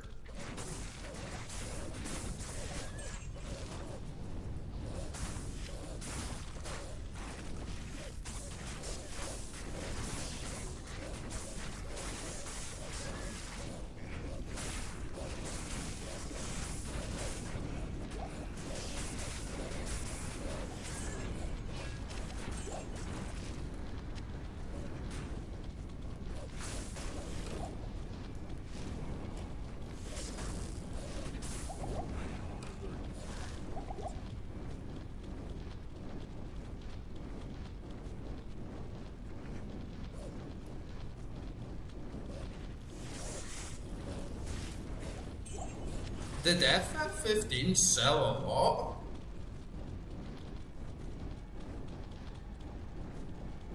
Like, I feel FF15 didn't sell nearly as many copies. Like, even as close to, like, FF7 and, like, FF10, right? But yeah, when I first played Final Fantasy XII, I really didn't like it, but then it became like my favorite of them all for gameplay. Like it wasn't turn-based per se, but it actually was. It was just like real-time strategy they had changed it to. But I don't like Final Fantasy 15 at all. I feel like every Final Fantasy game after 13 just sucked ass.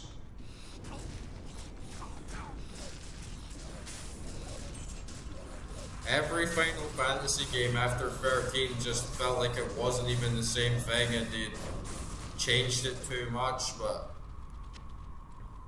I definitely know it's not just like I don't like innovation or that things changing, because I ended up loving 12 so much for the gameplay aspects. But yeah, 13 was, oh man, it's one of my biggest disappointments of all time in gaming. And then 15 was like pretty much the same and like very like, I don't know how to say it without getting like risque on like YouTube policy, but it's very like LGBT feeling game. It's very pro gay, like homosexual like feeling game, and I didn't get into the story like at all.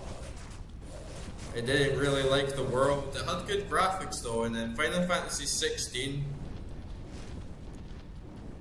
it was like basically like Devil May Cry, right? It was hardly even the same thing.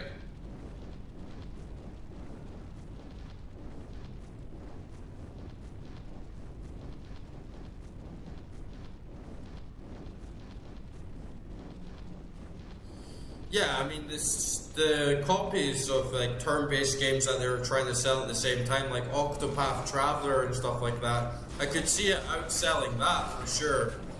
But I don't think I don't think FF14 like outsold FF10 and like FF7 and maybe even like FF8 and 9 in terms of like copies. But yeah, it's just not my vibe, honestly. I used to be like a huge weep, and I used to watch like a shit ton of anime and consume a lot of like Japanese content, and I still do, like especially like older stuff, but I just like stopped liking it the more like the older that I got. And I think FF15 is just like very, very like anime, like typical Japanese writing, and I just never got into it. I can't really like complain too much, or I can understand the appeal, because like when I was a kid I used to like Kingdom Hearts, and that game is cringe as hell, right? Like it's so bad, like the writing and the style and the Disney stuff. So yeah, I saw that they made like a movie and a game all made together.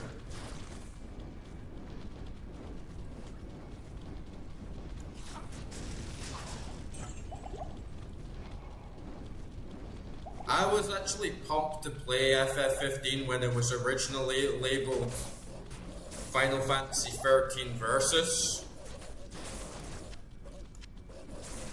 That was like when I was like pumped up to play the game, and then it got cancelled, and then the game got like reskinned and like remade as Final Fantasy 15.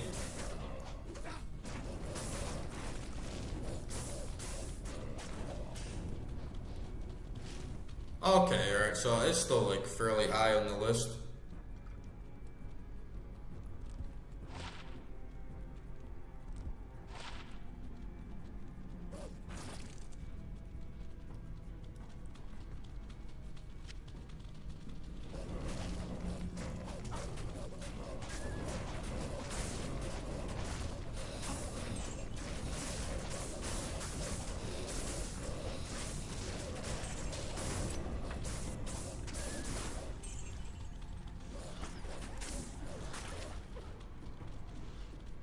Yeah, I just couldn't get into them after 12.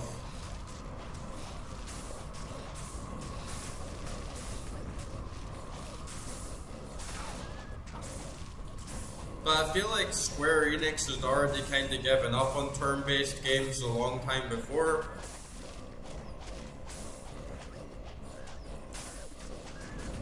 I feel like a lot of publishers did.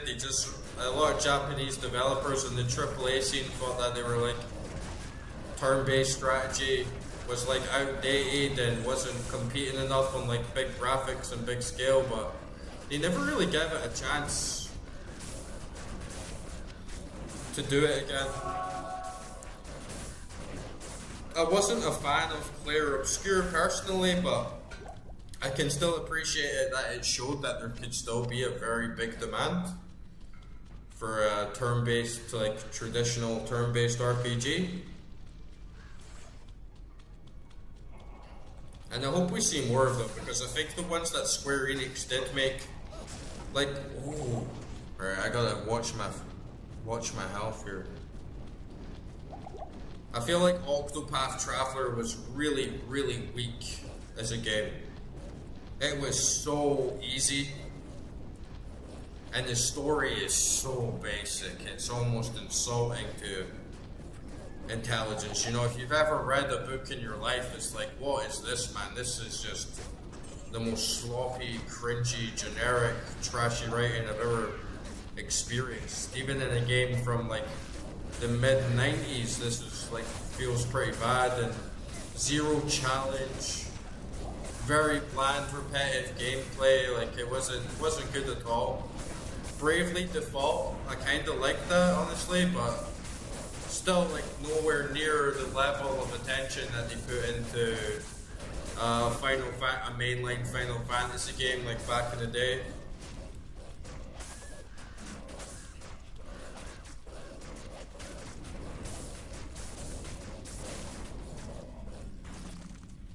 And most other games like the Star Ocean games, they all flop and suck as well. Like JRPGs are in quite a bad position, I feel, and they market themselves a lot to kids. Like the demographic for JRPGs is very much not grown with the audience that enjoyed them as they were being formed. And like Xenoblade Chronicles is like a perfect example. The new ones are so shonen anime, and it's like I'm in my 30s, man. I'm not interested in like little high school kids like getting a demonic arm and like. Even though the gameplay can be good, it's just like in the Tales of series and stuff. It's like, come on, right? Like what? We're supposed to be like grown men, or playing this like really like trashy anime, like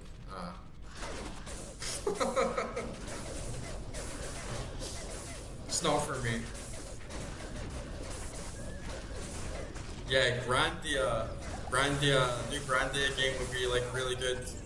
Pretty much any of them, like Wild Arms, Shadow Hearts, Dragon Quest XI was really good. Like one thing that I really dislike about modern JRPGs as well is that they're just far too easy. But at least if you put Dragon Quest XI on Draconian Quest, like you got a really good old school challenge, and I really liked. I really liked Dragon Quest XI. Yeah, not all games are made for kids though, right? I mean, like, Diablo 2 wasn't made for kids. Right? Like, StarCraft 2 is not made for kids. Like, horror games like Silent Hill are not made for kids, but they do make up like such a large part of the audience now, and I think that JRPGs play it safe by marketing themselves towards that like easy like anime style shonen fan base, because they are like a really good market to like sell to. Good evening. But yeah, why can't we get like a Xenogears or like a big boy RPG like for men? I want games for 30-year-old dudes, man.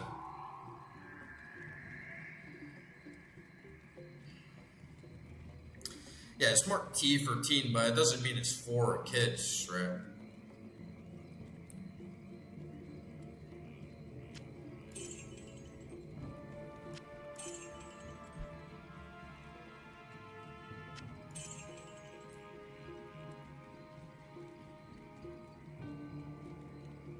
Like it's old dudes that play Diablo.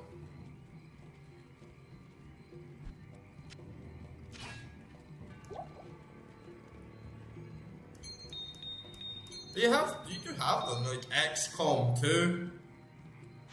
The old XCOM games like Baldur's Gate, like these are man's games for sure. Wizardry 8 is a man's game. An absolute psychopath man's game, but a man's game nonetheless. You don't think? Well, I mean, maybe not made it popular, but it's all old heads playing it now, right? But yeah, Diablo 2 it's not like Xenoblade Chronicles 3 or something, you know, it's not like...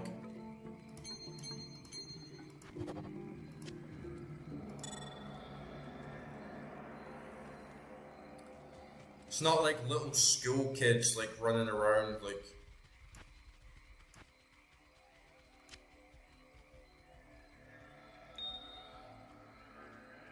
It's like a gritty, dark fantasy world. Dark Souls again, like not made for kids. Resident Evil.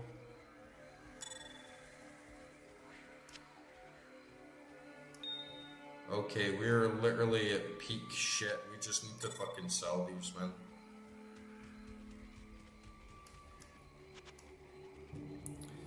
But JRPGs are made for kids. which is a shame because I would still like to have games in that genre I can play.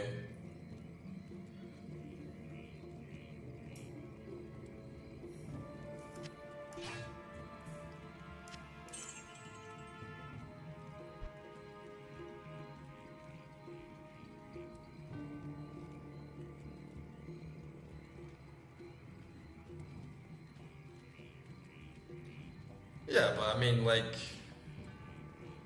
the rating is not what it's marketed for, right? Like, you can have a game that's teen or even like got a free on it, and it's suitable for kids to watch, like, because it doesn't need censoring.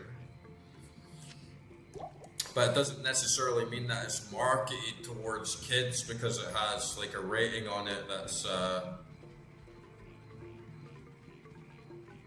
not M or something, you know. Like, I wouldn't exactly call chess a game for kids, or Factorio a game for kids. But they're not, like, violent games, particularly.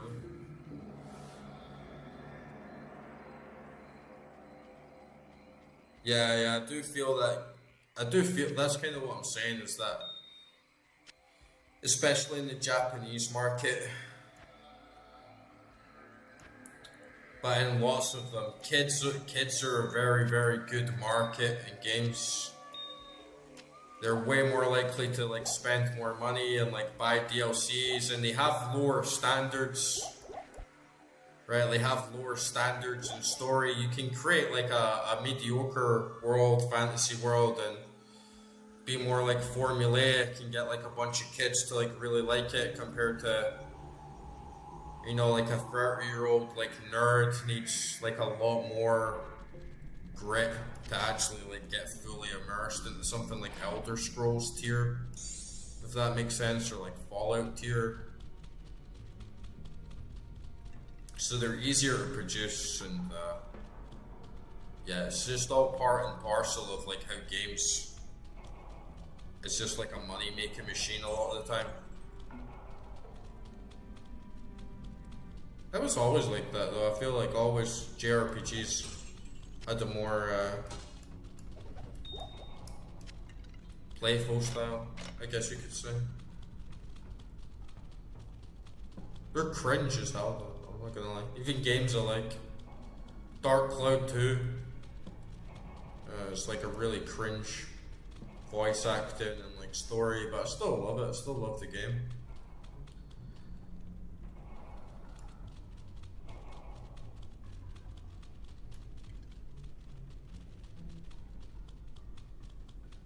I think for me there's something about if it's like 90s cheesy old graphics, I can kind of like let it slide because I'm going back to the era and have a bit of nostalgia on my side. But then more modern games, it's quite difficult for me, especially if it's very easy. Plus there's games from back in 90s, early 2000s, like PS2, like Final Fantasy X, you know, it's can look very kiddie on the front in a lot of ways, or like Dark Cloud 2, but then as well it can be so hard to keep up with all the different mechanics and systems in the game. So there's a lot of times you could buy like a quote-unquote like kids-looking game, even like Crash Bandicoot, and it's like, yeah, kids gonna get like crushed on this game, right?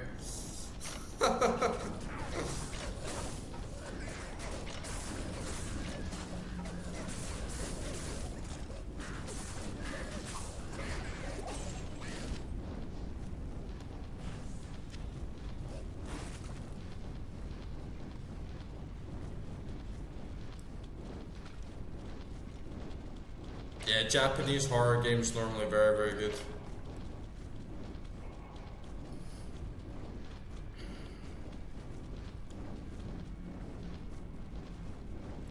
Yeah, that's true. Like FF10,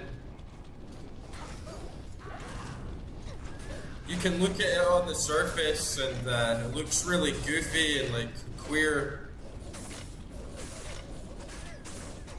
but then it does have like a very like deep lore and gets into a lot of like different themes that's probably a bit too, just a bit too much for a 10-year-old kid to like really appreciate or get into it.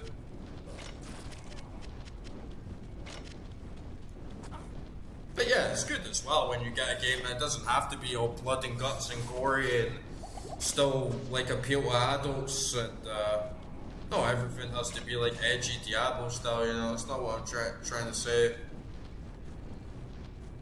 I like a good game that can do both and appeal to both audiences.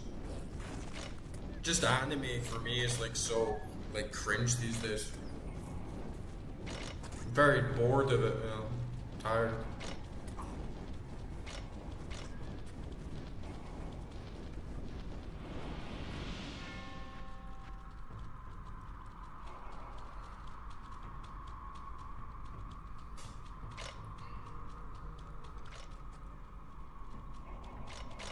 Yeah, it could be like that as well. Like, yeah, I'll just grind forever.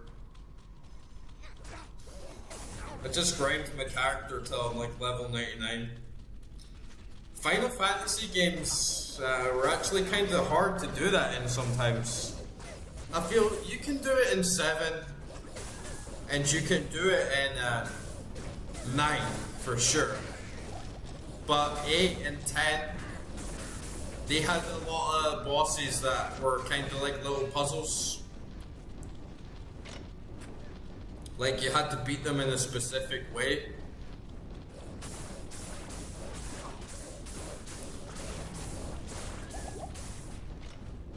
And then you had that stuff of the sphere grid, where if you didn't like collect the right spheres at the right time, like you couldn't upgrade your character, and then because it was kind of linear, you could get locked in areas, so you couldn't like go back and like get the skills that you needed until you beat the boss. And yeah, I had moments as a kid in that game, I got soft locked quite a lot.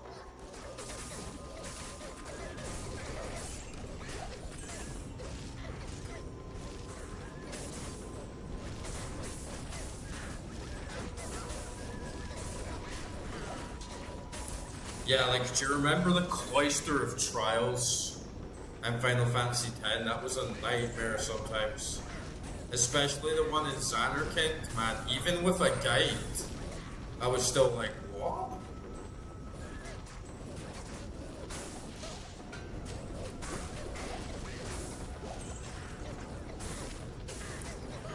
Zelda games are another good example. Like Zelda's very, like the old ones, like Ocarina of Time and stuff, very like cutesy and like almost like cartoony on the outside. And not like super violent or edgy or anything, but man, you try and play that game when you're like 8 years old, you're going to get stuck. 100%, like you're going to get stuck.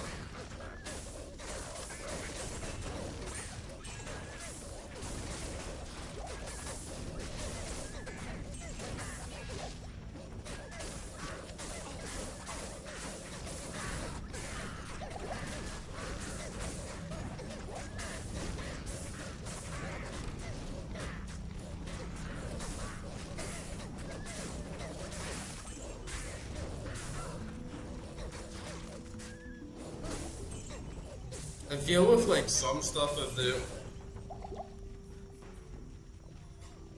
younger generation in games is like if I was a kid again, whatever age, and I was playing video games for the first time, like it really wouldn't matter like what you put in front of me, right? I would still think it's really amazing and cool, just like the whole thing of like playing the game.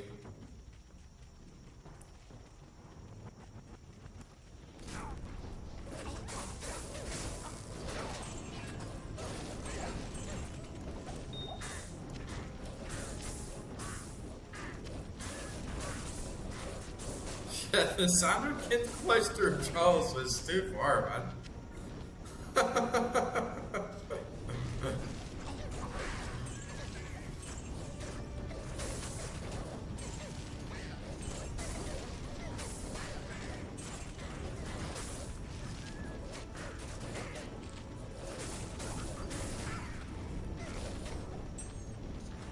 part of the reason I didn't like Final Fantasy 13 so much was because I just like steamrolled it. I used Faith, or what's his name, Hope, Lightning, and Fang, the girl with the spear.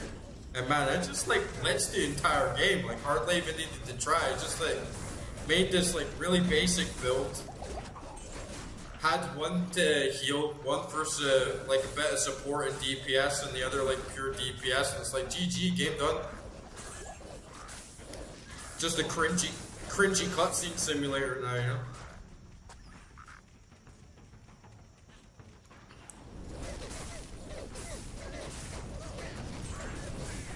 I feel like most of the old Final Fantasy games offer a decent challenge. At least if you're like new to RPGs. 9 is very easy. But the rest do have like a decent variety, a good like challenge. I think 8 was probably the hardest as a kid for me.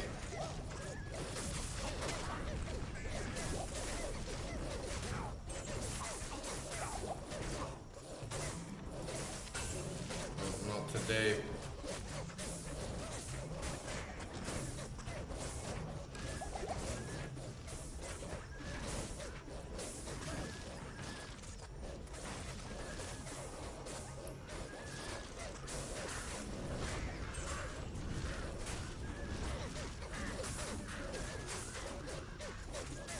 And the soundtrack in those games was absolutely peak. Like the old school Final Fantasy games, man, the soundtracks were unreal, dude.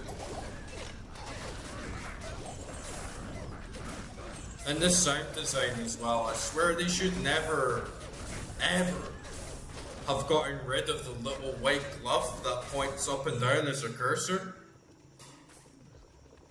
And like the little like noise that it makes when you go up and down, and the sound effects for like putting your gear in and leveling up, man, that like made those games so good.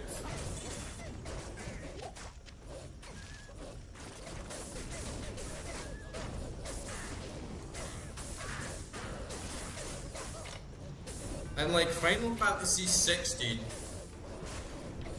I get that like Final Fantasy 15 is a bit like it's a bit of an abomination because of it used to be in another game originally and then it getting cancelled and then them having to remake it and using assets that they had already built from another game. So they kind of forced it to like kind of keep making money off the project that they invested in.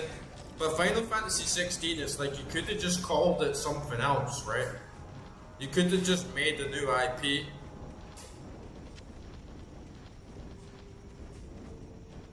And then everyone's happy, all the people that are like, this isn't Final Fantasy, it's like, yeah, you're right, it's not.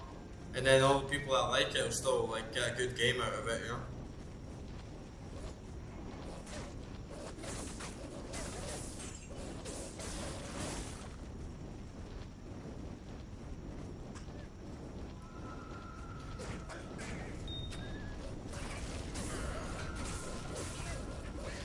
Yeah, game journalists suck.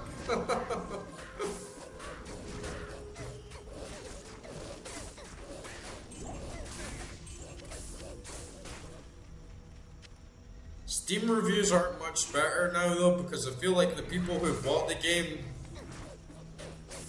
in general, they've already looked at a review and then they like the game, you know. So it's kind of like everyone who buys a game on Steam is already in the camp that they like it, so it's hard to get like a balanced perspective these days. You really just gotta play things for yourself or make up your mind on the vibes it gives you. Quite a lot of games get like overwhelmingly positive and I don't agree with it. So now I'm like really reluctant, even if I see a game with like 97% like positive reviews, I'm still like, maybe it's not too good. Really just gotta play it for yourself.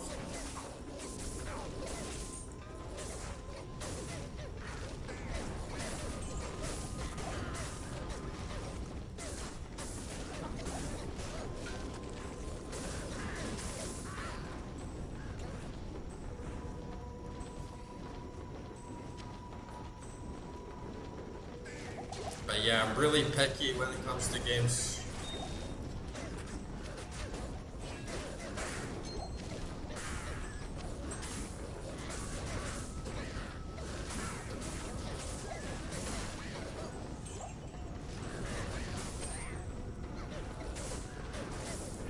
Yeah, this review bombing stuff in games is just unbelievable right now. Like, you have communities on Reddit trying to review bomb other people's games. Like, I saw these posts in the Claire Obscure community, and they all collectively, like, positively, like, review bombed the game, started this big campaign, like, let's blow this up and make everyone think and perceive it's the best game.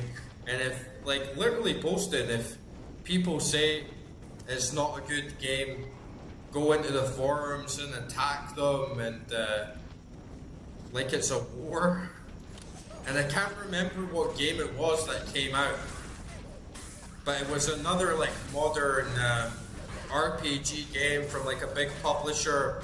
And there was this thread on Reddit in the Clear Obscure community. Oh, this game's getting good reviews, and it could be ranked higher than Clear Obscure. So let's all buy the game and review bomb it and give it a negative score. It was like, this is absolute insanity, guys. This is crazy. Like, what the fuck are these smoking, man? Seriously.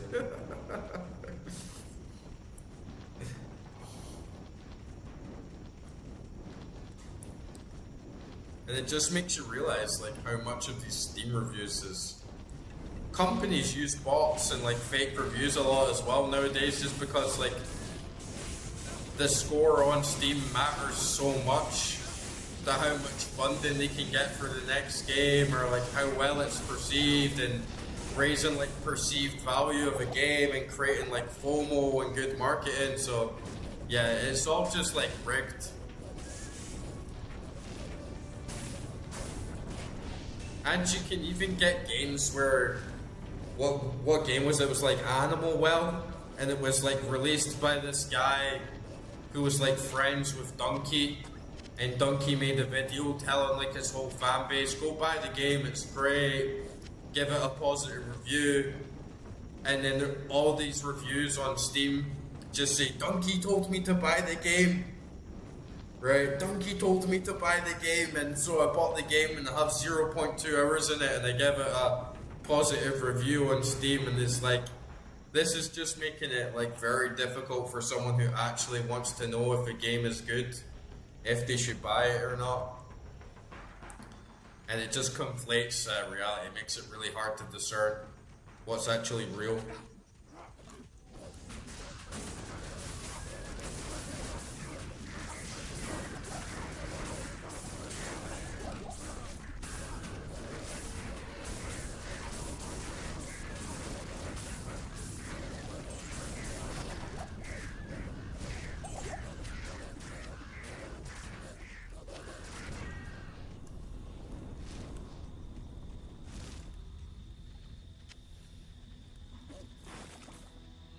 Yeah, it's like high school. It's like when I was in high school and we used to get all like defensive and oh, I've got a PS3, oh, I've got an Xbox 360, oh, fuck you, the PS3 is better than the 360, and then a new game would come out, oh, this is like the best game and it's only on PS3, like, fuck you. It's so dumb.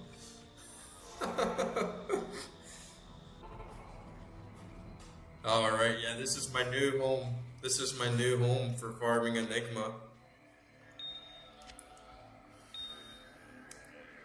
Too many jewels, man. I need to do another big cleanup when I come off of stream. Greetings.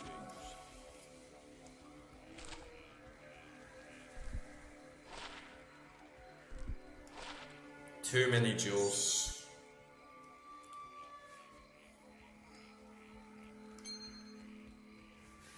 Man, I might as well take all these out, right? Why am I holding this dumbass cudgel?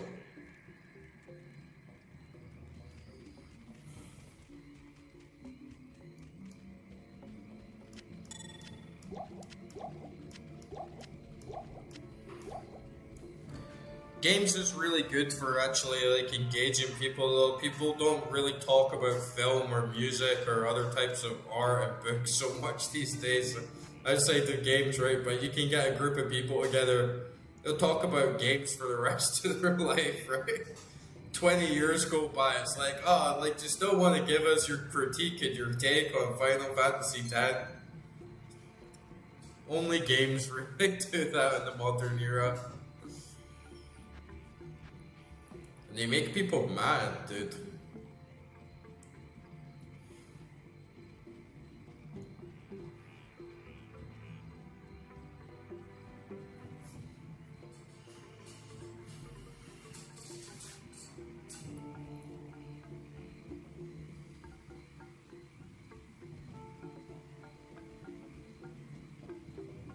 Yeah.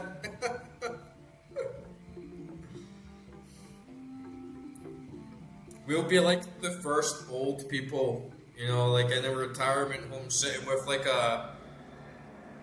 an old PS1 controller, just like, fuck you.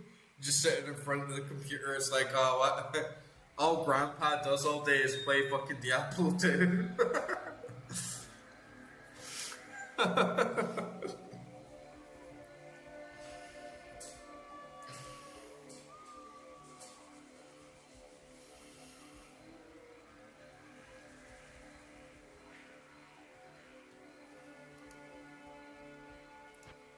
My stash is literally peaked with junk. I can hold no more junk. Oh. Let me mold. It's too much shit, man. At least I have a lot of good gear, though.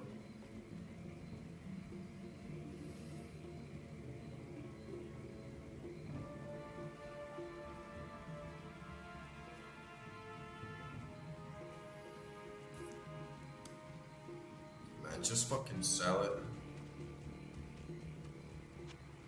I need some mules.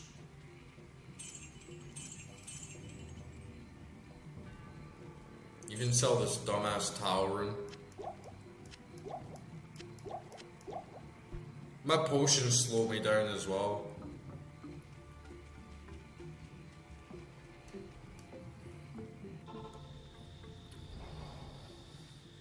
Quite a nice home. I like the swamp, I like the rain.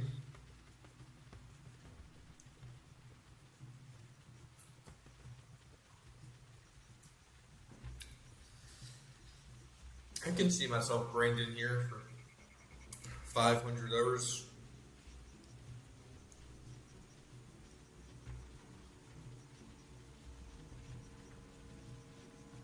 Oh, some good demon blood.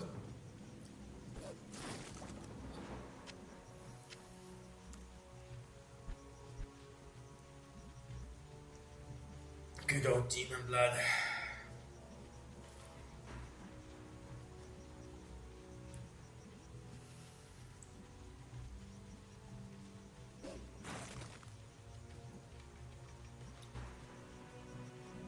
I really need to get a fan to start wafting me down, you know.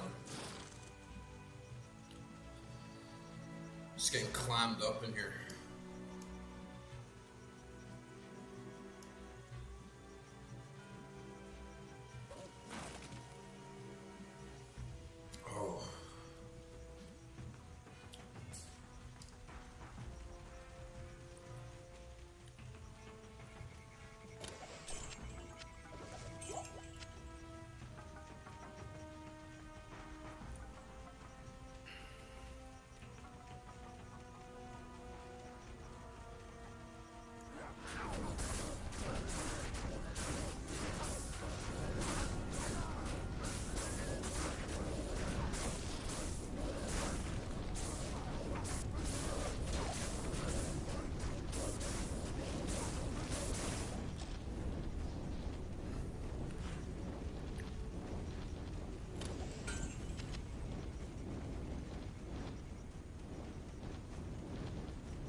the mercenary's holding up pretty well. He's not dying at all, really. It's only when I die. I just gotta look after myself and he'll be fine.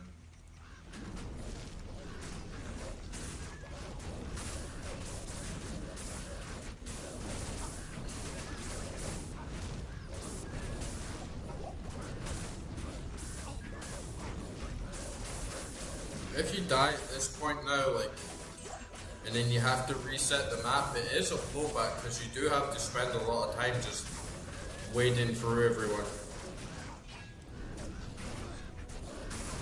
Which normal, it didn't really matter. Oh, here's a waypoint. Nice.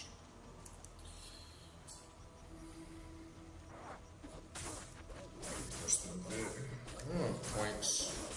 I'll just keep going elemental for now. Like max out molten boulder, then I'll max out volcano, and then once they're maxed out, I'll start dumping more into my summons again, just so they can hold their own as things scale up. Because eventually they will peak.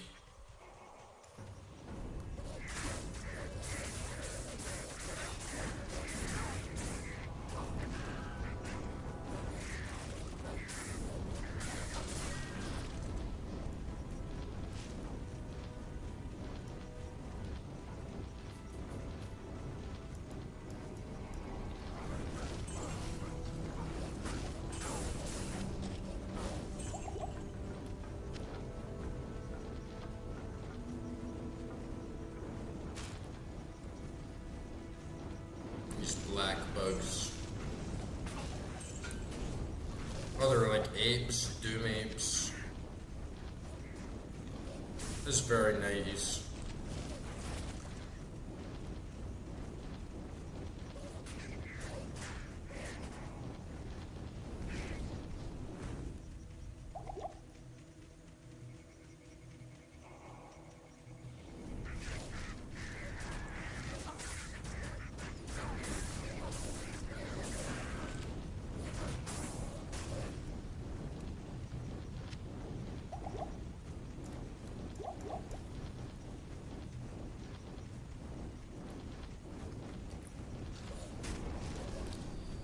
I'm definitely going to start having to just make a character that has no other purpose than to hold all my jewels and runes and stuff, because this is getting ridiculous.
Do you even get a super chest in Lower Karast on Nightmare? Is that just a hell thing?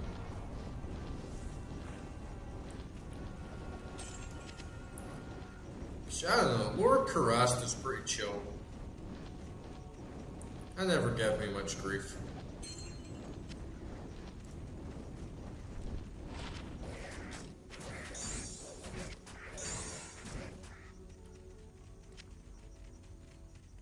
Nice and easy.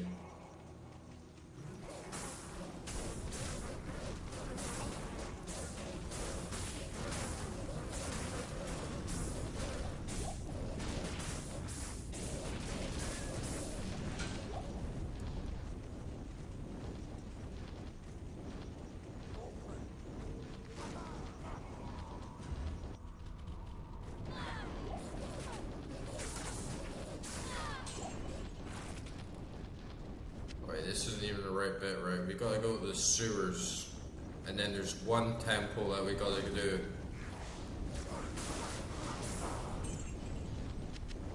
To get the last part.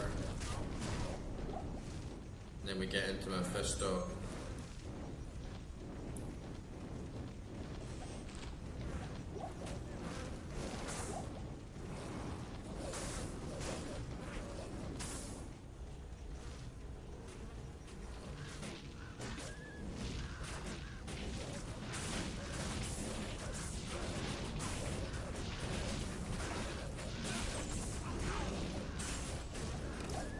Oh, my fucking merc just died, man.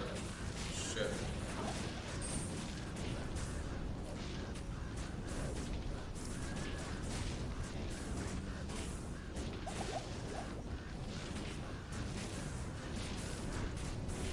Man, that guy's packing a punch. He just like decked my whole crew. Okay, we'll take a quick trip back to get that mercenary.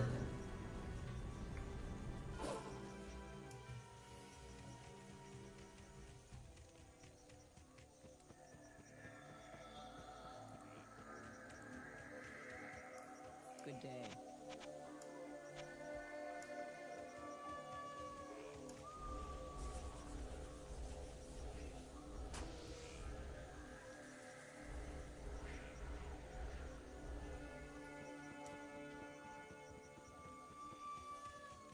Better dump some of this gold just in case, right? I'll just deposit all of it just now.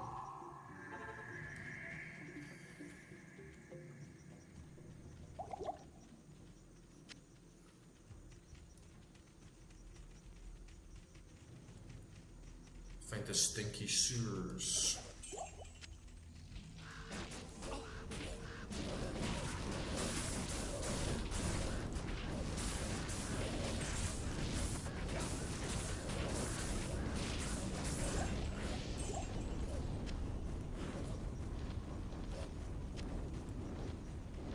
This is them here.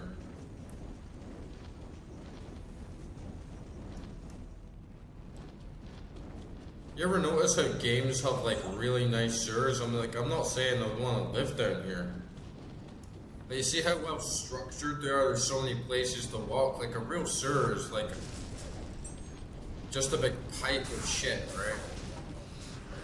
Sewers in games are like unbelievable, right? You've never seen a sewer like this in your life. Guess it's like a fantasy sewer.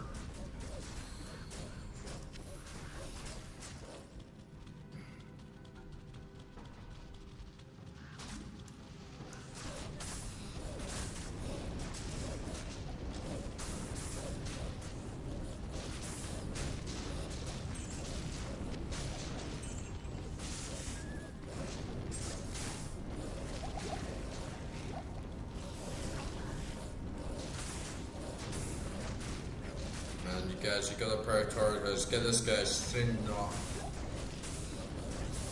Sin kill. Sin kill the shade. Such an edgelord's name, man.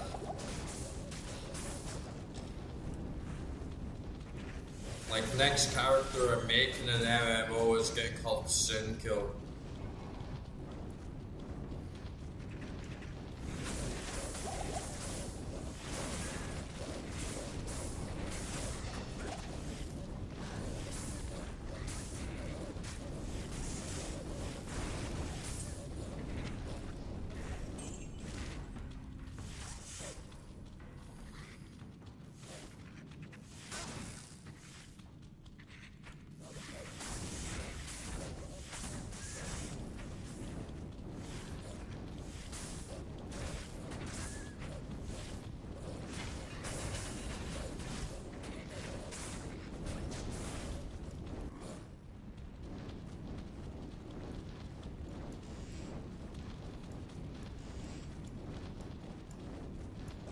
That is such a nice creek on those chests.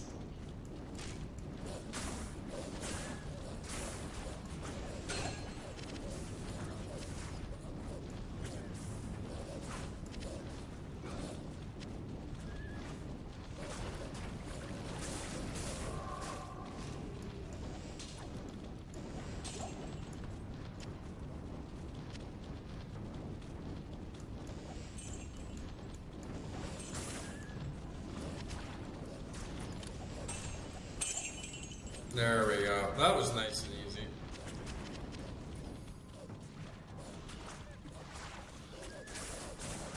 I hate these tentacles in the water, man. They're so hard to deal with. I might as well take one of these before I use them.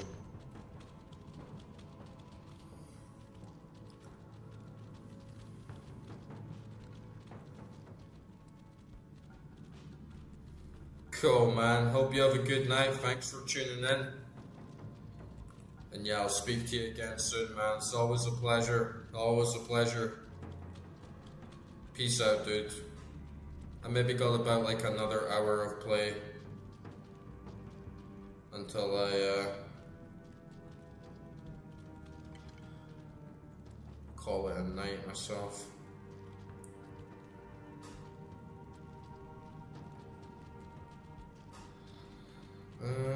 We have everything now, so... Oh, we have Kalim's Flail, one left.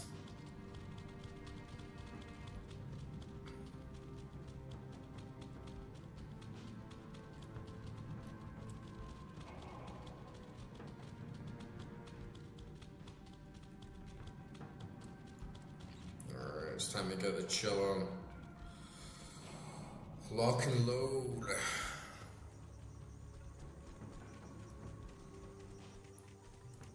Get up into Trav. Get this flail. Crush Mephisto. I mean, that's pretty much it, right? We don't have much longer to go on an Act 3, so we should get this done tonight.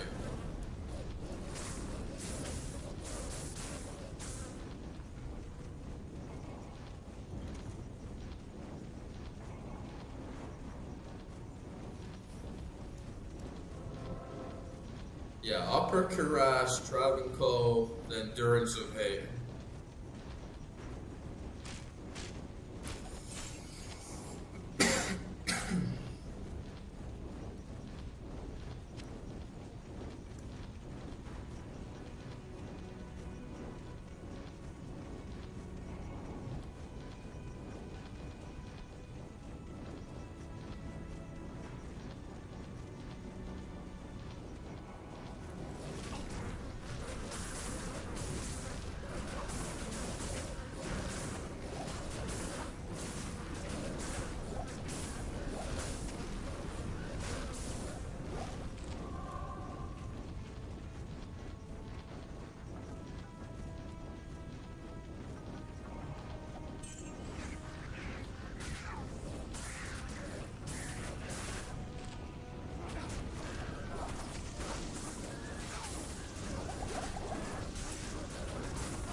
My wolfies.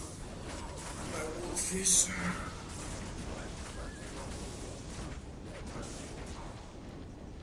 Jimmy, Timmy, Steve, Oswald. I'm still waiting on a name for Raven number 5 from the chat, by the way, guys. You can adopt a Raven on stream tonight.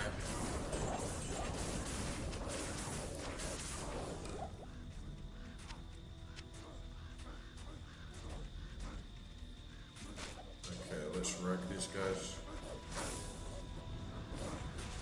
I'm definitely gonna do the end of Act 3 tonight. And then next time I'll definitely finish Act 4. Maybe like half of Act 5, and then it'd be time to get down and dirty in hell for the first time. I'm really looking forward to seeing those drops. Gonna totally get that Enigma. I've just got my mindset now. Once I have my mindset that I'm gonna do something, that's it. So it might be a grind and a half, but god damn it, man, I'm gonna get Enigma. I'm just gonna throw my life away for this Enigma.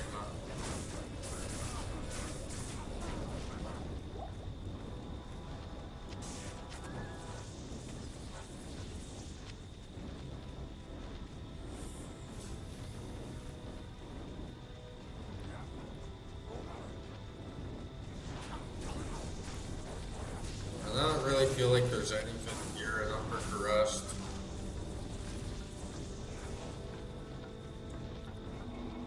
We're like mowing through most things quite easily, so.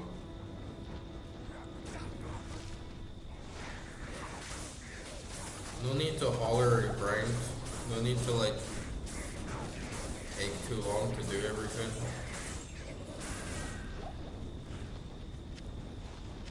What's this? Just like a temple? Yeah, these are the temples that you come back to after you like crack the flail.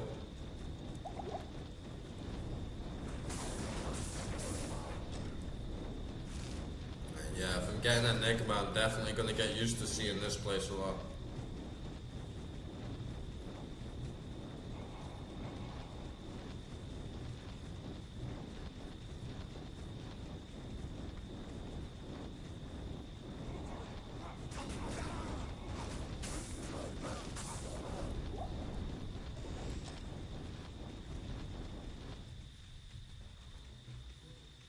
Juicy demon blood.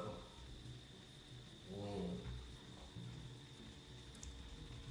Shout out to everyone watching right now. Hope you're having a great night. The YouTube crew, Twitch crew, Kit crew, Rumble crew, everyone. Hope you're having a good Sunday. Hope you're having a nice rest. And yeah, I hope you like the vibes.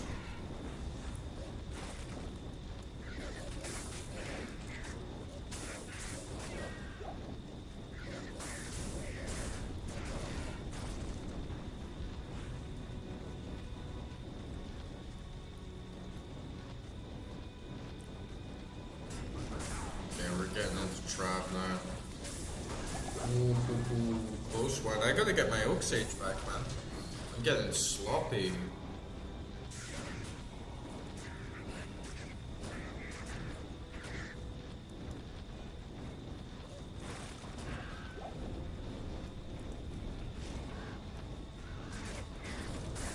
Can't be missing out on Oak Sage, right? Sometimes your mind just like wanders a bit and then you realize like half your minions are gone. Definitely gotta have Oak Sage at all times. It like doubles my health.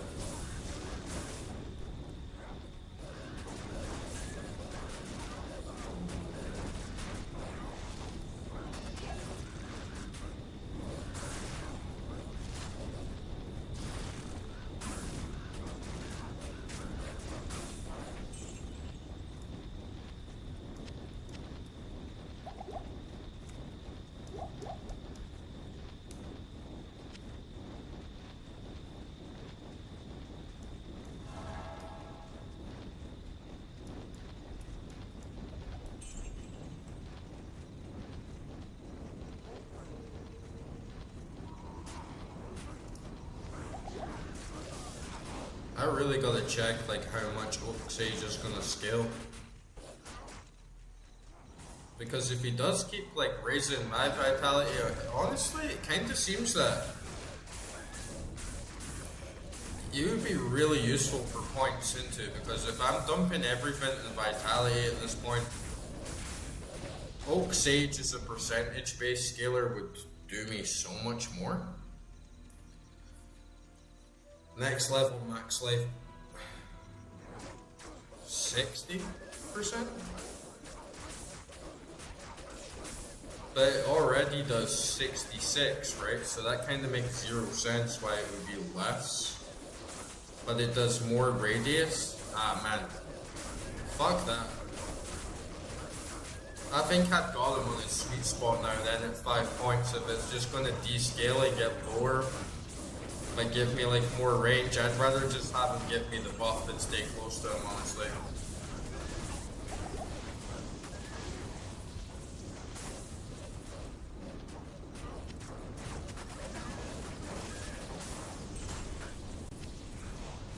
That's kind of weird, but oh well. You notice some stuff like that? Like on Sorceress, I kept like dumping everything in the fireball. And then my mana was getting squeezed. Like so much. And then I realized that every point I was putting into fireball was costing me more mana each time, so it made me realize that I'm using more resources the stronger my spells are. So if you just dump absolutely everything into the same spell, it does like eat up a lot of your energy.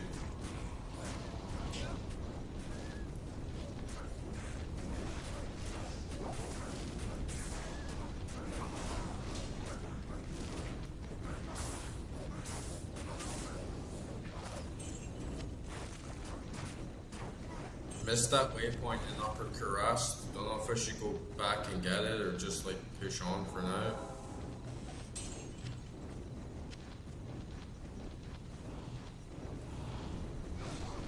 This is where we get the flail, so I'll just get this and then I think we have to maybe go back a little bit. Ooh. He just annihilated my minions, dude. Big Billy the Bear is still good though.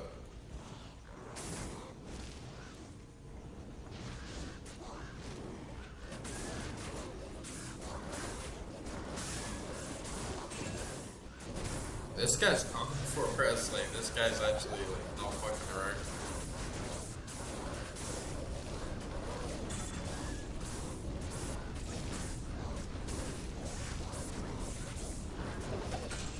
Okay, we got him. We got this.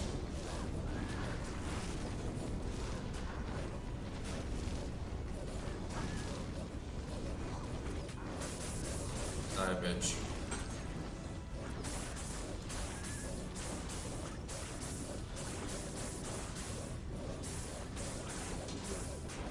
Where'd he go? Did we actually get him there? I feel like he's just teleported away.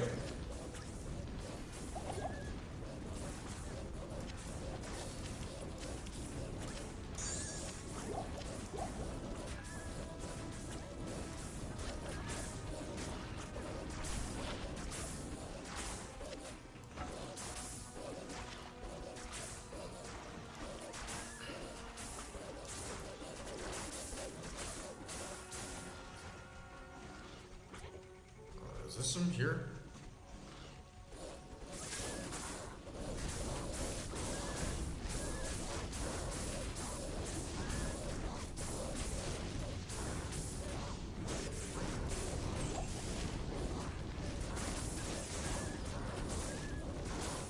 Fuck the council.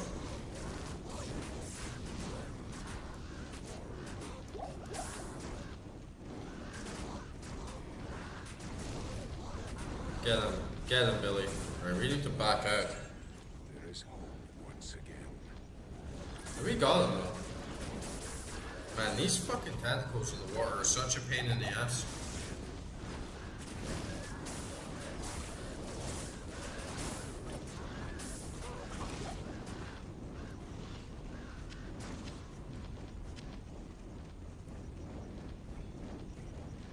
Alright, we're good, we got it.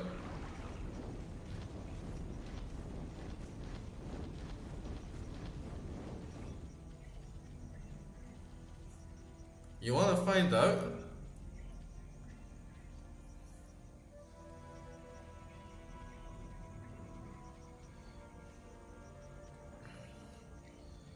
I mean, it's a polearm, so I don't know if you can use it. I think that's maybe...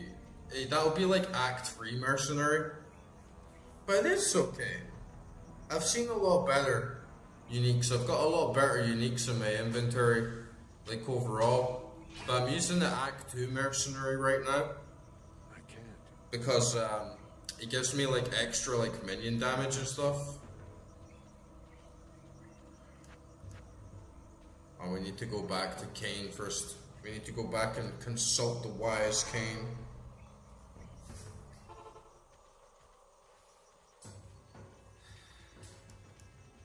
Once properly imbued, Kalium's flail can destroy the...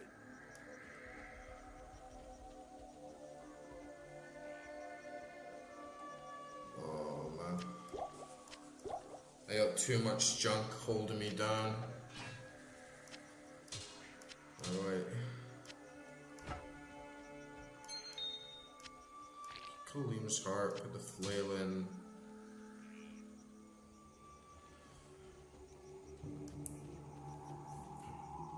So you look at the state of the stash, it's absolutely filthy. Have like no space for my runes, like no space for my jewels. And yeah, like this is kind of better polearm overall. Right now with the like mercenary, have the Act 2 one with a scythe. But he's dead now, so I can't even show you. But yeah, honestly, I might just sell that. I might just sell it. Because it's okay, 12 to 126 damage is very good. 10 max damage, 7 poison damage, repairs 1 durability, but yeah, I've had better for sure.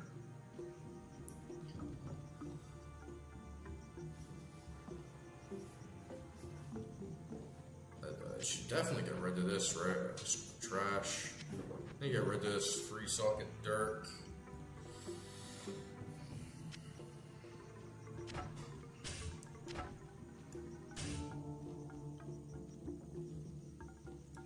Just end up in this state where I just want to get things done and not focus too much on all the inventory management on the side, so I get in this point where I just do everything after stream, like off screen, and just spend like 15 minutes like filtering through my whole stash to make sure everything's all good.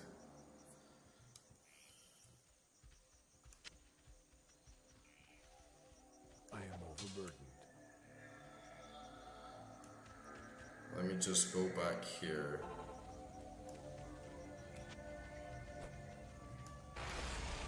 Smash this.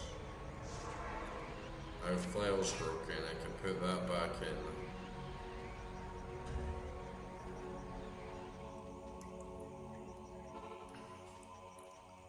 Pick this back up. Yes?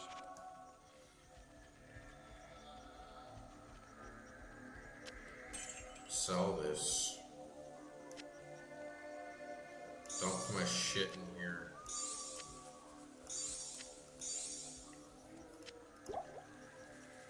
Drop these, well, I guess I'll keep the rejuvenation potions for now.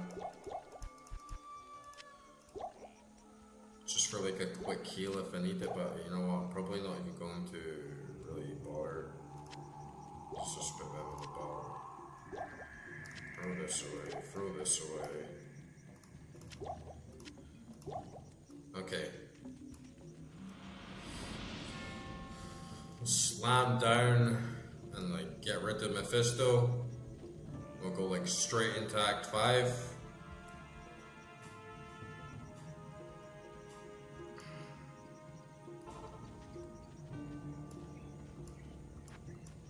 I still gotta get...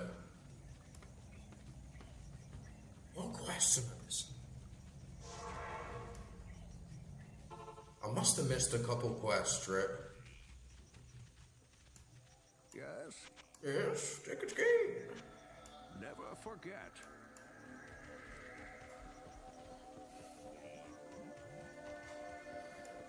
It pains me to waste time with you, sir.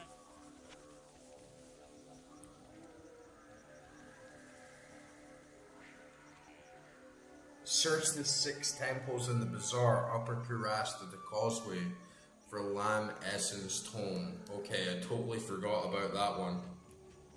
Totally slipped my mind on that one.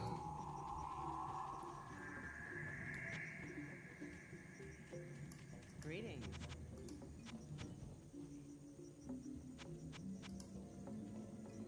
So I guess we got one more set of dungeons to do before we can get into Mephisto.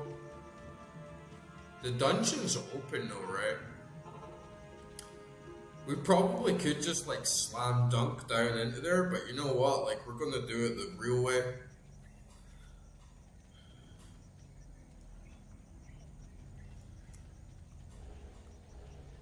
we're gonna go back to Upper Karast and start searching those dungeons for the tome.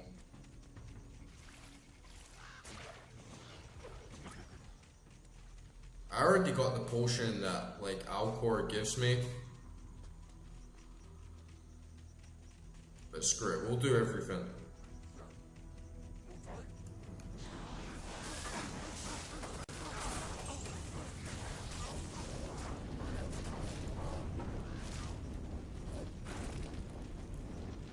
It'll give me an excuse to get that waypoint back as well.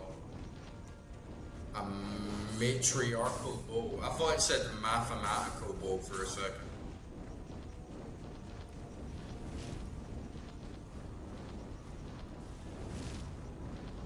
What the hell is this guy doing? Stand and fight, dude. It's supposed to be a hero fin. He's like glitched into the wall or something.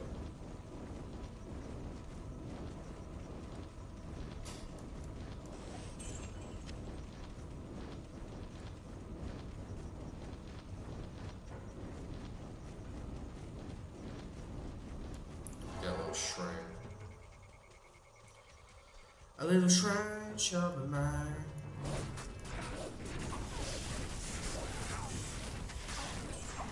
Oh fuck. That was heavy.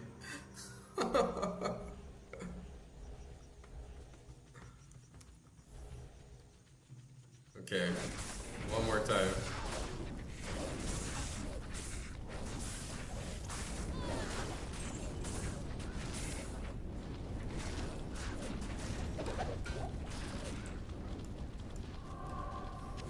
Got him that time.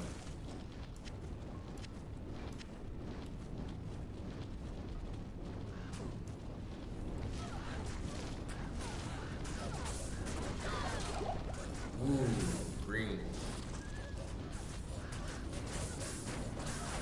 One more step closer to my holy grail.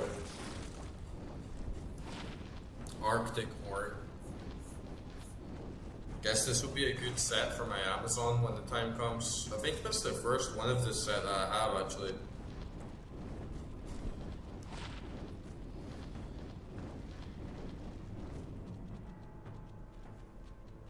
And that'll be a sell. The bad thing is though, like I'm gonna get like, some good XP and a bit more time to like grind. But my inventory is gonna be so fucking clogged, man. After doing these like dungeons. I normally get really lucky. I think the first time that I did this quest,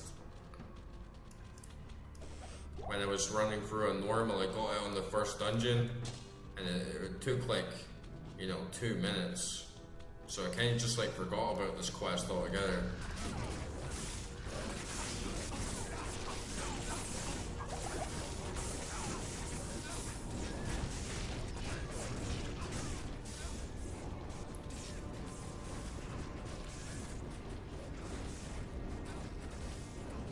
Oh no, my Merc's gonna die.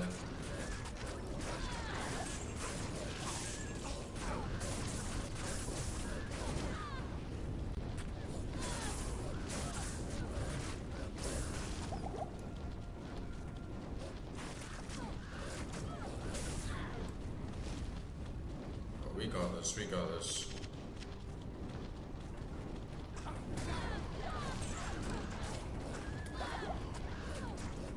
I guess it's not here.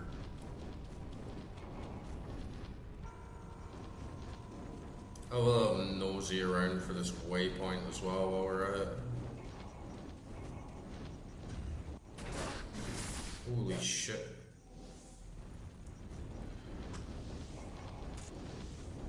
Yeah, I gotta make sure all my guys are right and ready.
Okay, it's not in here.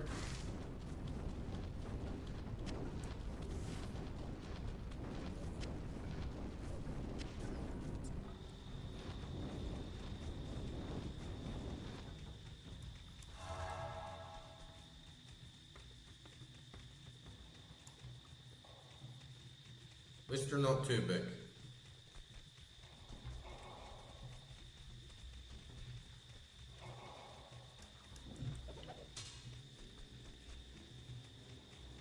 And we already cleared out like most of the outside, so.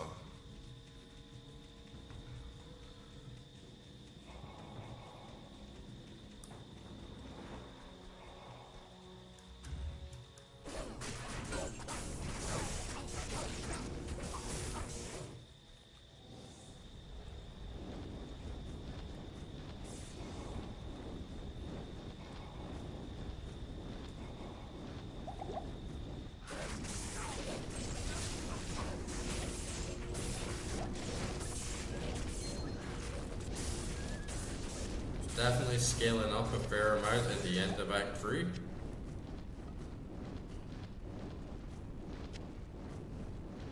Coming in wasn't an issue. Going out is a little bit more risky.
Trash.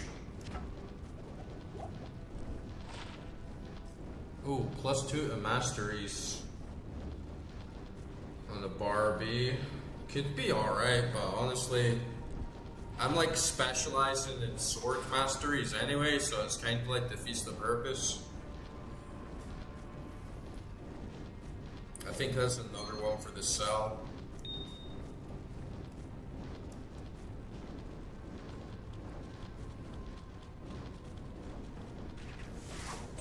Oops.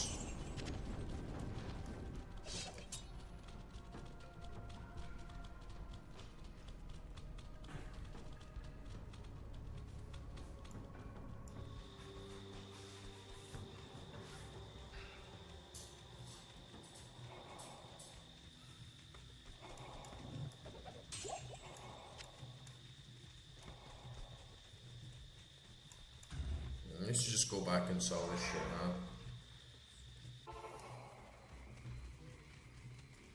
Diablo and Bale.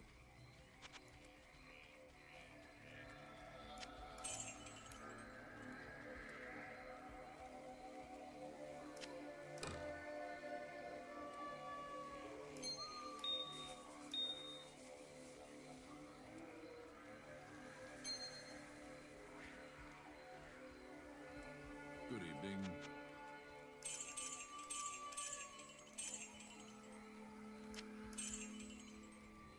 I'm finally at that point where I'm just like selling runes, selling jewels, just like, come on, I have enough of this. I have too much.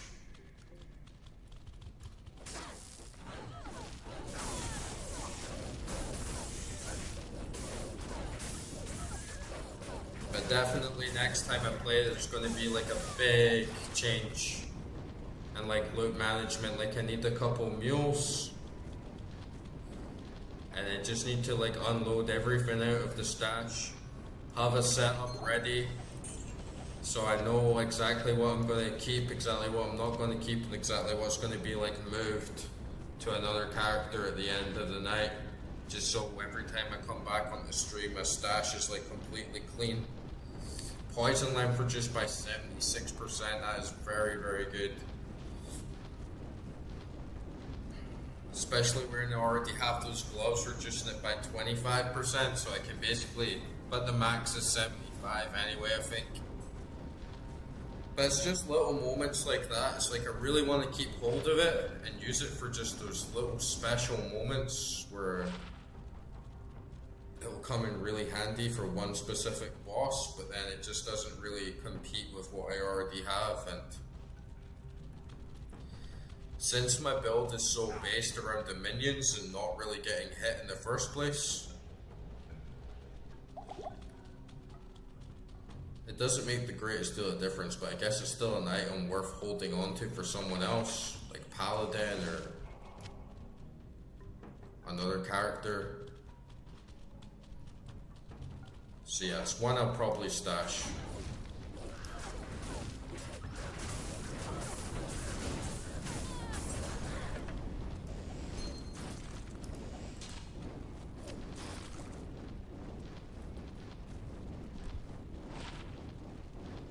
I don't know how the pros do it, you know? Pro loot management. I should have like stashed that as well, because I definitely want to get a holy grail and stash like all the set items. Damn it, Blizzard. Why couldn't you give us like 40 pages of stash, right? Maybe like 40 is too much, but could you give us 5? Maybe like 10?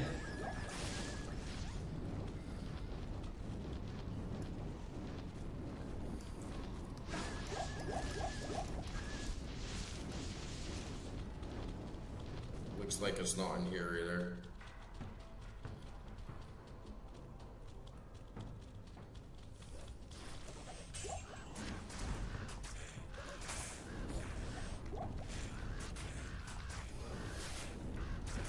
Oh, experience shrine, nice.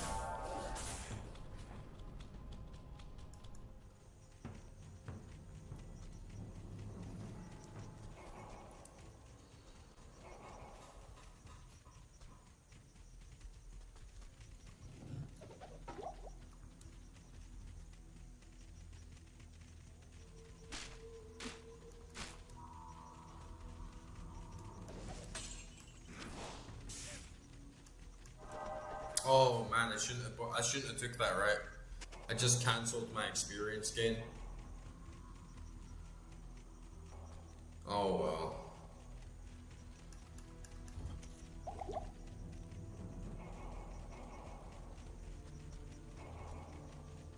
Just get a little bit trigger happy, you know, like see a shrine, it's like, oh, I'll take that.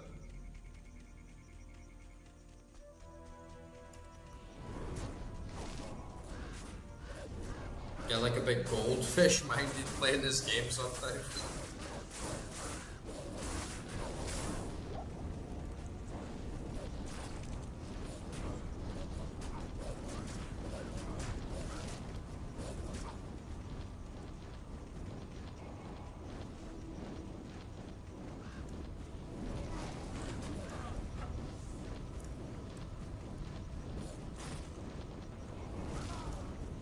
That is kind of the point of like doing this quest though, so I can get just a bit more experience. I'm level 60. We're making a good pace. Where the hell is this waypoint? Yeah, don't ever for the bit.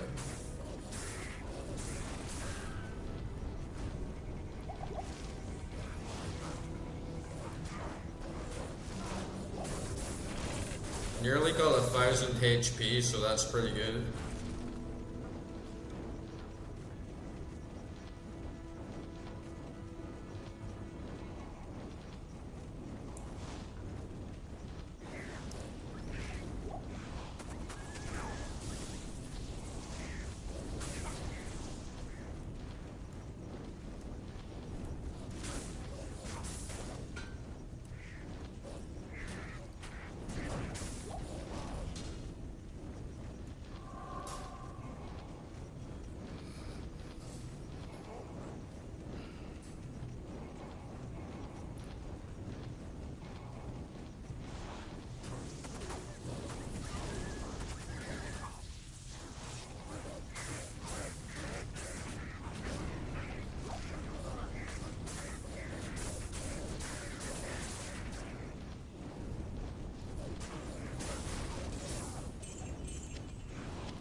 skill. Let's check another boulder. Got up at 20 now, so you can take like 4 more points than we're at max, and then I'm just gonna dump everything else into volcano, and then the elemental will be like completely maxed out. Then I'll just dump everything else into my summons.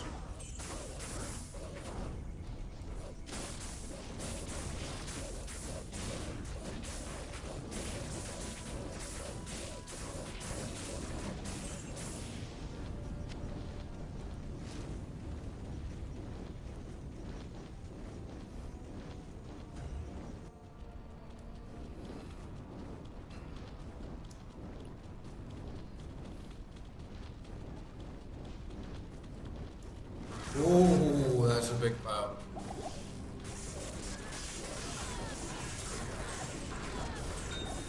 That's a lot.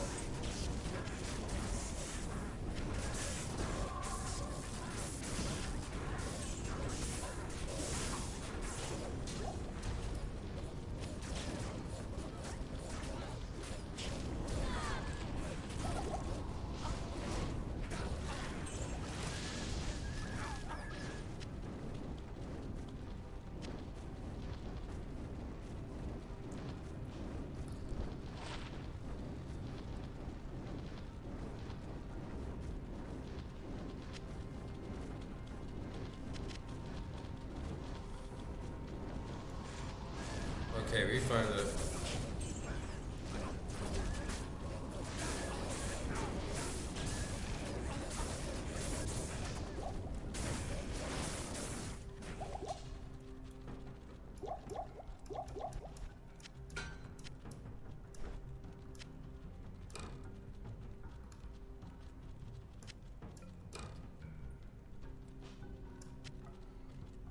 All right, nice.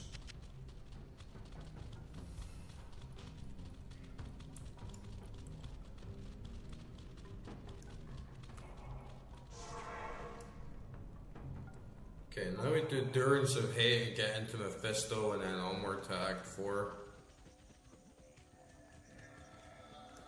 You have found the book. You have found the One book. must share some insight into the nature of the prime evils. But as for you, The last of my demon blood. What did you even give me? good day. Juicy demon blood. You give me a skill? Huh? Give me a level? Give me some points. Okay. Yeah, just dump into Vit, and then I think I'm gonna get to basically just run till Act 4. And then once I'm in Act 4, I'm just going to start dumping everything into strength so I can get like 156 strength for the Monarch Shield. Then once I've got that, I'm just going to dump everything back into Vit again. And this Upper Kuras that I'm missing a waypoint for, I just want to get it for the sake of being like, not even a completionist, just for like fully doing Act 3. And if there's anything else I ever need to come back for, I've got all the waypoints and Nightmare sorted out.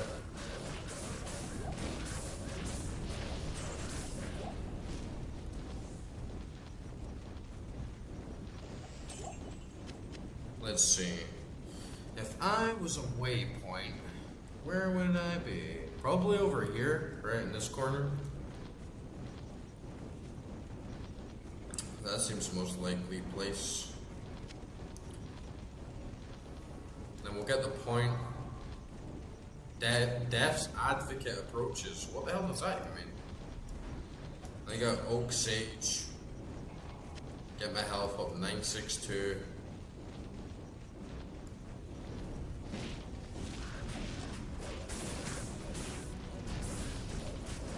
Yeah, I wonder what Death's Advocate approaches means.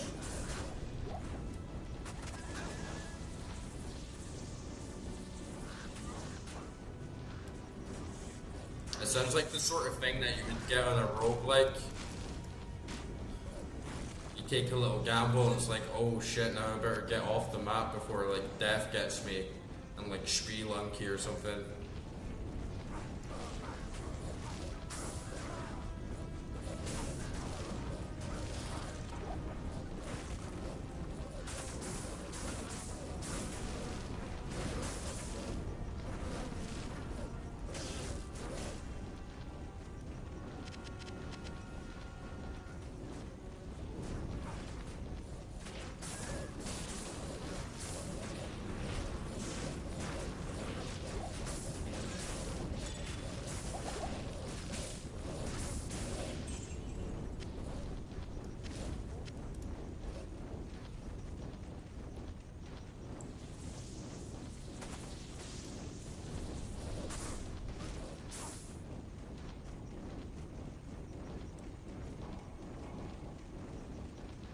Where the hell is this waypoint?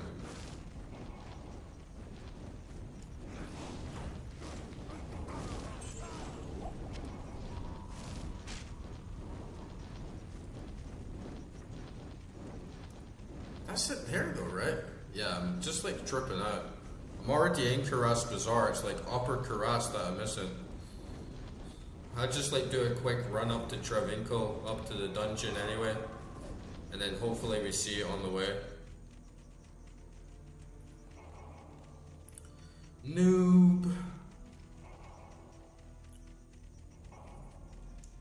And I hate how wells and waypoints look so similar in the map. It's like a 5 and 6's thing in this game.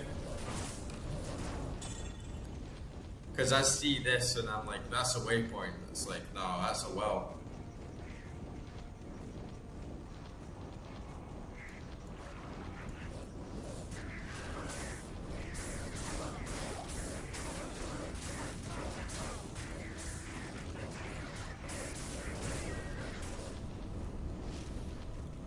Wells are good though.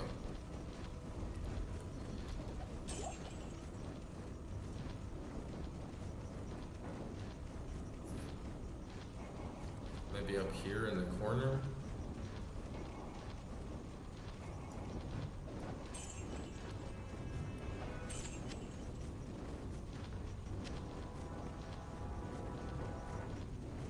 Oh, here we go.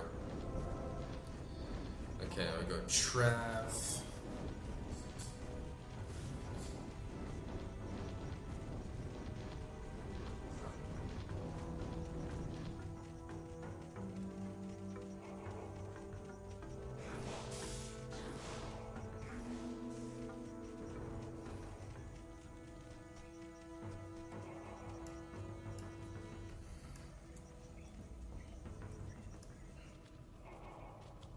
Okay.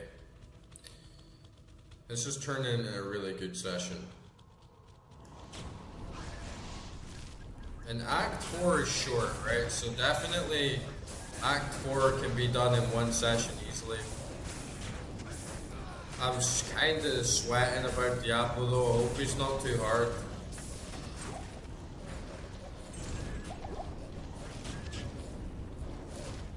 Mephisto normally doesn't give me much trouble, but this is the first time that I'm doing him on Nightmare, so we'll see.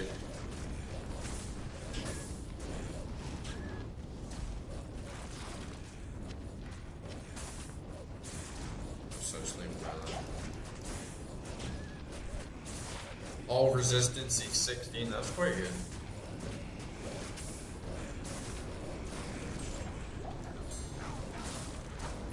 Ooh. Yeah, as soon as Oak Sage goes, I really gotta, like if Oak Sage is gone, it's like I need to just get out of battle entirely.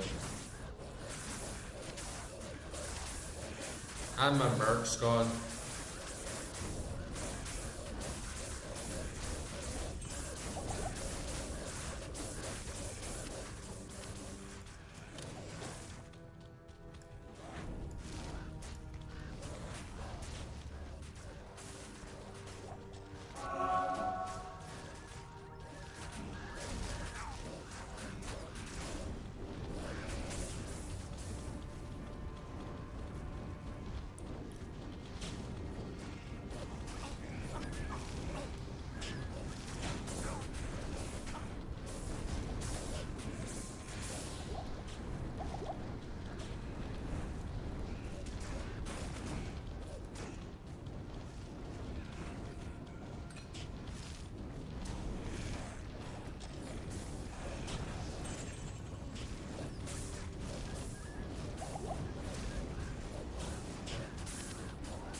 we're getting a good fight here.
Jimmy, Timmy, Oswald, Steve, attack!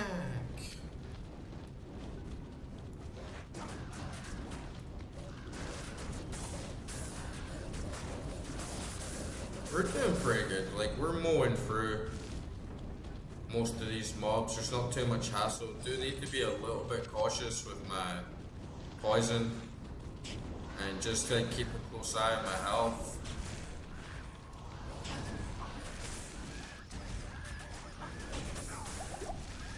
Billy, what are you doing, boy? Get in there and fight.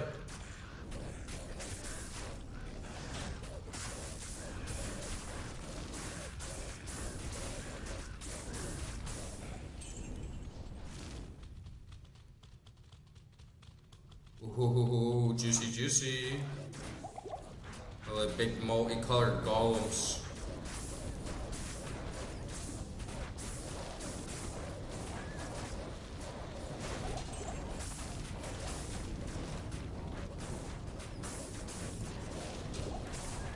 They're nothing.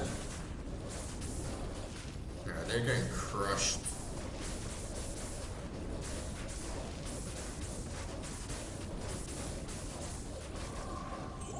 Yeah, that was easy.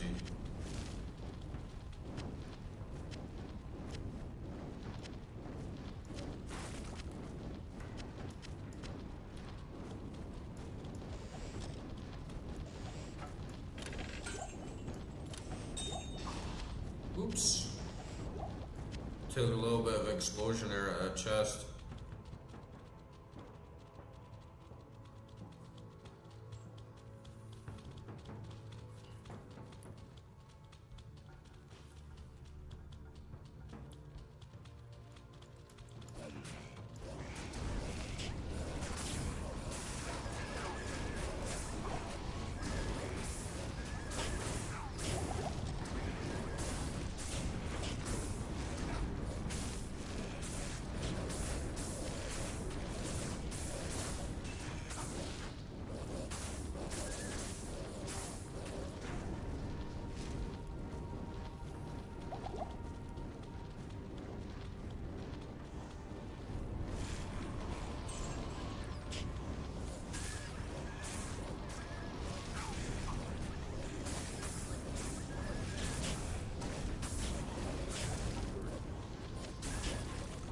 Man, I thought I saw a little yellow. I thought I saw a little unique pop up there, but I must be hallucinating, man. I've been playing this game too long. Man, sometimes after a huge long session of this game, I start like having Diablo dreams where I'm like still playing the game in my dreams, and they get up to all sorts of crazy stuff.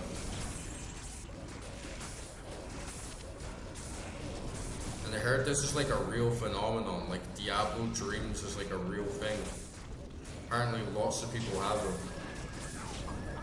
If you just look up Diablo dreams in Google, you're gonna find like forums dating back to like early 2000s of people discussing just having these crazy dreams. Like,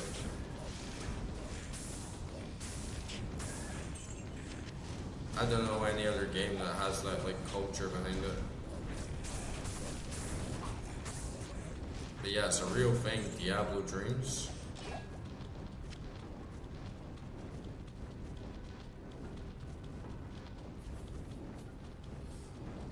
Huh, where's the stairs? Must be over here.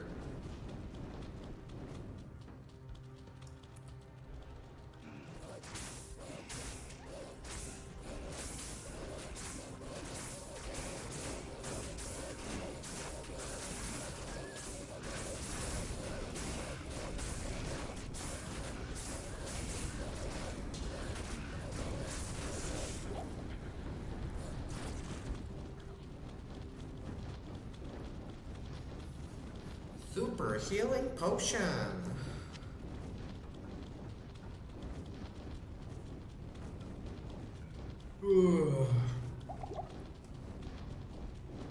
Here we go. It's right next to the entrance. It's literally like 10 feet away from the entrance.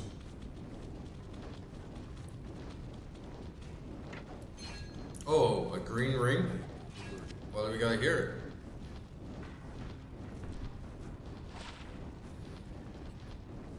Oh, I already got one of those, man. These drops are like... The thing with Nightmare is like you do get such better drops. But if you up the consistency, you start getting good drops all the time, that then like lowers the value of the good drops because they're so common. Like the rare becomes common, right? So it can be kind of underwhelming, especially when you start getting the same one in a row. I guess I really just gotta like grind hard to get full sets. And the runes are kind of worth more than the items, right? But I'm getting so many like weak runes as well. I feel so much of my stash in my inventory is just kind of becoming worthless. Like in normal, I'm like, ooh, unique, yellow. It's like very good, but then it's like, well, you know, you made your staff out of a common that had 4 sockets, so it's not really the yellow you're so much looking out for. It's going to be the same with the other characters, right? You kind of just want like a basic with good sockets.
Waypoint.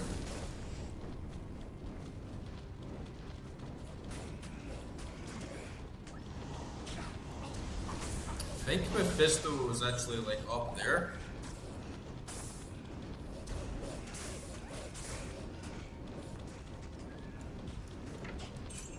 So yeah, we'll just like shimmy down here, hopefully find the waypoint.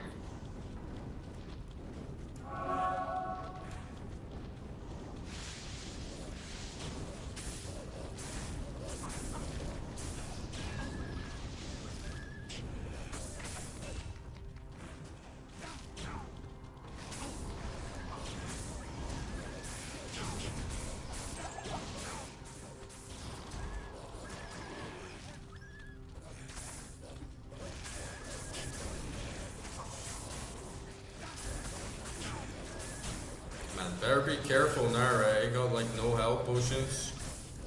You know what, like fuck it, we're gonna boost back to town.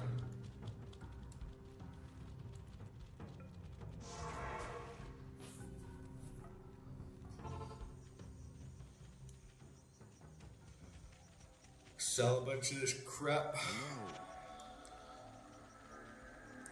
Yeah, we'll sell that.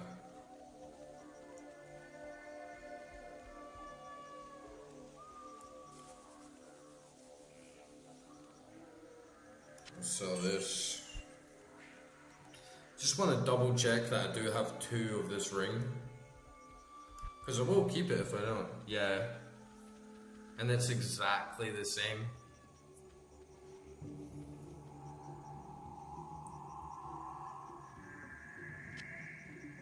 And this bow,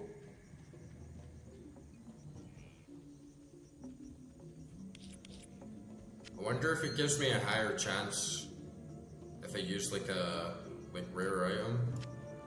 See, it doesn't even let me like transmute a green.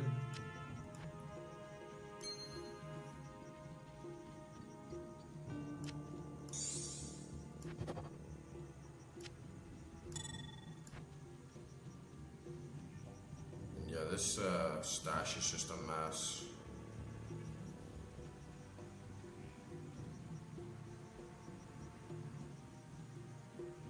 Let me take something big enough out.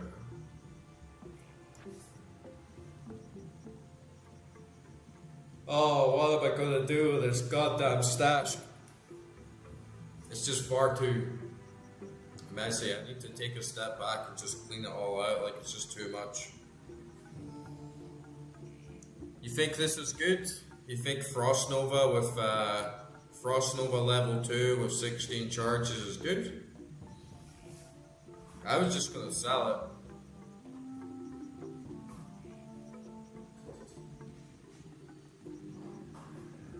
But yeah, I just have so much junk.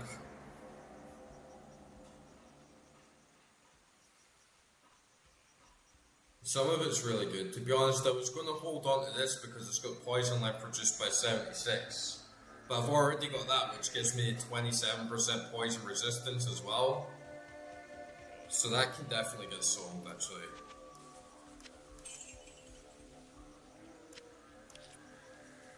And yeah, I'm just gonna sell that because my amulet right now gives me +1 to all my summoning skills.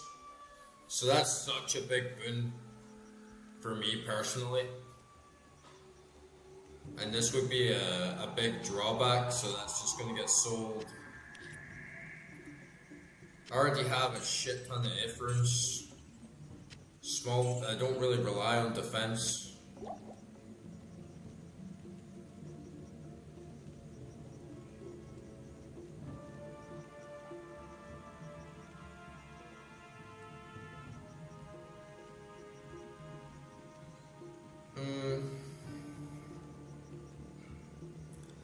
I mean, I suppose I could use them on any other character, but I would personally rather just have a amulet that like ups my specs and ups my stats, or like this, like +16 resistances. To be honest, I guess that you're kind of right though. If I can just like spam it like 26 times, then it might come in handy. Especially if I can just like make any character like a level 1 barbarian and just spam Frost Nova. Okay, we'll keep it for now. But if you haven't noticed, I have a serious hoarding problem. And we need some space. Like, we really, really need some space right now.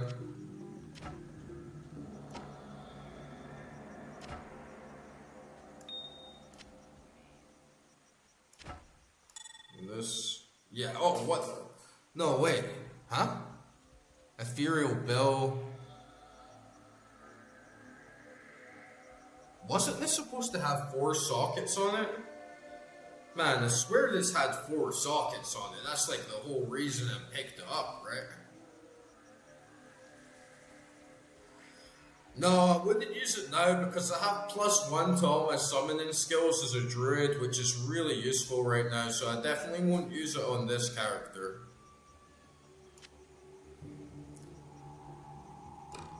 Man, I swear.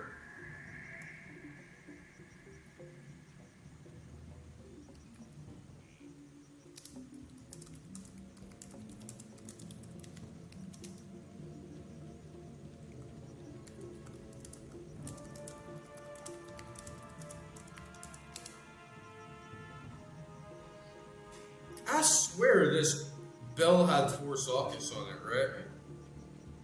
Damn.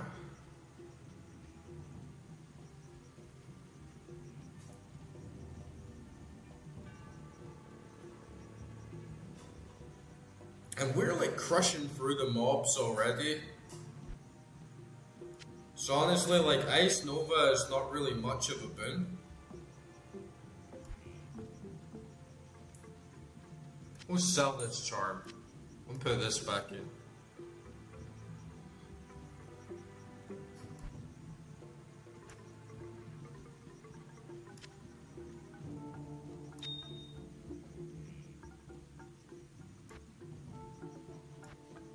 Look at this crap, guys. Insane.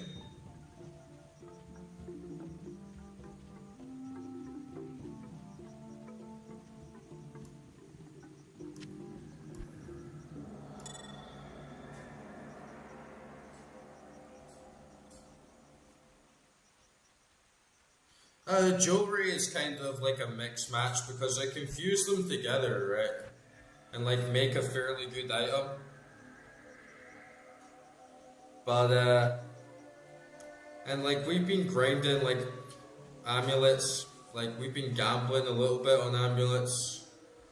But honestly, like Frost Nova, it's not really worth it. Just have a level 2 Frost Nova to replace +1 to all my summoning skills. I mean, it's basically like going down over 20 levels, right? Just by like taking that off. I have a really good helm. I have the spirit, sword, good shield. So yeah, honestly, I don't think Frost Amulet is really going to be good for what we have right now. But I do want to try it for another character. And just if I'm rolling another character from level 1, it could come in very useful to just like be able to quickly spam it in good situations and progress myself further through the game. But yeah, it's not really going to be worth it, honestly. It's not really going to be worth it at all. Hello.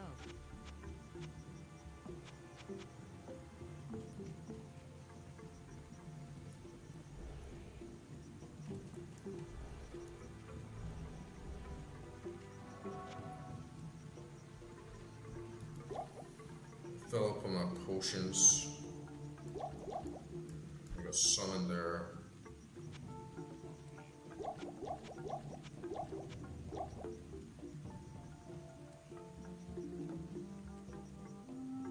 Well, yeah, +2 summon an amulet would be better, but I don't have one, right? So it needs to drop.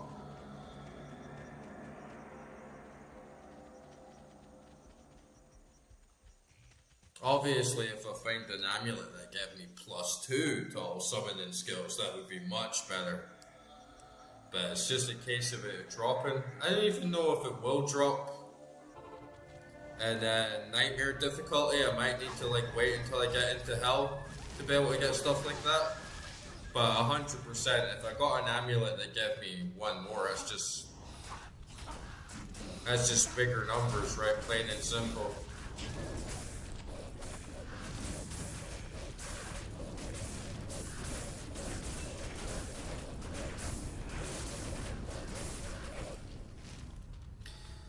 The Dark Lord. Alright, let's find this waypoint.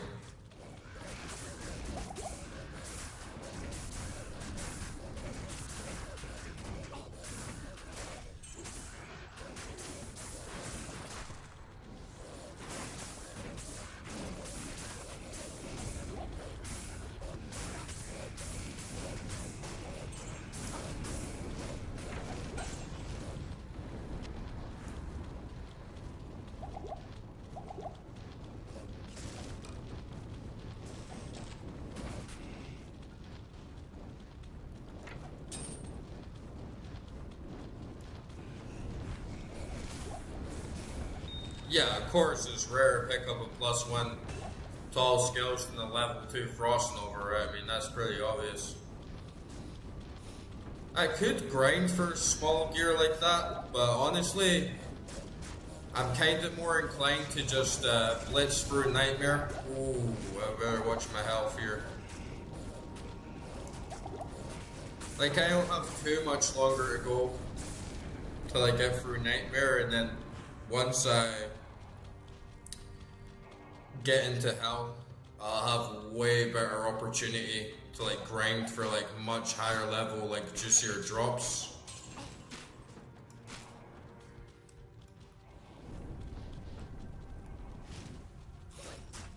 Yeah, I actually went to the cow level first time today. Like it was maybe like 30 minutes into the stream and then went to like the cow level, and it definitely seems like a really good area for farming. Especially for like commons and stuff.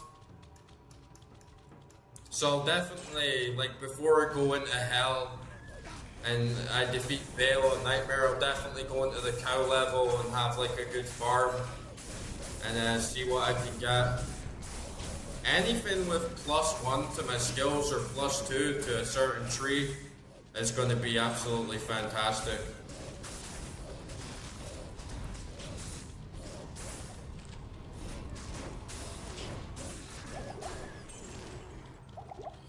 Yeah, I've been doing that a lot actually. I've been combining pretty much all my amulets and rings in the cube. But it's very, very narrow probability.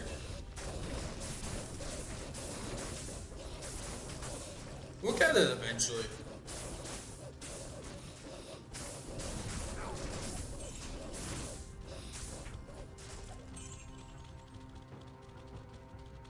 Man, where the hell is this waypoint, right?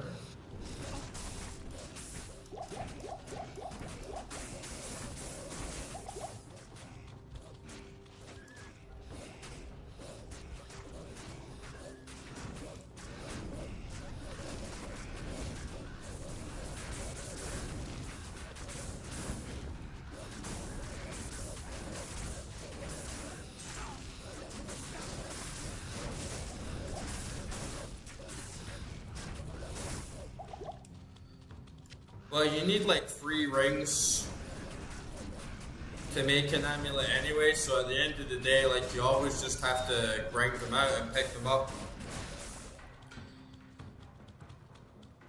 And then there's always the chance that you get a bad one. So I've kind of been like holding on to a lot of rings. I have like some that give me really good magic find, and I have some that give me like really good resistances. And I kind of like want to hold on to those. But any like junk ones, to be honest, like the Frost Nova one, honestly, it was kind of like one that I would normally just like chuck in the cube and combine. Because I personally don't get like much out of it, because I have to like take that off.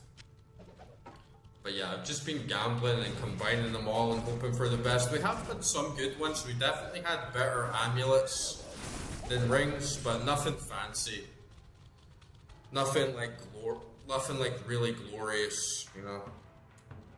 Well, let me just quickly run back because we are getting tanked on health potions right now.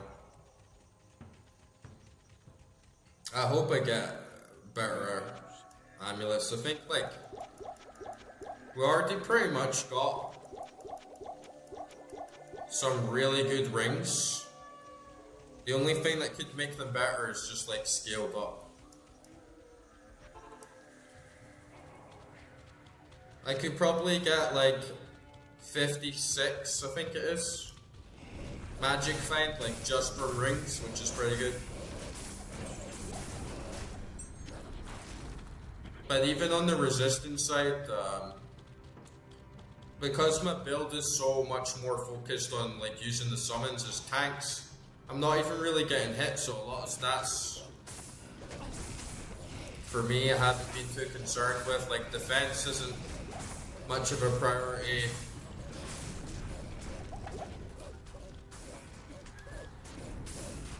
But when you come into areas like this and you see how much poison damage they can do,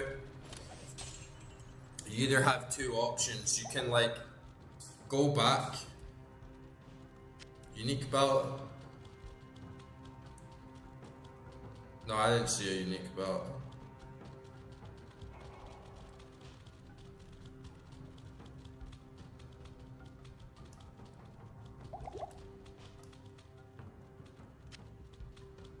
Yeah, I think the best is like rune words or like having big slots so you can like customize it yourself. But you kind of have two options in these situations where the poison just like completely tanks your health, and that is either don't get hit, stay out of their way, like hide behind your minions, or take off a lot of your good armor that you use for other things and just go for like really high like resistance and like reduction of like poison time.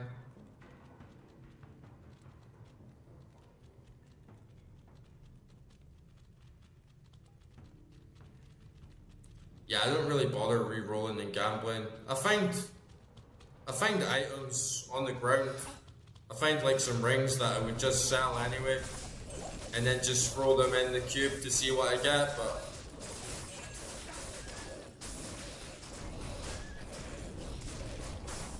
I think most of the uniques, yeah, like kind of the uniques are almost getting a bit dry.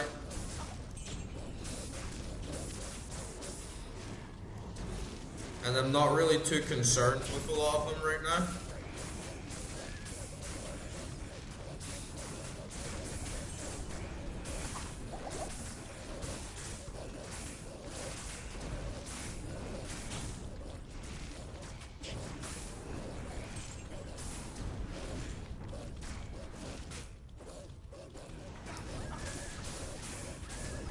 Like if you see my build, I have like unique belt, rings, and gloves, but everything else that was like a common 4-socket, that was like a gold, that was a common helm, that was like a green.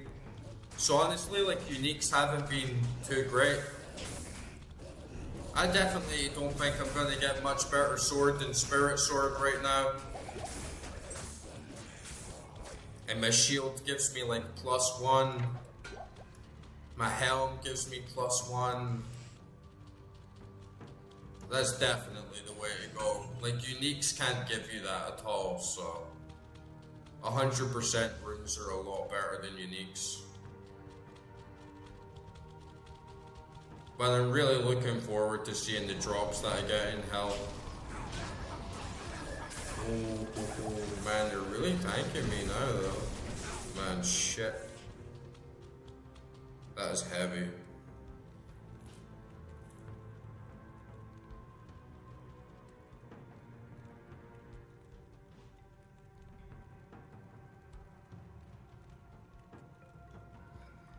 I think actually if you have high magic find, it reduces your chances of getting a 4-socket item, because you get more sockets the more common an item is.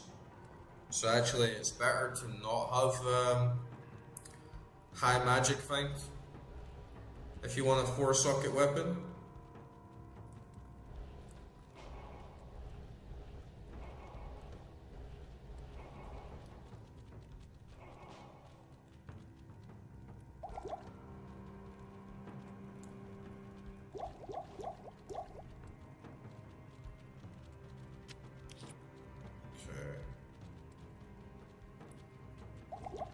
Might just get ganked here, but this is it. This is Mephisto like coming up right now, so.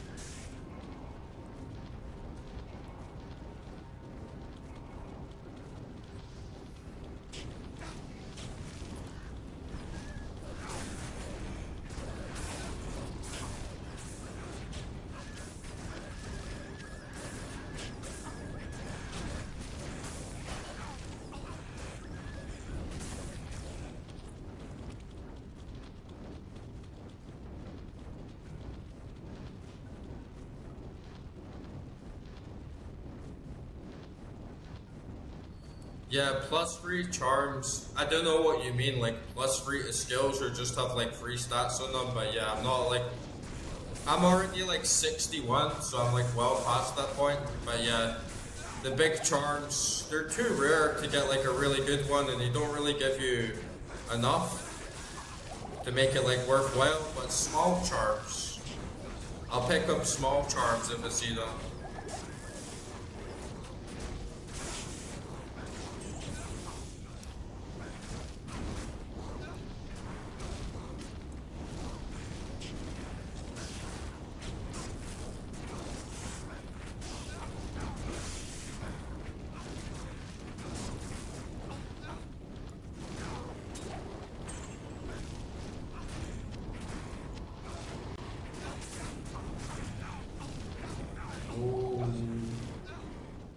Risky. Yeah, my minions are getting absolutely annihilated right now. Definitely gotta keep a much closer eye on them. I've been getting too comfortable with them lasting for so long.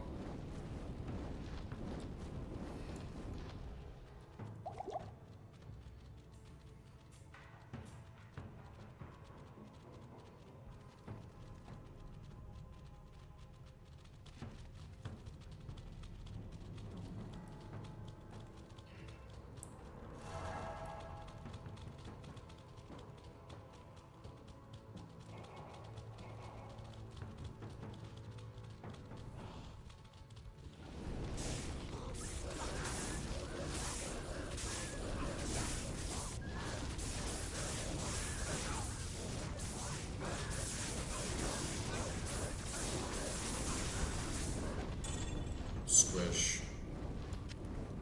What class do you normally play, Jai?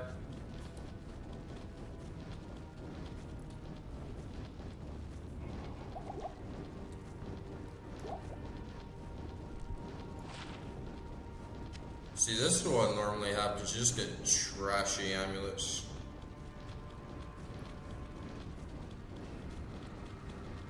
Okay, here's the man himself.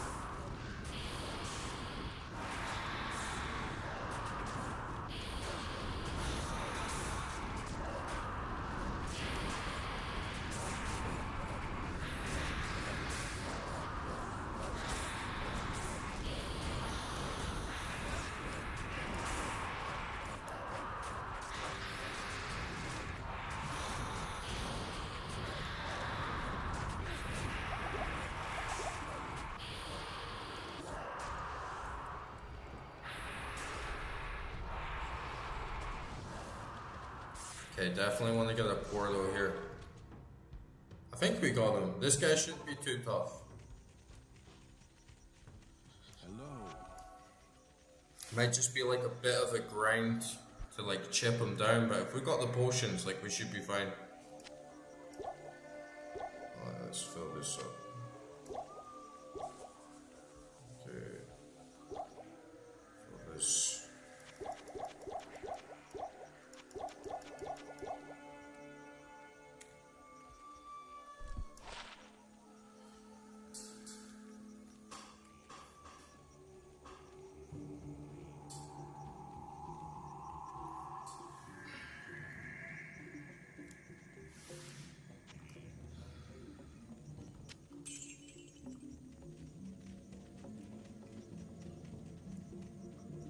Summon all my dudes.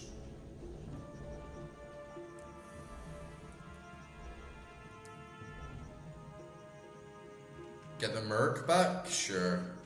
Just going all out assault right now on Mephisto. What do you need? Okay, nice. We got one skill point. Man, I'm kinda tempted to put on the bear.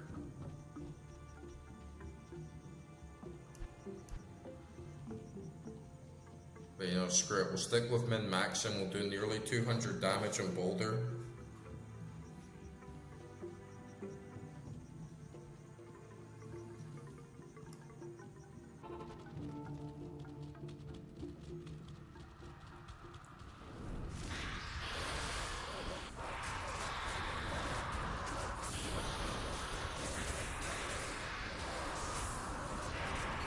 we got him.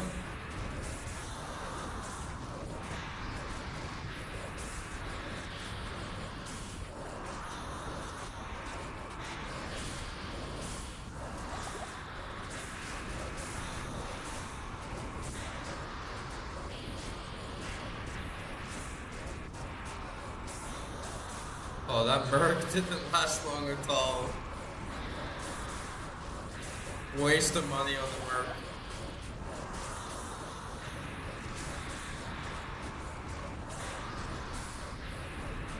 Okay, gotta get those wolves. Jimmy, Timmy, Steve, Oswald, attack.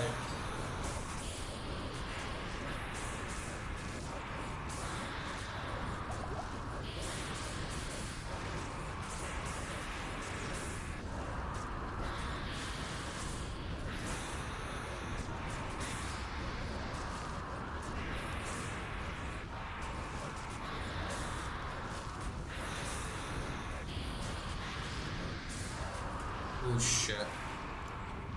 I got a little bit sidetracked there.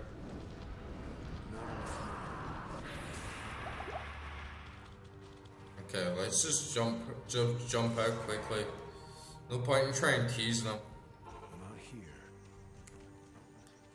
And yeah, I would definitely like to try a hardcore character at some point. But yeah, poison is nasty in this game.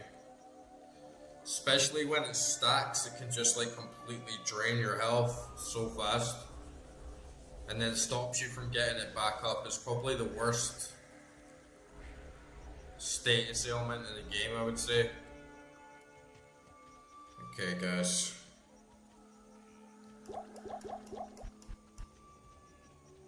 We're completely fine for health though. Like, the minions do their job. Like, they tank everything they need to. Or get in there and fight. Go on, boys. Go, Billy. Get him.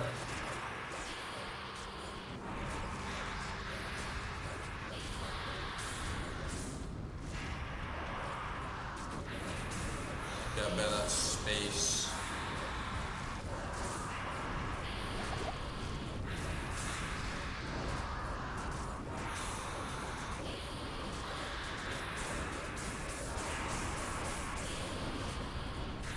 It's my minion health that I really gotta watch, right?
Gotta keep those minions up.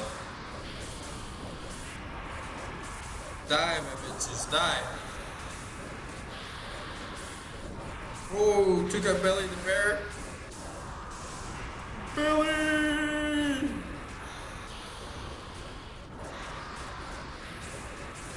Look, Sage back and my ravens.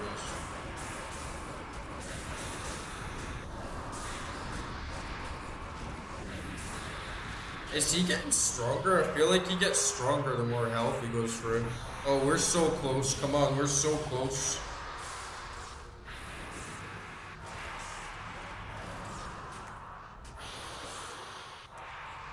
I feel like he just tanked through my minions so much faster the further down his health he was.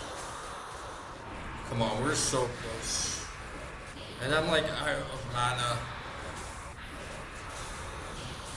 Get him! Eat him! Oh, I'm like fresh out of mana. Nice, we got him.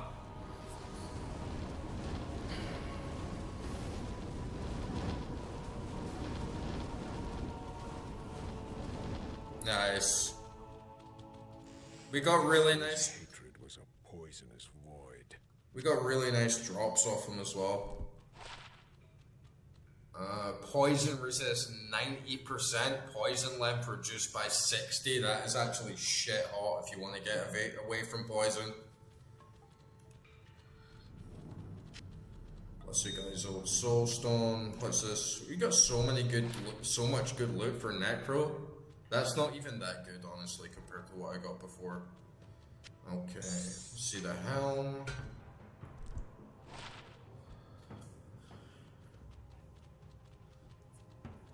Kinda obsolete when you already get that amazing poison resistance and poison drop.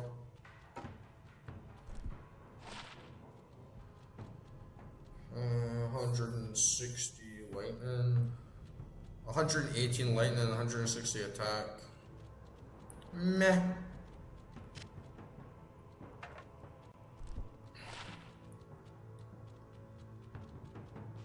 That's okay.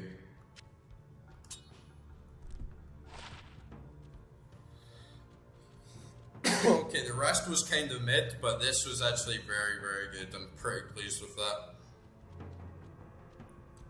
Poison resist 90, poison length reduced by 60.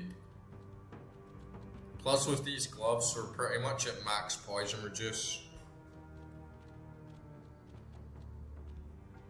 Yeah, Venom Ward breastplate is a real good one.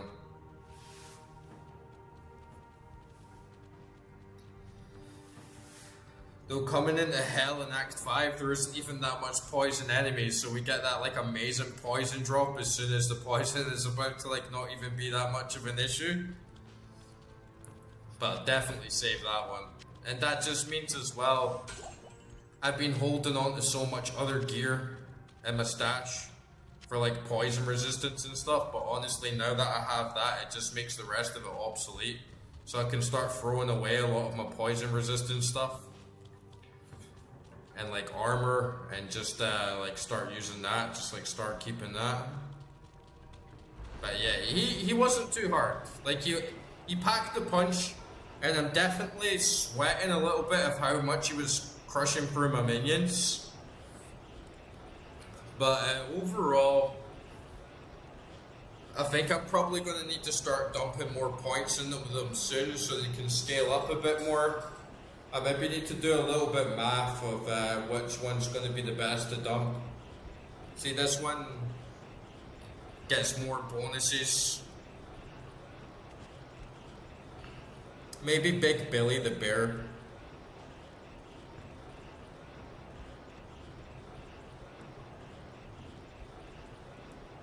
Oh, can you put runes on gold? I'll definitely need to check that out. I do have a couple Larzics on hold.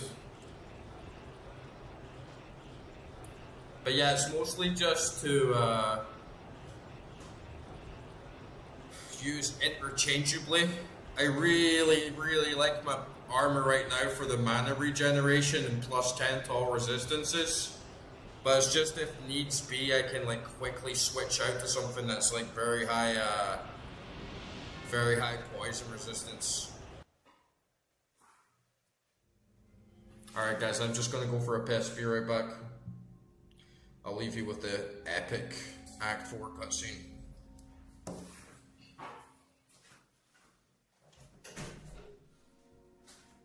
I did as you told me, Tyndall. I found the temple of the Zakarum. In the deepest recesses of the temple, I found a dark gathering. My companion, the Wanderer, Talrasha, and a great evil who could only be the Lord of Hatred himself, Mephisto. I heard a voice then, like 1,000 needles in my heart. My brothers, at long last we stand reunited. The infernal gate has been prepared, and the time of our final victory is at hand. Let the way to hell be opened. And the evil that was once vanquished shall rise anew.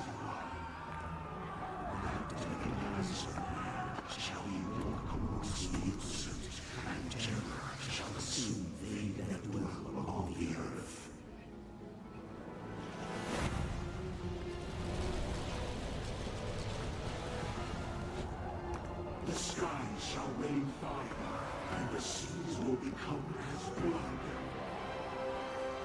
The righteous shall fall before the wicked, and all creation shall tremble before the burning standards of hell.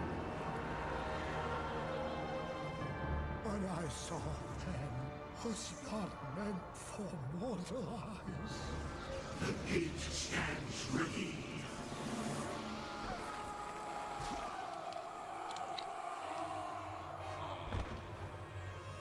Now, my young brother, the time has come to assume your true form.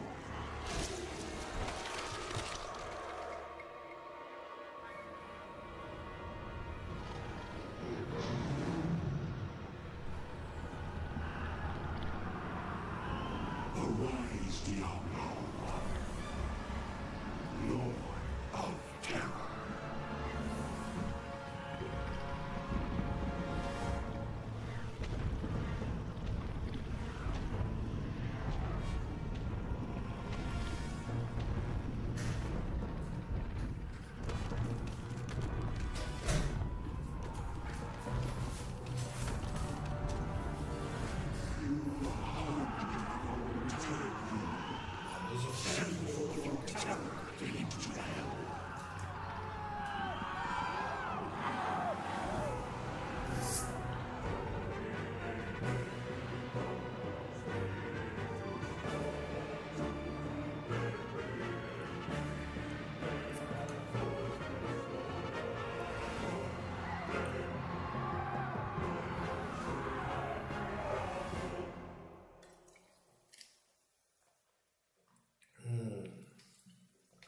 Good over Johnny.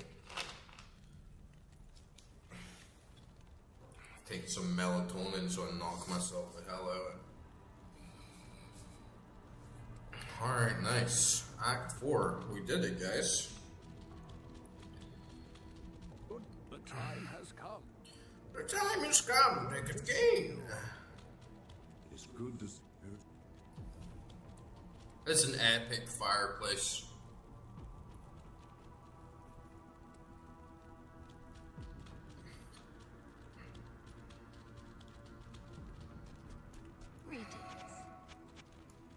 Who the fuck even is Jamela, right? Who are these people? What do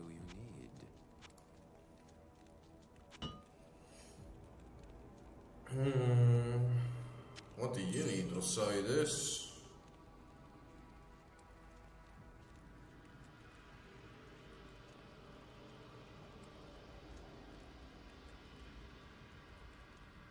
I don't really think that's too good for me. This I can throw. This. I'll throw this as well.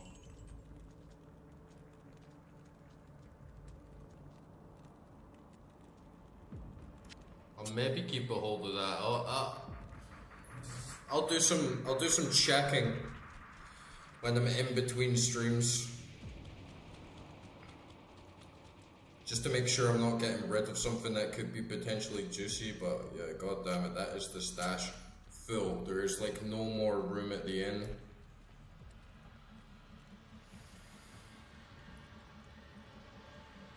And honestly, like I just want to sell this Frost Nova amulet.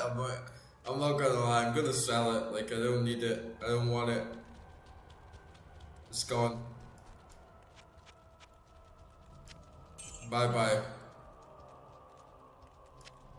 I need to keep my stash so clean right now.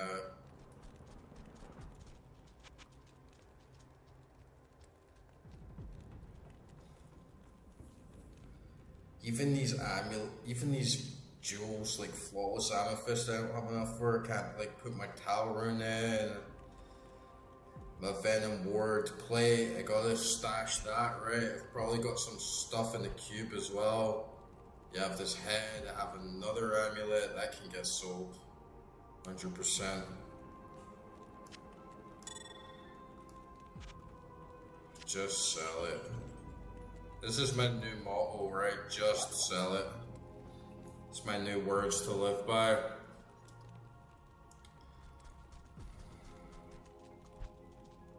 And we'll go out into hell for a little bit. We'll have a little session in hell just to see how our build is actually holding up. And if we're going to get wrecked, if there's going to be like a big skill check, or like if we're good to go.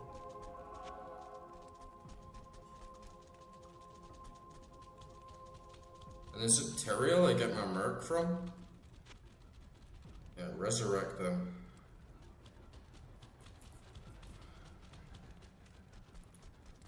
Let's see what these enemies are actually like.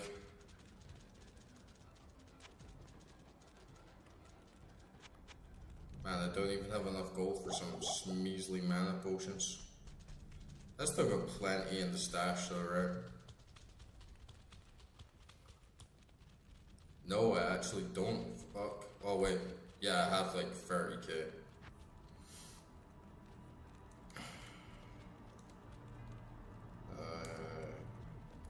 Give me 10k, Mr. Bank.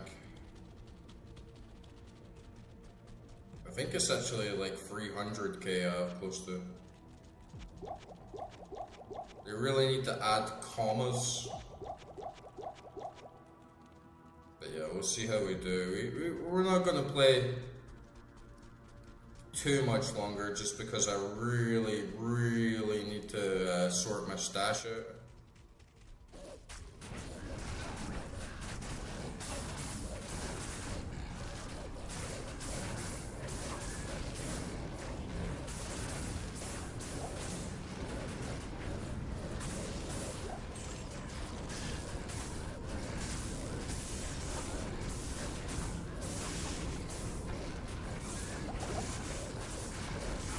And I got rid of my vine, but I honestly kind of miss him. It just kind of feels empty without him. I miss my vine. And yeah, my minions, definitely, I'm feeling it now. All through Act 2, all through Act 3 they were doing fine, like they were soaking up so much damage.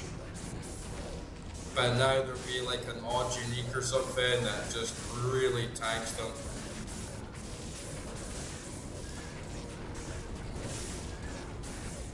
And I'm having to keep a much closer eye on them all.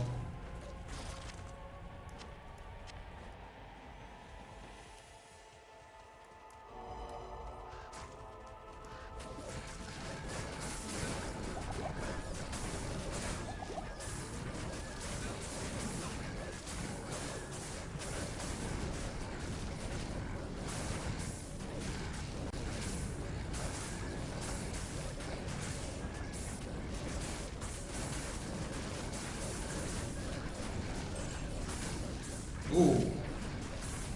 Yeah, there's a lot of uniques down here.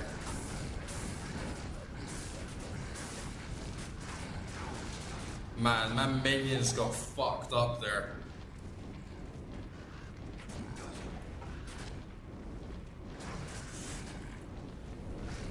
Holy shit. Save me, Billy. Come on, big boy. Do your job, tank.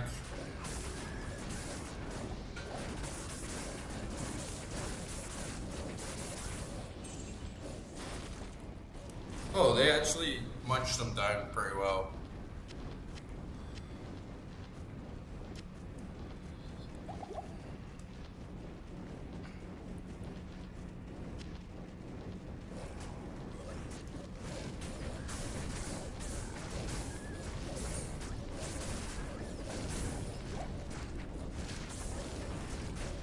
See what this small charm is, hopefully get something good.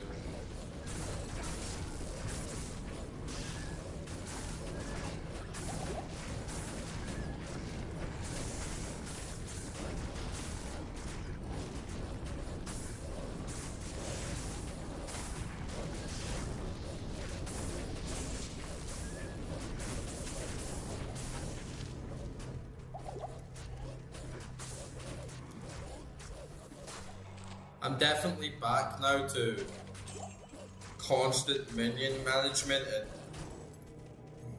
busting through potions, so my build is reaching its peak. I'm gonna start needing something to scale me up again.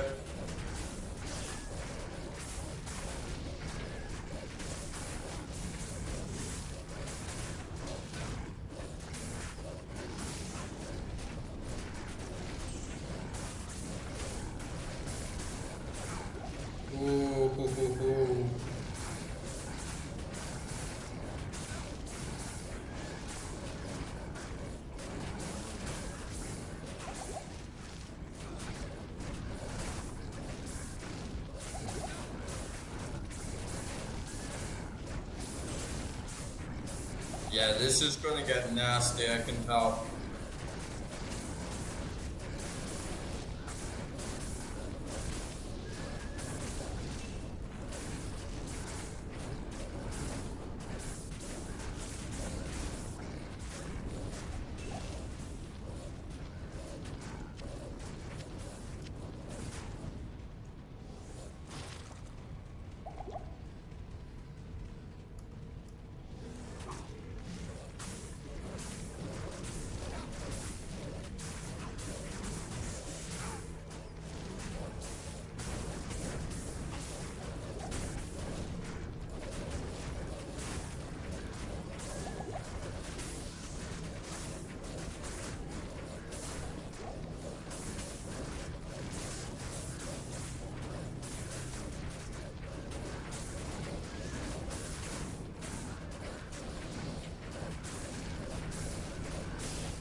Man, unique's absolutely everywhere in Hell and Nightmare, right? Like, I remember doing Hell on normal and thinking, this is boring, man, like, there's nothing going on. Then Hell and Nightmare is like, real hell.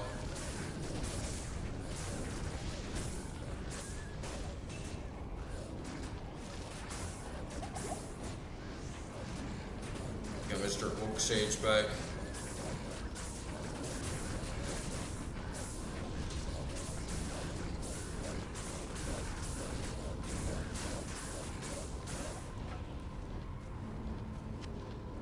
Definitely buffing everything up here. Diablo is going to be hard, I can tell. It's so nice having minions in a game like this, and then over time you just get so attached to them.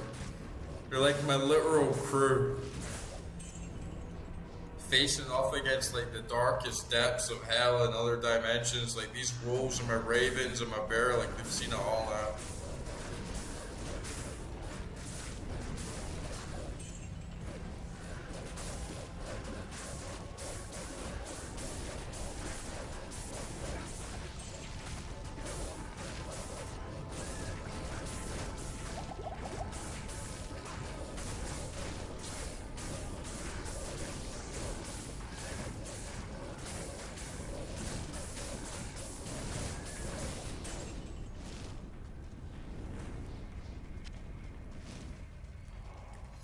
Jimmy, Timmy, Steve, Oswald, attack! By the way, chat, we're still waiting on a name for Raven number 5. Just feeling a little bit awkward. Did I see what that small charm was? 6 poison damage over 3 seconds. Meh. We'd definitely be getting something better.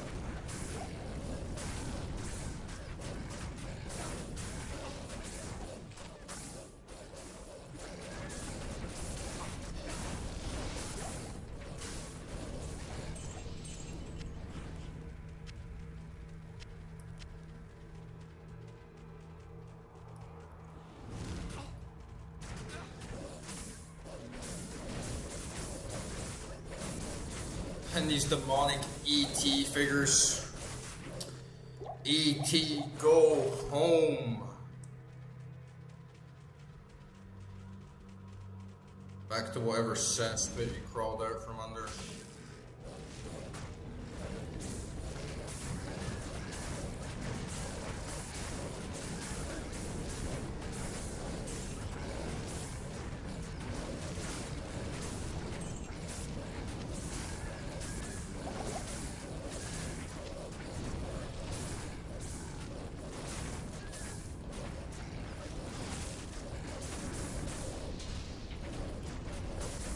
Okay, they are putting up a decent bit of a fight, 100%. But when there's not a bunch of uniques, it's actually not too bad.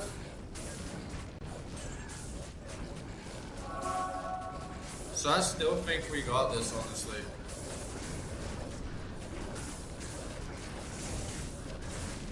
Just gotta be like very tactical and like very careful at certain points.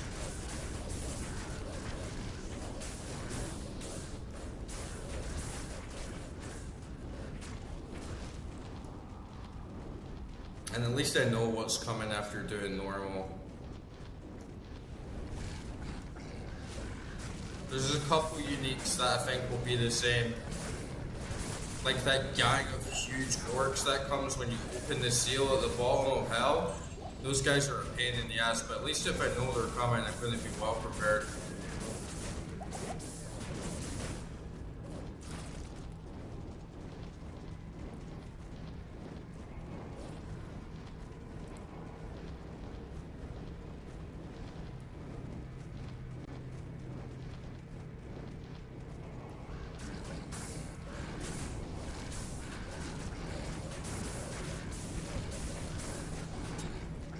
And the immunities for rolling this time is immune to poison, so that's like... I'm not using any poison damage, that's really easy to like mow through. If they were all immune to fire, it would have been a pain in the ass for sure. But they're all immune to poison, that's really not too bad.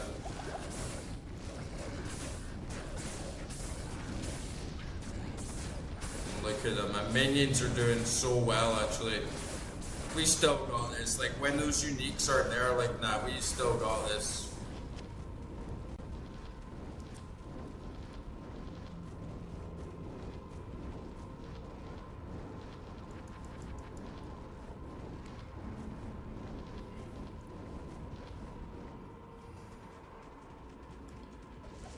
Go Billy, go. Go Billy, go.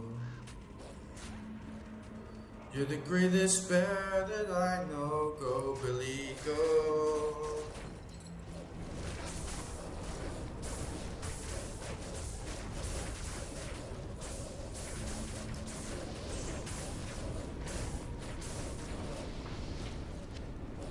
Yeah, we're definitely gonna clear this. They're still putting up a decent amount of fight.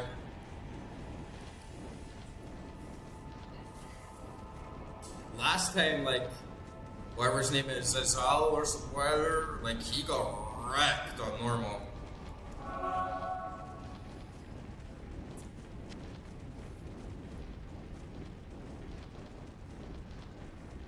We'll get to the waypoint.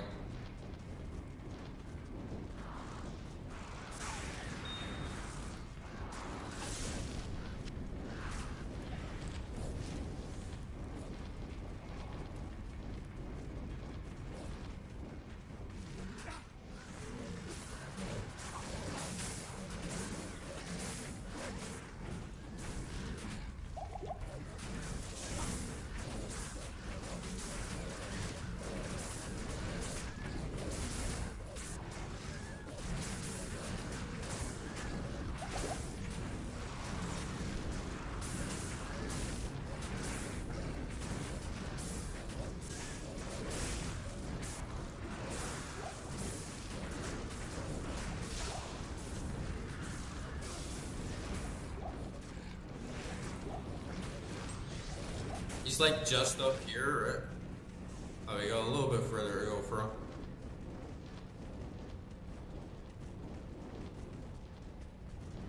Man, at least this time on Nightmare we're getting a decent challenge though. Like this was more of what I expected Hell to look and feel like compared to normal. Normal didn't really like get good until you got into like the actual pit near Diablo.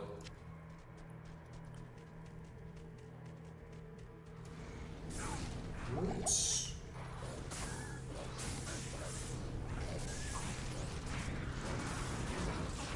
Oh, ho, ho, ho, gotta watch. Oh, ho, they're gonna get me, they're gonna get me.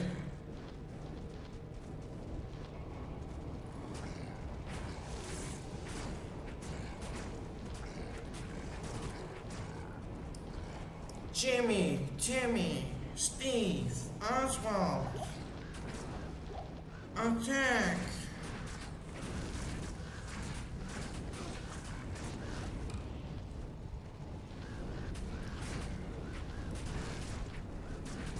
Oh, we're fighting back. We retreated. We replenished our forces. Get right back in there and crush them.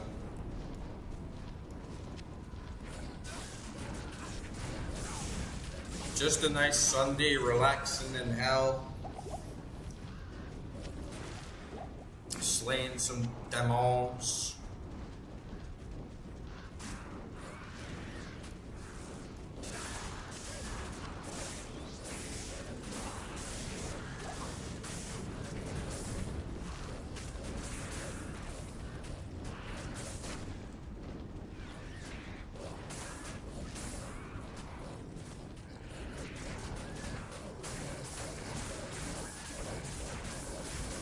Bird Squad, attack!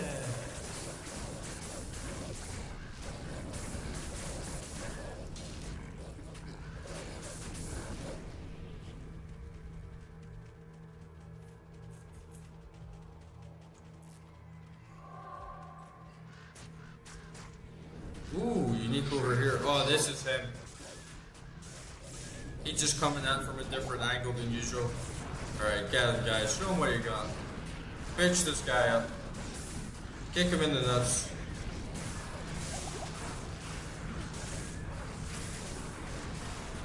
Man, sometimes Molten Boulder's aim is so fucking shit. Oh, he's got decent health though this time though. I keep my wolves alive, it should be good.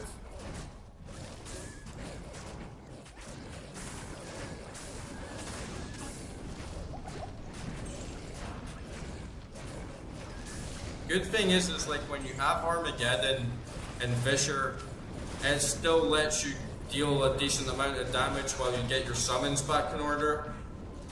If you get like if you get like a good flow and like a good rhythm, you can keep dealing like consistent damage to him even when you're like indisposed, having to like replenish your dudes. Man, I better just stand a little bit further away from him.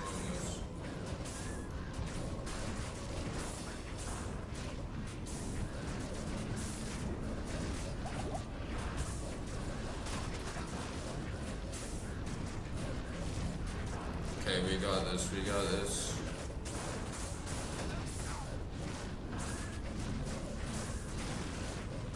Little bit tougher than normal for sure, but not too bad once you get a good rhythm in with your summons.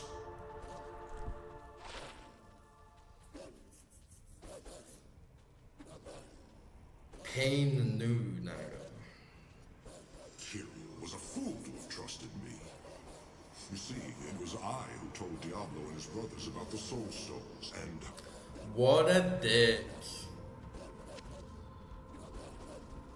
I am not ready for him.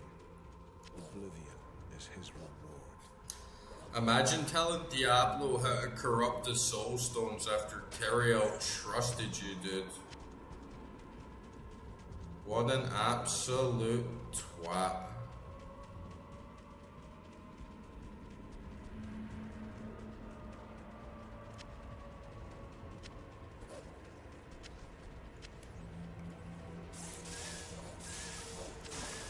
Ooh, you just squished my dudes.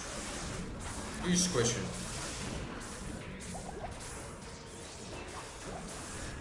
Think you can just run in here and squish my dudes? E.T.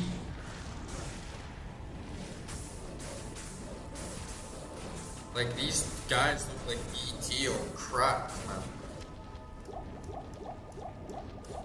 Ugly as hell.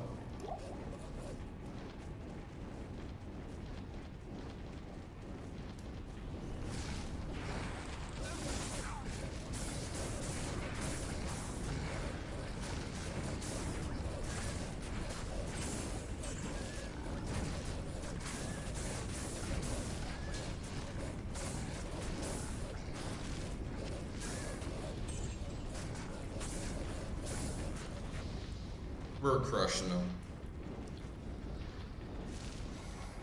Man, I miss my Vine though. Should I bring Viney? Come on, let's bring Viney like back into the mix. I suppose I have to get a poison one first, but at least we get him up to a +5 because of all the bonuses. And yeah, let's get Viney back. I miss him, man. Now this is a full squad. Plus we need Jimmy, Timmy, Steve, Oswald, and the 5th unnamed Raven that the chat refuses to name. But yeah, this is a squad. This is a squad now. This is an army.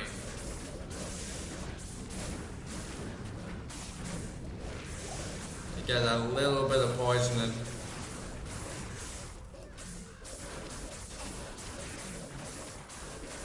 Oh, Mr. Oak. Nearly forgot about you. Probably the most... He's like the glue that holds everyone together.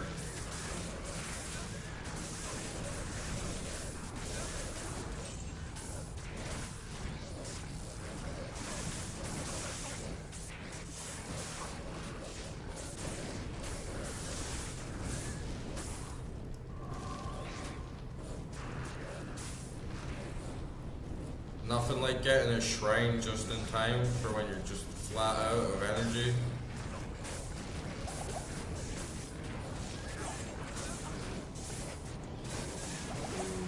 Shit. My army.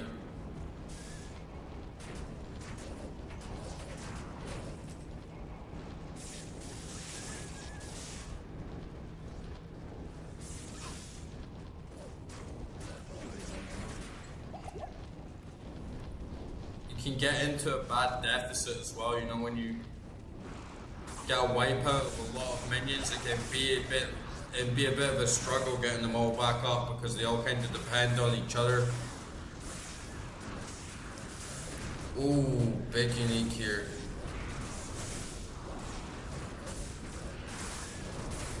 Stop.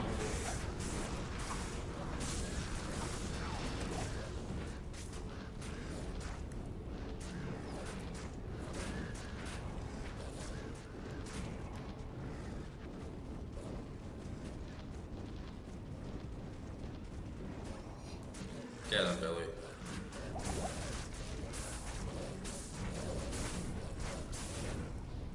Did we get him? No, he's over here. Did we get the unique there?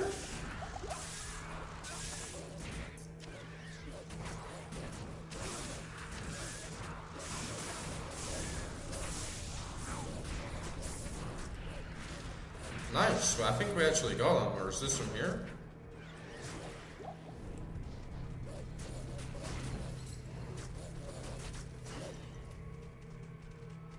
Alright, come back and let's regroup.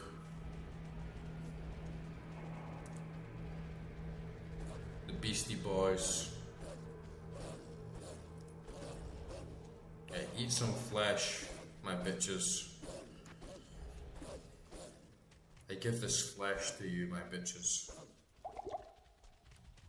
So that you may sustain your voracious appetites.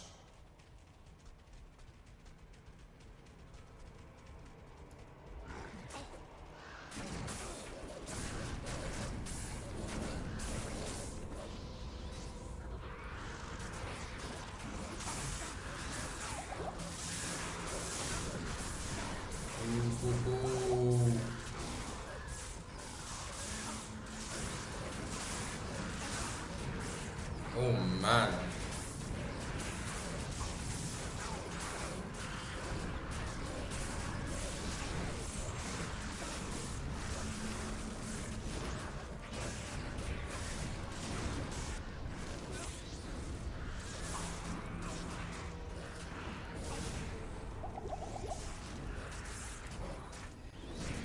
Definitely don't want to get too cocky because they can take me out quite fast if things just don't go well.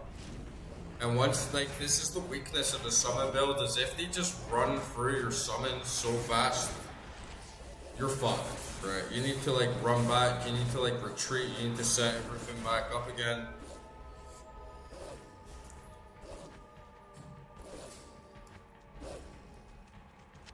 And the other thing about having Viney in the mix is, like, great to have him. just doesn't feel the same without them. But it's like that extra bit of clunk and managing like so many more skills. Because when I run Fire Sorceress, I'm basically just spamming Fireball like the whole time with a bit of Teleport in there. Maybe some Blaze, but yeah, it's a very streamlined skill set. Whilst Druid, you end up having 11 skills to cast, and it can get a little bit bloated, clunky. Especially if they all keep dying and you have to keep doing it again and again and again. If you have to do it once every 5-10 minutes, it's not really that bad, but when you have to start doing it constantly, it's a real blow to your skill flow.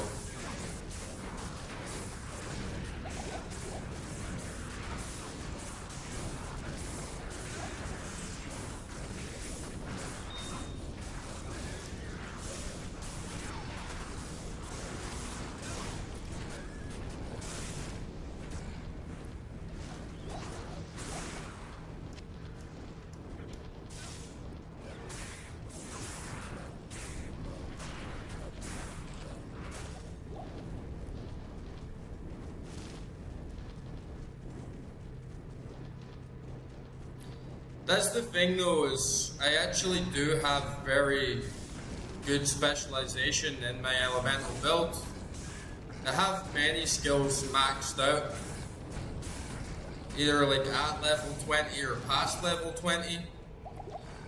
And it was definitely true within the beginning, like exactly what you're saying. Like if you spread your skills out across many summons, then you can't like min-max too well. But when I got the skills boosted by the gear, like I got +2 on my spirit sword, I got +1 on my hat, I got +1 to the summoning skills with my amulet, and then I got +1 to all the skills on my shield. It basically had the opposite effect. We're having like one of these items give me a big boost. It basically gave me 35 levels and just having the gear. But it is kind of peaking. Like going into Nightmare is very, very strong. No doubt about it, it's very strong, and it is still quite strong. But now that I've been min-maxing everything again into like elemental build, I mean, I need to start like dumping the points back into the summons just so they start like scaling well again. Because a lot of people said like, oh, summon build is like weak, don't use it, you're not going to be able to complete the game. And honestly, sometimes the summon build is like completely OP. I did Ancients on first try, I never even like took a hit. Going into Duriel on Act 2, I was not hit, I did not take any damage at all. Mephisto, he was a bit of a pain in the ass because he was wiping them out a lot faster, but I think it's mostly just I need to scale them up a little bit more now. And I've been focusing maybe just a little bit too much on my elemental because they're pretty much peaked. There's not too much I can put else on them. Because it can scale Molten Boulder for 3 more levels. But it's not really going to make, it's not like the most heavy damage causing spell there is. I maybe get like 375 damage out of it, which is still pretty good.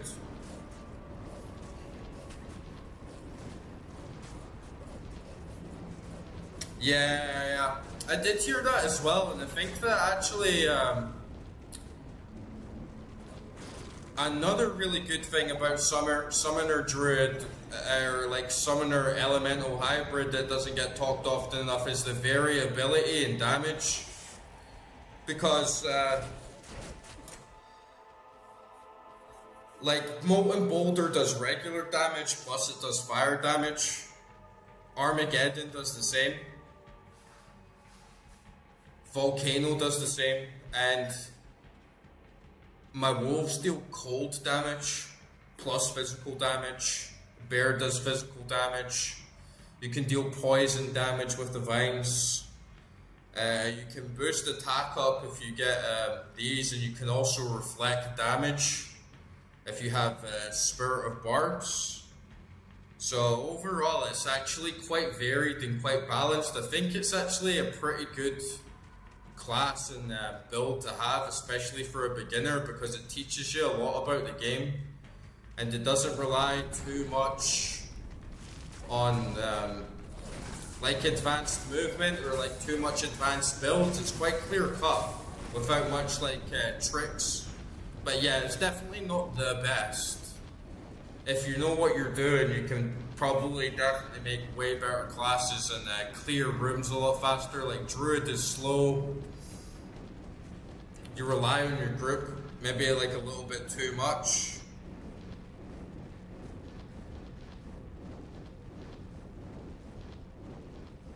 Yeah, I totally hear you that the fire build can have its weaknesses, but like I was saying,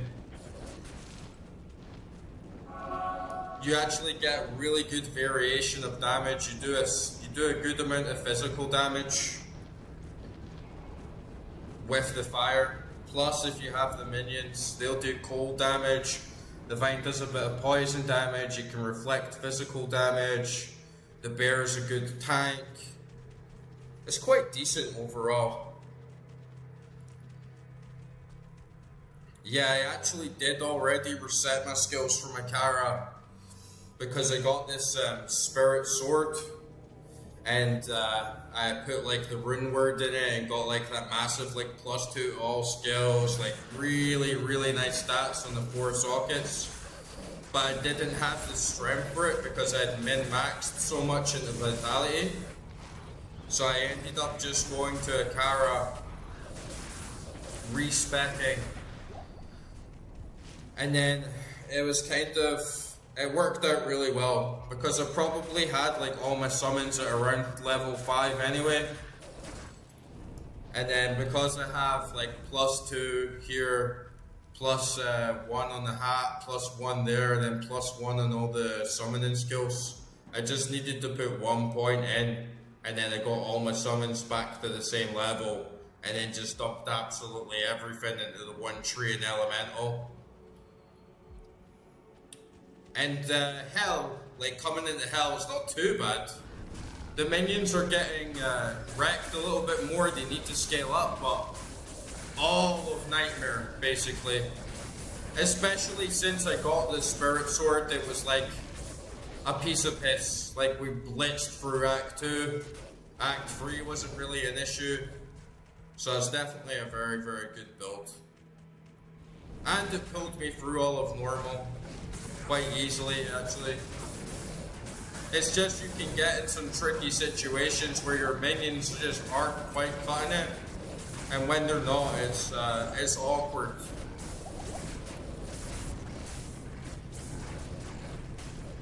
But at the same time, like, it's all quite surmountable. I have plenty gold in the bank. If need be, in any situation, I can open a portal, run back to town, restock on mana, just resummon everything and let them tank most of the damage. It might be slower overall, and Druid, I would say, definitely is way slower. You're not clearing areas and rooms like the Summoner does.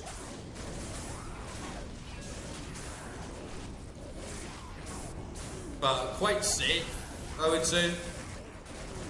Quite versatile.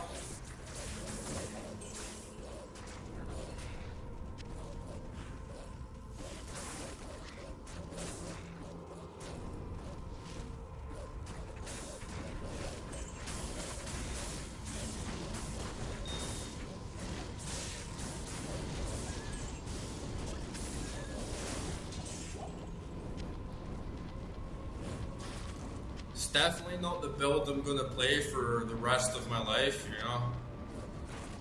The great thing is I can swap a lot of my items in and out of different characters. But I really like this build actually. It's a nice chill way to play the game.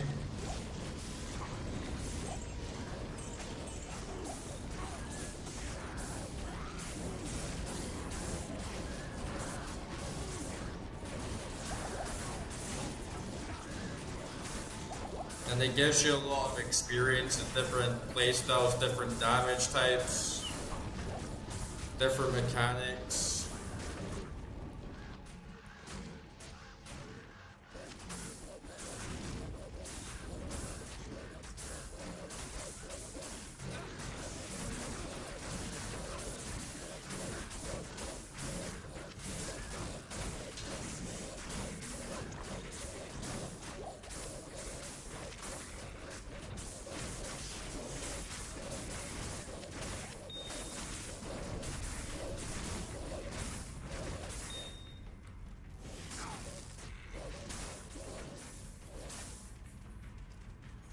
I mean, I've had a lot of moments through my run, both on normal and nightmare, from a lot of players that have played the game for like really long time, 20 years, and they've said, "Oh, you better watch out at Duria, like you're not going to be able to do this," and I'm believing them, like, right, shit, I can't do this. I'm listening to what they're saying, I'm changing my build, I'm changing my gear. It's like, oops, that didn't work. You know what, I'm just going to go back to the way I would have done it. Just get my summoners to tank Duriel, let them absorb all the damage, like spam fireballs, boom, she's done. Did it on Nightmare. Same with the Ancients. Chat's like, yeah, you better watch out for this, like your build's gonna get annihilated.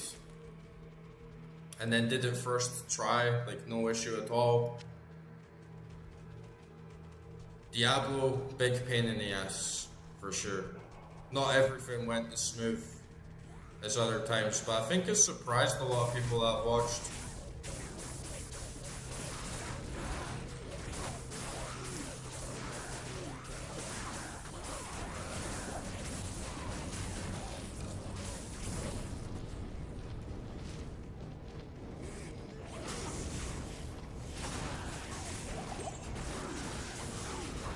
Oh shit.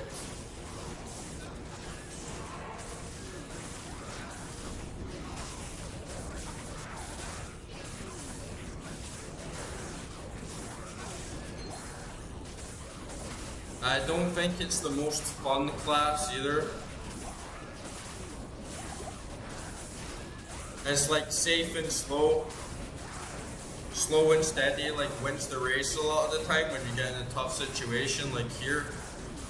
You're not just like blitzing for everything and killing everyone. You're kind of like standing back, managing your squad, making sure everyone's alright so you're not taking too much damage. It's not like landing in, hurling a bunch of skills and just like annihilating a whole squad with like a big AoE, or taking a bunch of damage and absorbing it back, or buffing yourself up crazy.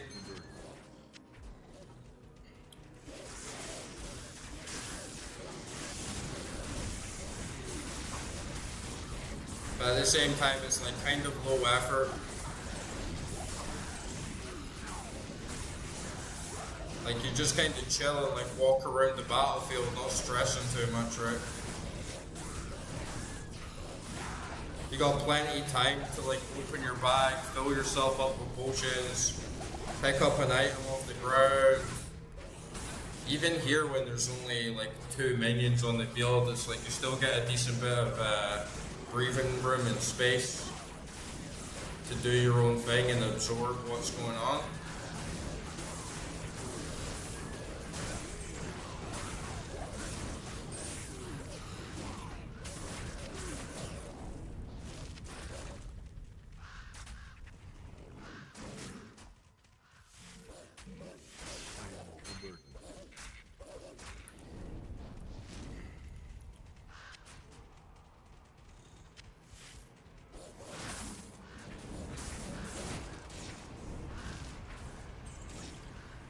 I'm not sure if I have Bone Snap.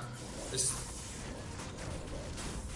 that like +1 to like shapeshifting skills, you mean? Because honestly, I might have sold it. I did fuck around with the werewolf a little bit, like when I first started playing. But the thing I didn't like about it was that you can't cast spells whilst you're in werewolf form, so it kind of like takes a lot of your build away, and you can't like use your weapons. You still get like the +1 and stuff, but it kind of, the transformation doesn't seem as appealing to me. But yeah, I can still give it a try, right? I've only got one respec left, so I'm not going to be doing it on this character. Unless you can just respec. I don't know if when you complete Hell, you can complete it again and again and you keep getting the respec or the Larzik quest or whatever. But if I only get 3 respecs, I definitely won't be respecing into the Shapeshifter. Because I just like invested like too much into this already.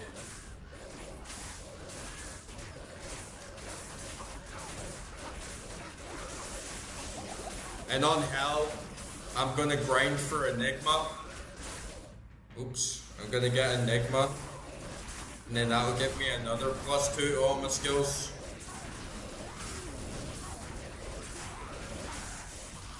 And I'm sure if this is like what the minions are like a level 5, they will be very, very strong when they're all at level 20.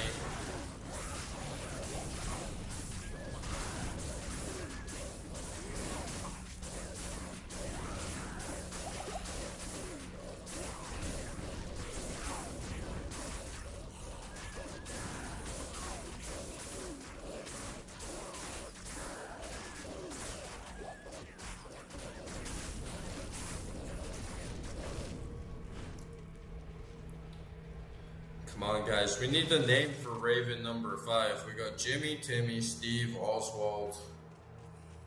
We need the number 5 name.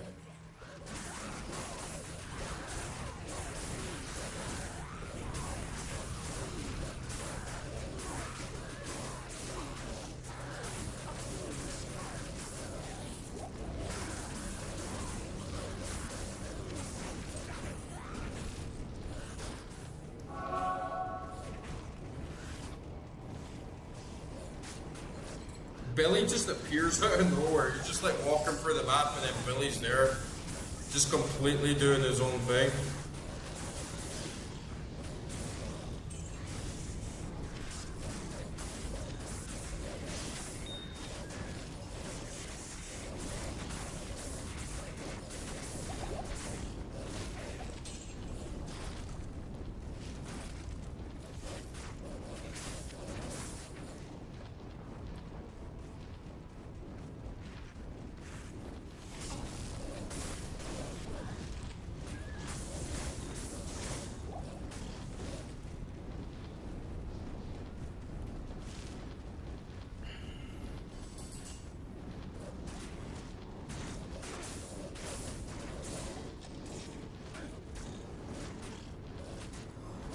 Okay, so you actually can get extra respec, but I guess it's going to be a bit of a grind, right?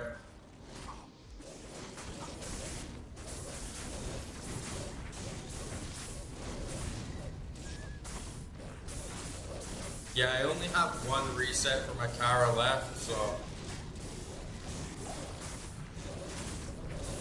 To be honest, I'll definitely grind another character, like another class, before I consider trying like a shapeshifted Druid. I already tried it like to about level 25 and I didn't really enjoy it.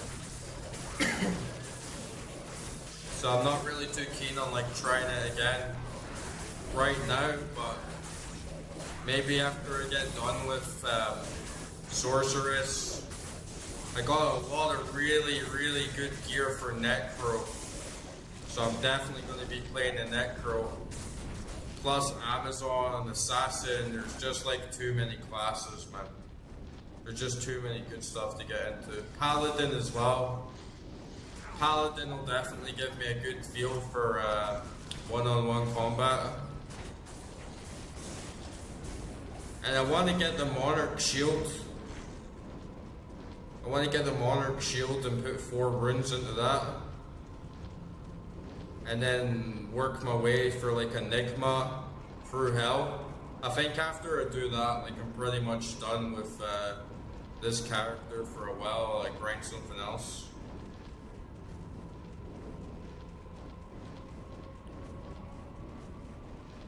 Oh, this looks like Hell. Oh.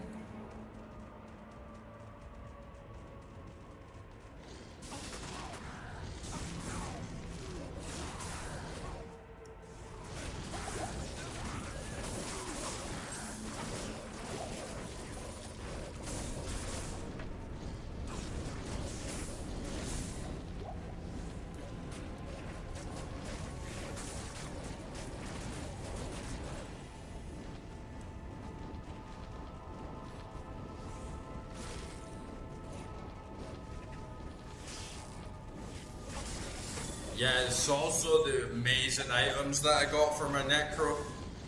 I got so many items ready to go that gives me like +1 to all Necro skills, +1 to like summons, +1 to like corpse explosion, like a bunch of really good stuff that's going to make them strong. So 100% I'll be getting stuck into a good bit of Necro.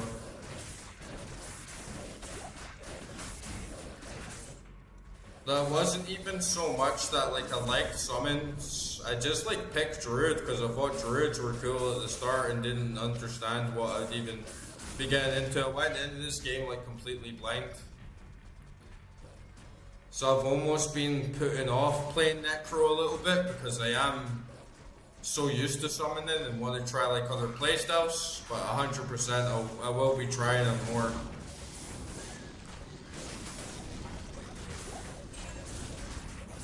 My Sorceress is like my main second.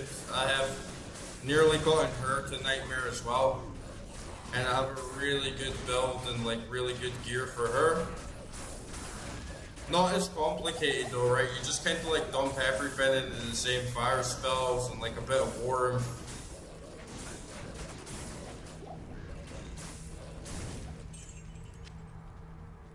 And I have a Paladin, I have a Barbarian, I have an Amazon, an Assassin, Necro. Nowhere near as good. I don't even think I have one of them to Act 2 yet, so it's been slow. But yeah, it's a big game, right? I could spend like hundreds of hours playing Druid alone.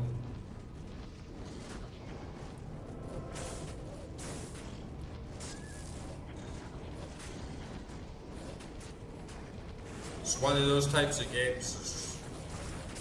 If I wanted to get into every character and every build, I'd be here for like the rest of my life. But Diablo 2 truly is like one RPG to rule them all. You could just like play this till you die.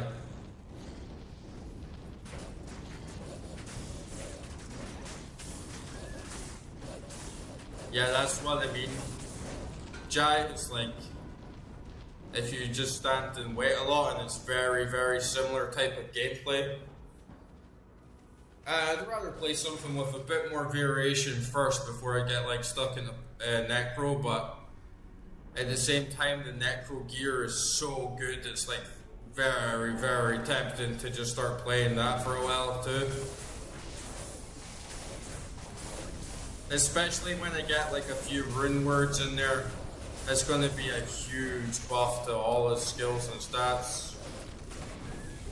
But I have like zero experience really of doing like one-on-one and like physical fights. So I'd like to learn maybe Barb and Paladin to actually get like a decent grasp of how the other side of the game works, if that makes sense.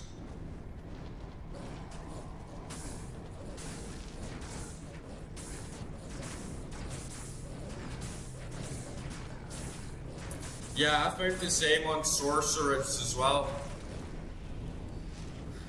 Even though I can't disagree with what people say, she's such a good class. And she is like really strong, but I also think that she's a bit too easy to play. So you don't really learn a lot of the subtle mechanics to the game, because you can literally just get blazed. Like one of my like really strong builds with the Sorceress is just using Blaze, and like on Duriel, just use Blaze, get a pair of shoes that give you 40% faster run walk speed, run around in circles, and just let her chase you, and then she dies. And you can just run around the whole map with Blaze on, and if you get stuck in a corner, teleport out, Blaze, just run around the whole map. Discover everything that's about, okay, there's shrines there, the waypoints there, the exits there, and then by the time you've done that with Blaze on, half the map's just dead from like chasing you around.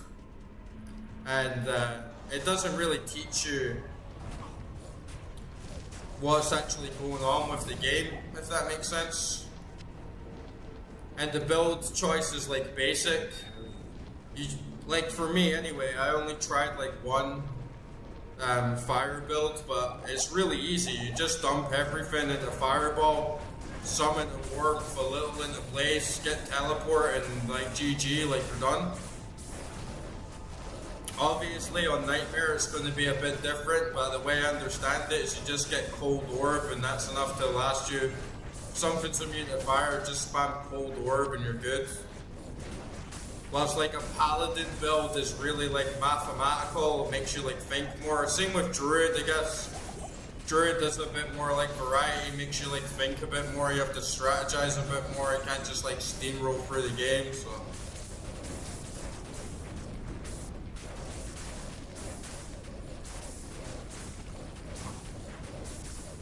And just to let you guys know as well, I have this scaled up on P3.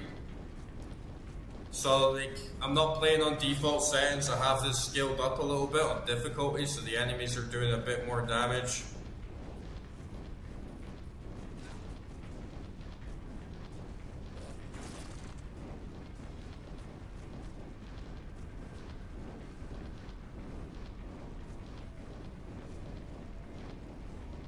Inferno demo boots.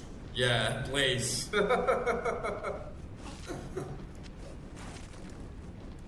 And it's a cheese build.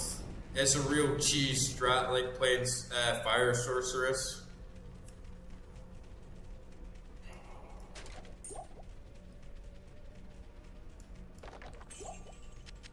Well, then you see some classes like Barbarian, and people rate Barbarian really low.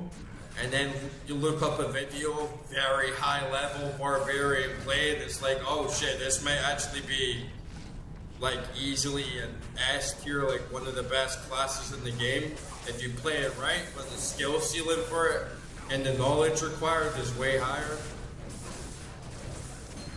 But Sorceress is nice to just like cruise through the game and see what's going on.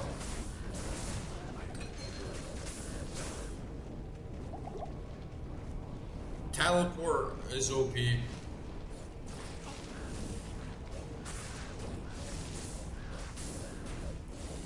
I feel teleport just makes you invincible, and you can teleport to the other side of the map very fast if you need to. If you die or you need to get somewhere very quickly, you can just like zoom till you're there. But yeah, I'm getting there. I'm still a noob at the end of the day. It's still like my first time really getting stuck into it, but more of it's opened up to me.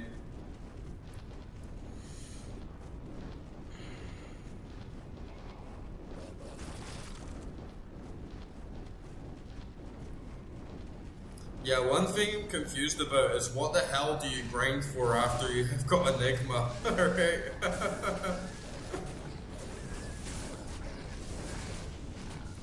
Oh, we got a big pile here. Man. I get distracted sometimes and realize like half my army is dead.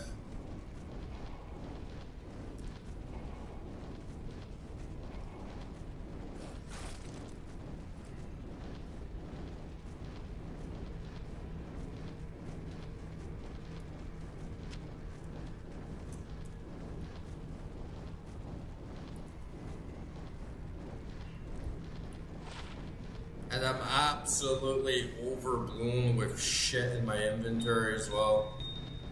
It's crazy right now.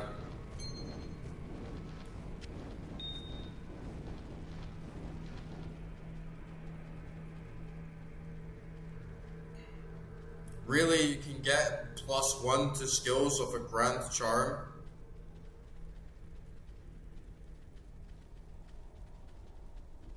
But you can't stack them in your inventory, right?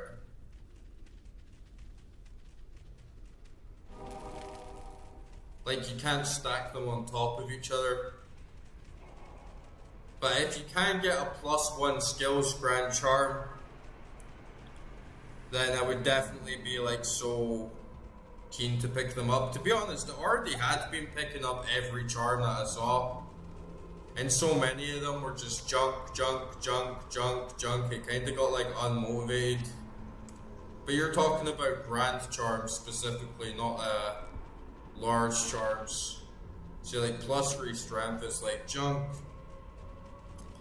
And I heard you can get really good small charms in Nightmare. In Hell, sorry.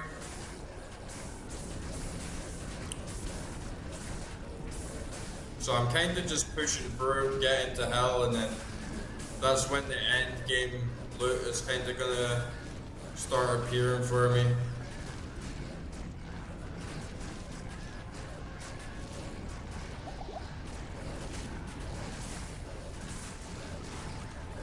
Holy shit, I nearly died there.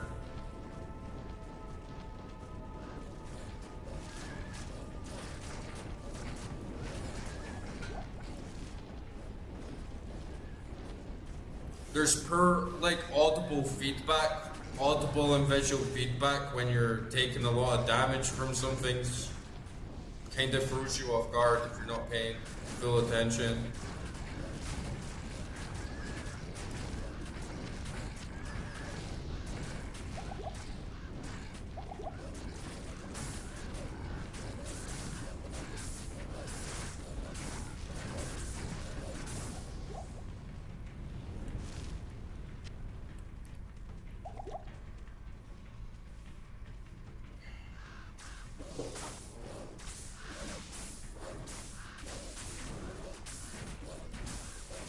Yeah, definitely. I have been picking up all the grand charms I've seen. Haven't had like too many, but it's only really like this session that I stopped picking up some large charms. Just felt like kind of useless. But yeah, we'll see. Any grand charms, I'll definitely give them a quick scan. Any small charms as well, I do like have a look to see if there's anything good, but we haven't been very lucky yet. But fingers crossed, we'll get something good soon enough.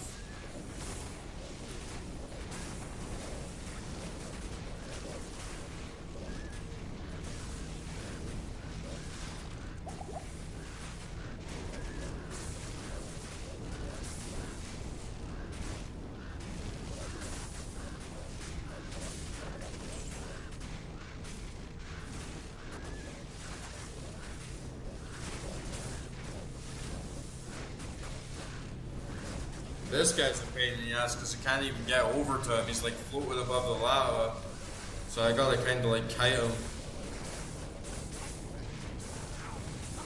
Oh shit, oh shit, oh shit, oh shit.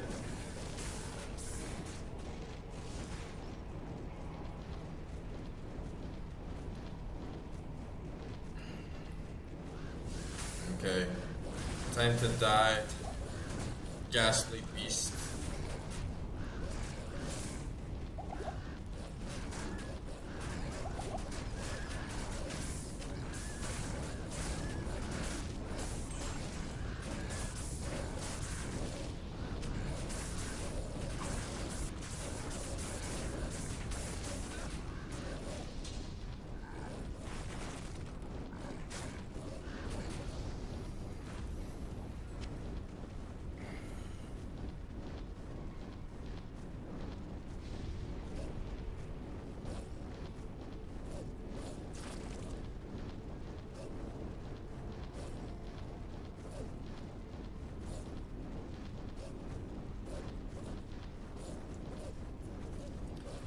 Yeah, we'll be all good. We'll be all good for the respec.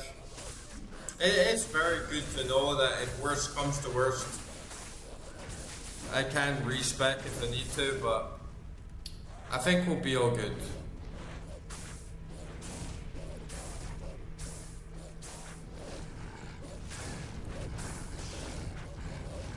We'll carry ourselves through hell with this build, and we have one respec if we get an emergency.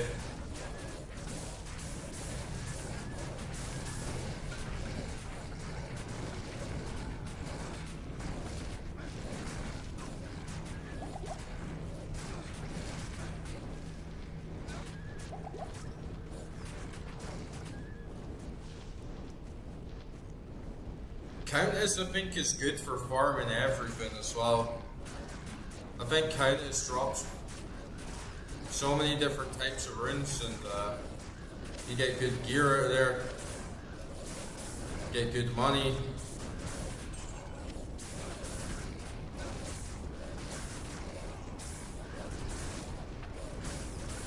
Having plays on different characters would be really good as well. Like those Infernal Demon Boots would be so good on lots of different characters. Especially how you can't get sockets on a pair of shoes or gloves. So I feel like your shoes and your gloves are really there for like big buffs like that.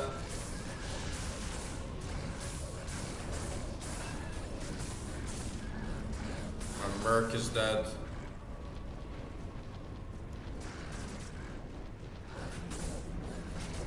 And this guy's immune to fire, but you can see like we're still tanking him, right? It's slow, but it does the job.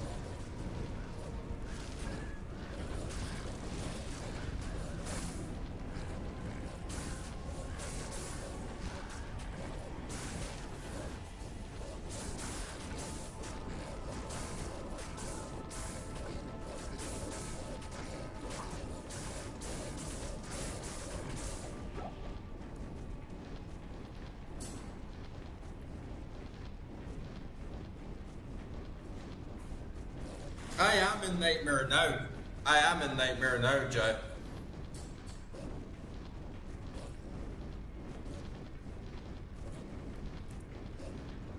I'm level 63. And I'm about to enter Act 5 of Nightmare.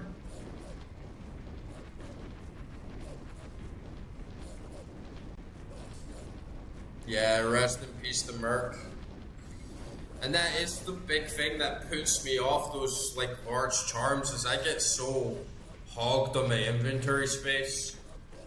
But honestly, I'm kind of at the point where I'm just ready to let go of so much gear. I'm gonna make a couple mules tomorrow when I'm off stream. And just dump a lot of my stash in those guys to keep a hold of those like mid-tier items that are good for like beginner characters, and then just keep my Druid stash for holding a lot of stuff for hell and beyond.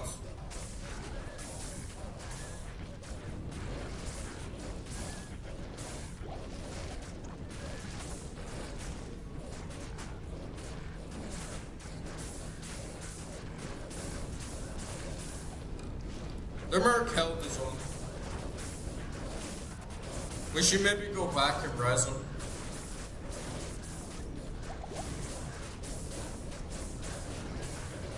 The drops have fallen off as well in hell. We haven't really been getting some like too good drops here. But we were getting amazing drops throughout the rest of Nightmare. But yeah, again, there's nothing really that I'm after right now. I feel most stuff is just getting sold and bloating up space. I kind of have everything I want right now in terms of Nightmare.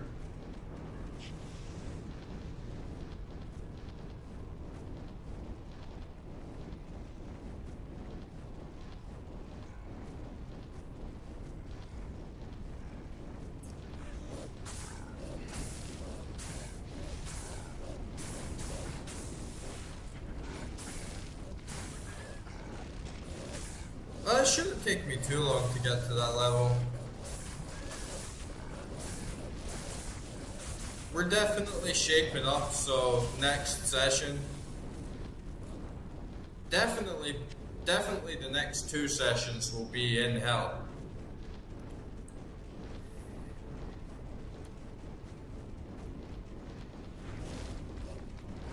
And then I can just start getting into more of the end game content, but once I finish the game on hell, I'm gonna stream Diablo 1, just a quick playthrough, just to like absorb the lore and get a good like reaction to it and see what the story's all about. And probably get it done in a day or 2, maybe 1 to 3 sessions max, and then I'm gonna come back and start streaming Diablo 2, either with my Druid or with another character. We'll see what happens. But my main goal right now for like, because once I complete it on hell, it's not really like my first time ever playing it anymore, right?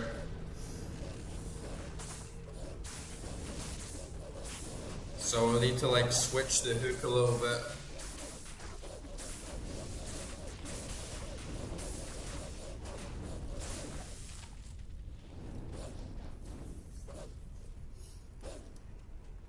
Yeah, I'm not sure what rings I want, though. That's the thing. I have my amulet that gives me +1 to summon. Jai was saying I could get +2 to summoning skills, but I don't know if I can get that in Nightmare. But I'd kinda rather just grind in hell, I think.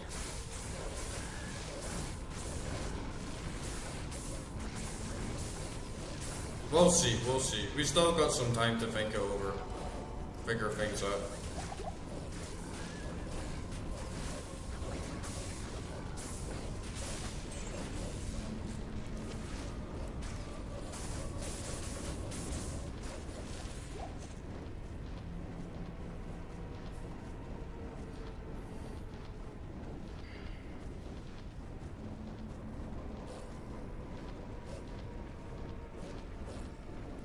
Yeah, I mean, that's like the best thing about my build is how much it will scale with just +1 to all skills, +3 to all skills, +2 to all skills. It does a massive amount. It gives me an insane amount of levels. But it's like, say with say with Sorceress, at least like my fire build, I don't have that many skills, so it's kind of minor overall, but when you have a big, broad build like this, it has a huge boost. So basically anything I can find with like +1, +2, +3 to all skills, 100%.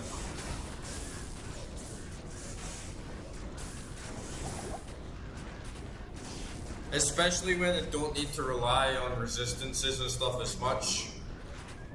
When my minions sort of take all the hits for me.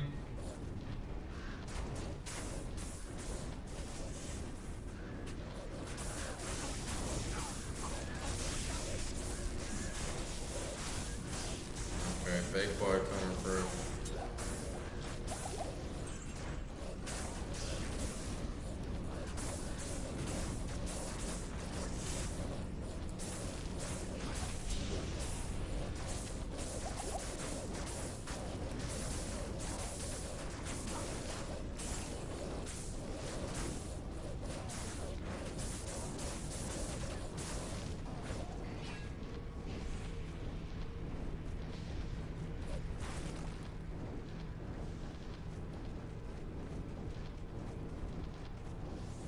Yeah, it'll take me a little while to get to Hell Cows.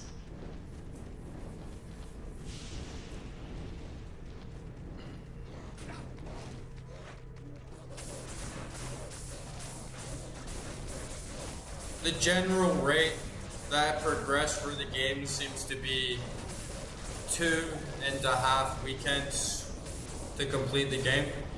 At least that's how it's worked out for normal and for Nightmare is looking. So maybe be 2.5 weekends until I beat Hell. That's like plenty of time to like sort everything out and think over how I'm gonna progress and like what I'm looking at for getting the best gear that I want. And it's been really useful having some of you guys like hop in and give your thoughts. Because it's not the sort of game you can just completely do, figuring everything out yourself. You know, you do need to kind of look things up and listen to what other people say at times, get some insights. So that's been really useful. But I have been doing a little bit of my own research on the side, and not too much, just a little bit. Just so I know exactly what kind of build and what items are going to be available to me, like long term, and what I'm going to work for.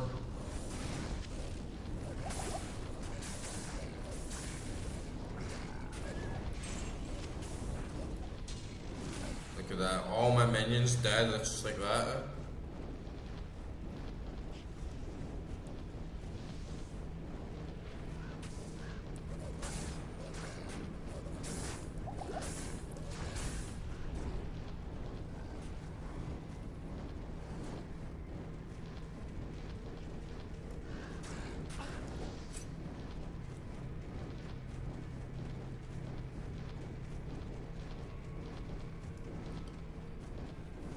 Well, someone else was telling me earlier that it'd be really good to get a 4-socket build and potentially like give that to my mercenary. So I've got like a 4-socket. I've not got a 4-socket one. I've got a grey one that I can give to Larzik to get like max sockets.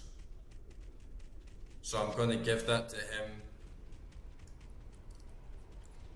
and then give that to my merc. And I can't remember the rune word. Oh yeah, it was insight. Insight rune word I'm going to put on that.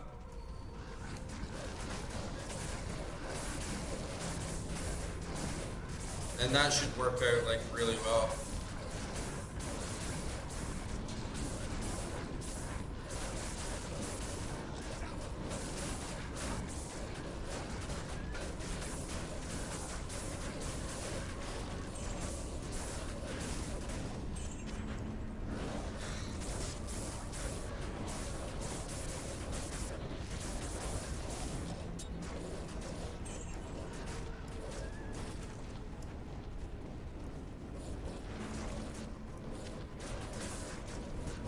Be good if I could get a macro, so I could just like mass summon all my minions. Alright, where are the gates of Diablo already though? Definitely the build can hold its own for sure. Takes a little bit extra micromanagement just to get everything in order.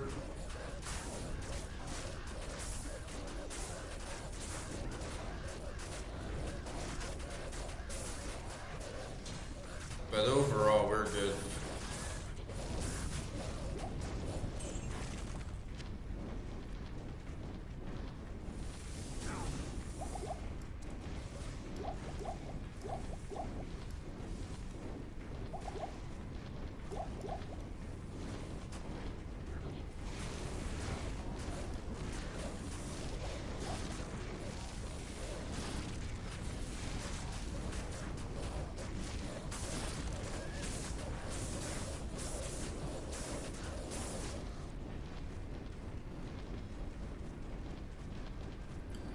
Yeah, I heard the mana charge was insane.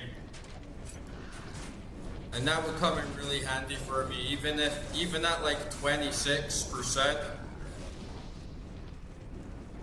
It's really, really useful for my build and completely reduce the amount of time I actually have to sit and like micromanage my potions and my items.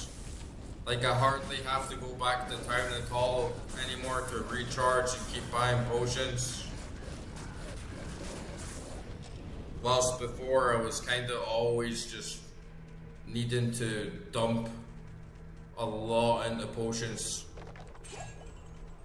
just so I could keep that DPS up and have consistent damage.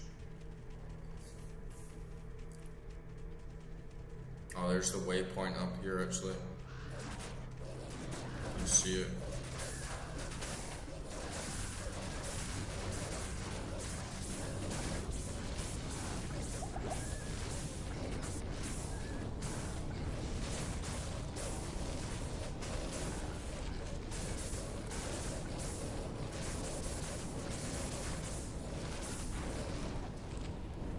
I should still be on the lookout for other 4 slot polearms, because the one that I have is like ethereal.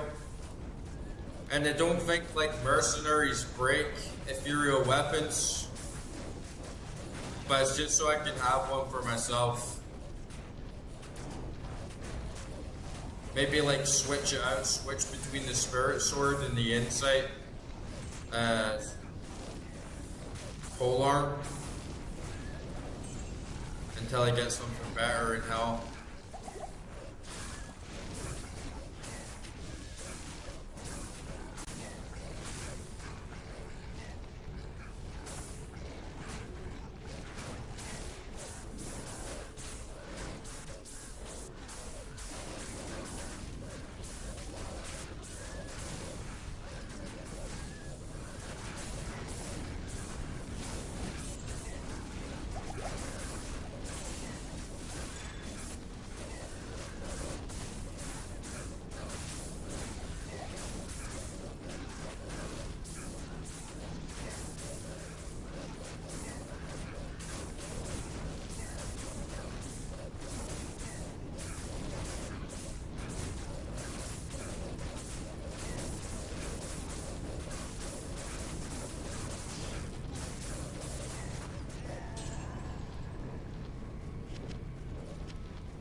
Trashy ends.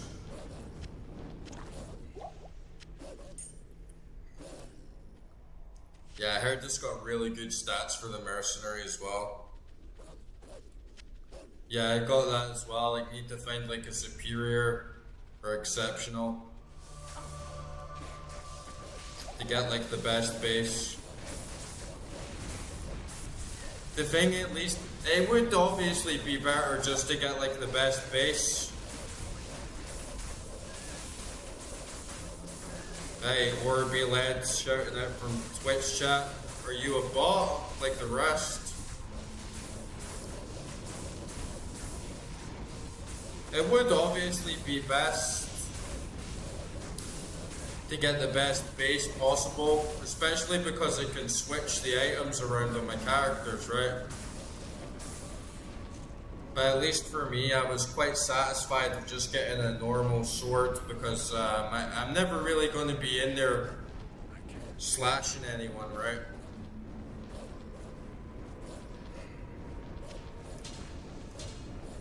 With this character, anyway.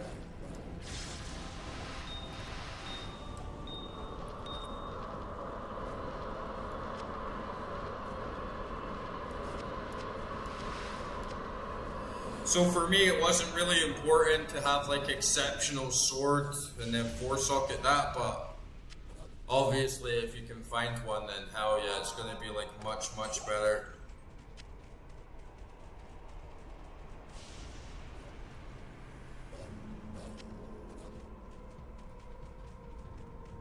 But yeah, Orby from Twitch, I don't know if you're real, because literally every time someone messages me on Twitch, they turn out to be selling views or trying to sell some OnlyFans bot stuff. So I hope you're real, buddy, and I hope you're having a good Sunday. Alright, we got a final waypoint.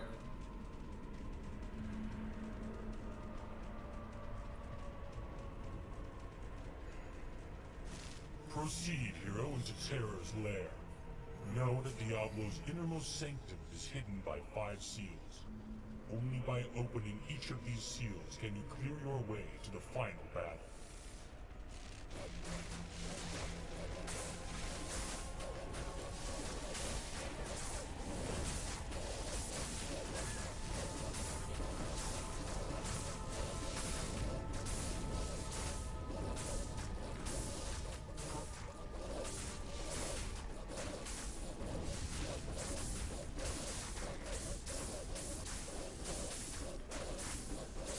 Oh, so you think that's actually the way to go?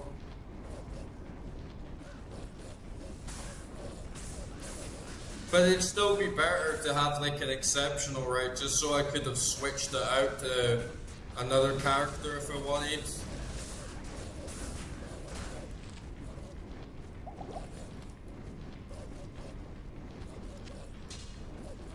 Forgot to even put it on. Okay, let's go back to town and sell a bunch of shit.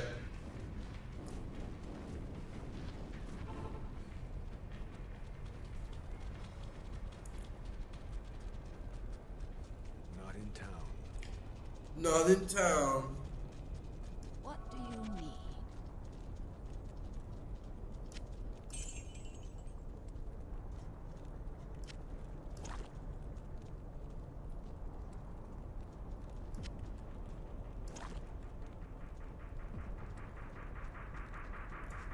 Socket is unique there, but I don't think it's really going to be much good. Because I have other ones that give me like plus a lot to other skills.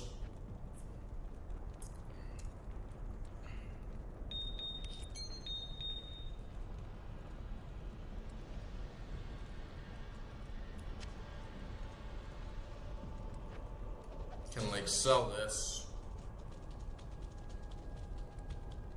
Way too many jewels. I'm gonna need to do a little cleanup.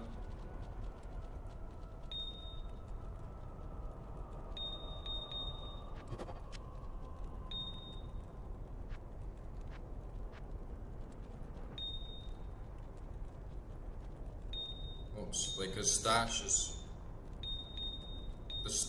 is trash. 4 perfect diamonds. Basically just start leaving those behind at this point.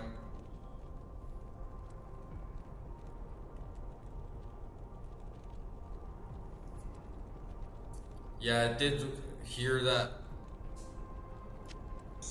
cows is one of the best places to farm common items with high sockets. But then I couldn't actually find out how to get into the cow level yesterday, so I ended up leaving it behind, but then I found it today. A little bit too late, because in the end we didn't need it. I found a 4-socket sword in harem guilds, like in the palace in Act 2, so all's well that ends well.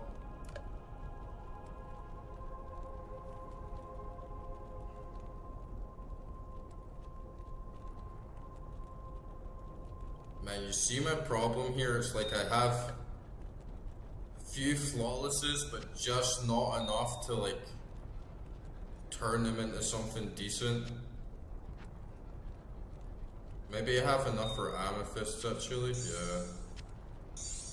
But this is just getting ridiculous. I should maybe just throw away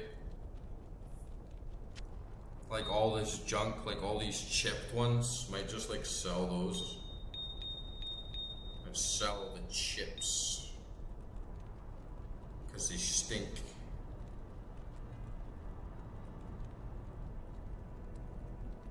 Yeah, I actually already used topazes to get better magic find. It was just a 2-socket. And I didn't use perfects, but this was like back in normal. So I already know the strat, and I have like some good rings. I have the Nagel rings. This one gives me 26, this one gives me 20. And I can get my magic find up to about 20, up to nearly 100%. So we're like pretty good for that. But yeah, I'm just gonna sell all this junk. Same with this flawed skull, don't need that. Maybe even the flaweds, just sell those as well, because I need the space, like so bad.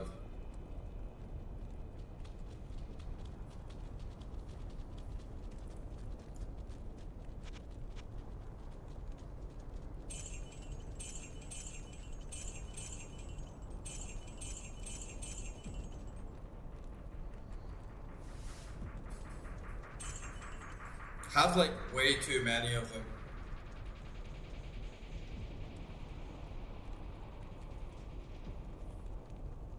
And same with the runes. You know, when I was first getting the runes, I'm like, oh, runes are good.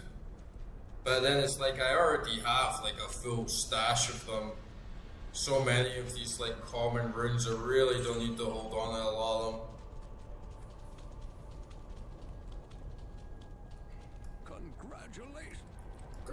Congratulations, hero. Your stash is filled with useless shit.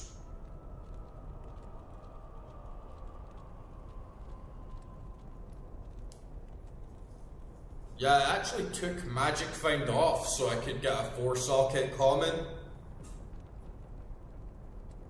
And I'm at the point now, it's like the drops are just... I just have too much shit, right? Like, the drops have been really good, Nightmare. And they'll definitely ramp it up again on Hell. Especially this. I had a couple things giving me some extra boons. Just taking off Magic Find to get that little bit more enhanced resistance for Nightmare. And I might even need the resistances more in Hell. But I definitely already can get like a really solid Magic Find base.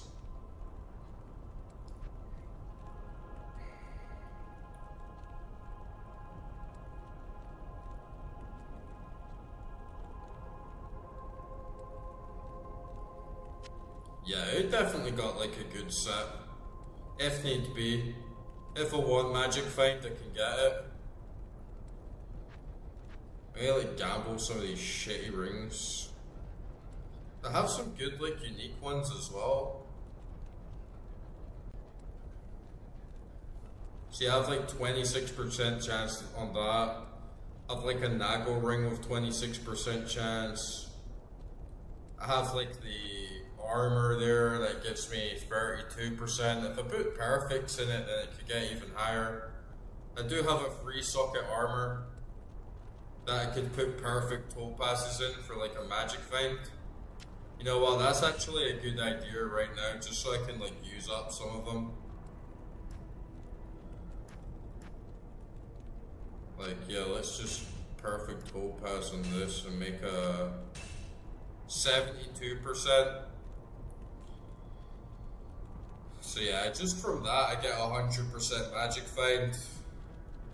I'm sure I've got some other stuff. I'm sure I've got some gloves that give me Magic Find. Yeah, this one gives me 13%. Not too much, but scale it up.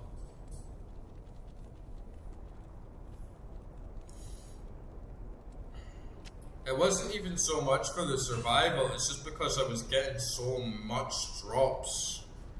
I just needed to like tone it down a bit to like save my space in my inventory. But I think like because it's a Nightmare as well, it's not like the best drops possible. So I was kind of like, you know, I might as well just kind of min-max my build a little bit more and save like the heavy grinding for Hell, where I'm actually going to get like the most use out of my Magic Find.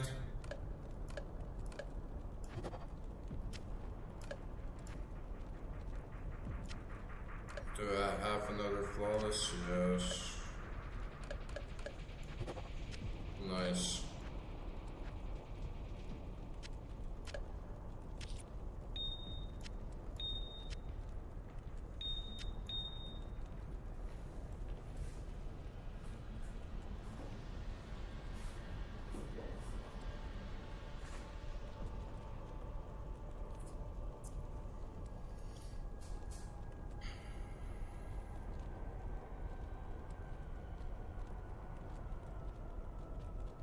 Yeah, that is a really good strat in home. That is like a really cheeky strat because you don't even necessarily need to take much of a risk. You can just switch right at the last moment and get that big Magic Find. Wait, maybe like some of you guys joined just as we were going into Hell here, and the drops in Hell weren't that good. But seriously, like all the way through the rest of this run, like through Nightmare, it's been really fat. Like we got a lot of greens, got a lot of like really good uniques.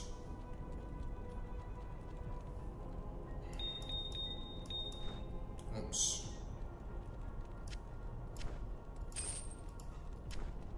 This poison reduces a great unique as well. But yeah, that's actually a really good shout. Is, you know, if I'm like grinding in Dariel or something, just at the last moment switch to magic find, get her down really fast and get like a really good fat set of drops. Okay, get magic find charms as well. So yeah, I can definitely get a good setup with them all. Got 3 flawless topazes there again, got it perfect. Have a topaz here as well.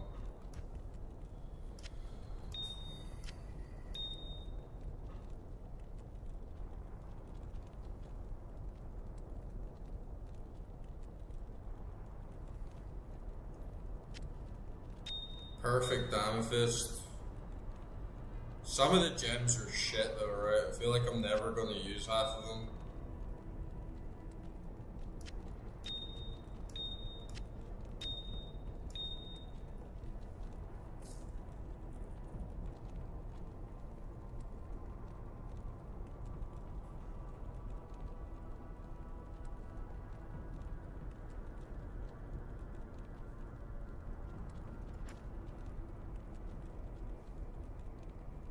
I can sell these.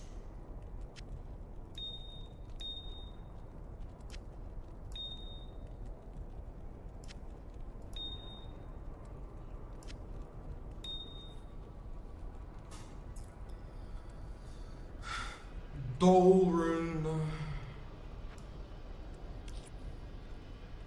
Yeah, definitely need to.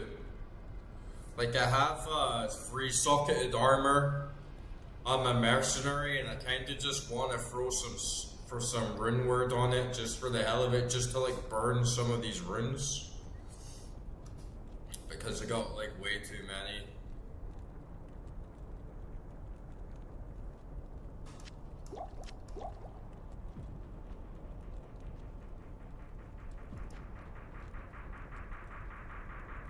And yeah, I'm just gonna save this head for now, so I can give it to my necro when I jump off stream.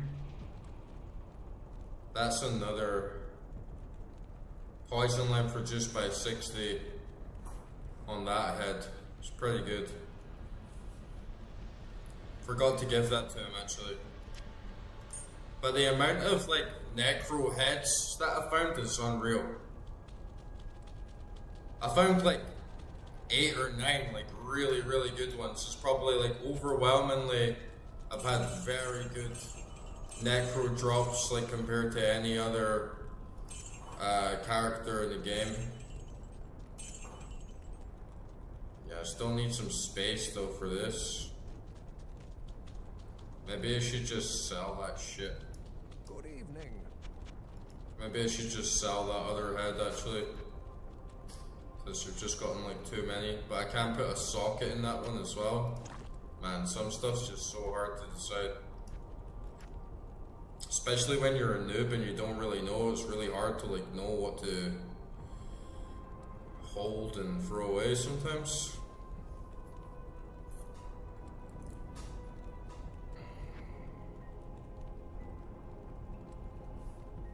They're pretty much clean now.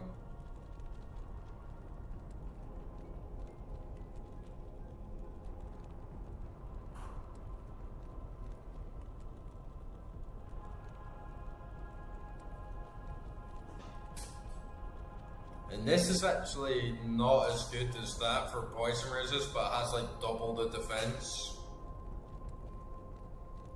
That's why I need to actually play something like a Barb or a Pally just to get more in touch with how good those kind of stats can be and how I can like integrate them into my build. But yeah, we got a lot of, like we got Arafas, we got like Eisenharts. Unique drops. Got like this good shield as well, so if I ever do need enhanced resistances, you can like switch out of that with like Raw or Tal.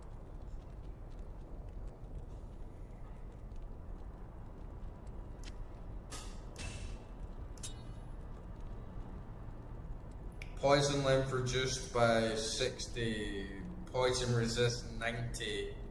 So with that shield, I could get the poison resist up like a crazy amount if need be.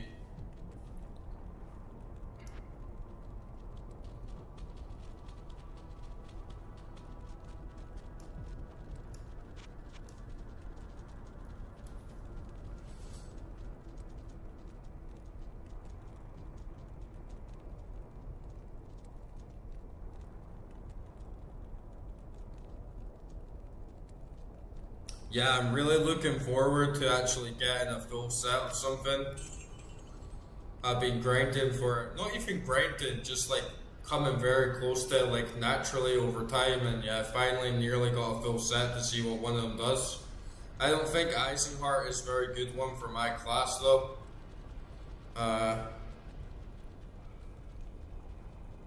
Oh. Yeah, guys, I think I'm gonna have to call it a night. It's been like an 8-hour session. There's actually like more viewers on my stream right now than ever before across like all the different platforms, which I'm really happy about. Kinda makes me like not want to stop now just because there's so many people on. But yeah, I'll hopefully see you guys next weekend. Don't forget to drop a like and a subscribe. It like helps the channel like so fucking much. And yeah, hope you guys have had a nice Sunday. Yeah, I'll definitely be on the lookout for Aldura set. And I don't even have one item of Aldura. So it's so ironic. But yeah, guys, all the best. Hopefully I'll see you again next Saturday. And I'll finish Hell. We'll finish Act 5. We'll get into like Hell difficulty. We'll do Nightmare Cows. Oh yeah, do like keep an eye out for the Diablo music video. I'm telling you, it's gonna be like the ultimate Diablo 2 soundtrack video. I promise you, it's gonna be the peak soundtrack video of Diablo 2 by far. And yeah, we'll get into Hell next session 100% and see what all the fuss is about, get even more gear, get even further into this like addiction of like Diablo 2 has become like such a big part of my life in such a short amount of time. I'm playing now till the fucking sun comes up. It's like daylight, it's like nearly 7 a.m. here. Nearly 9 hour stream, nearly 9 hour session. But yeah, guys, peace out. Have a great Sunday. Take it easy.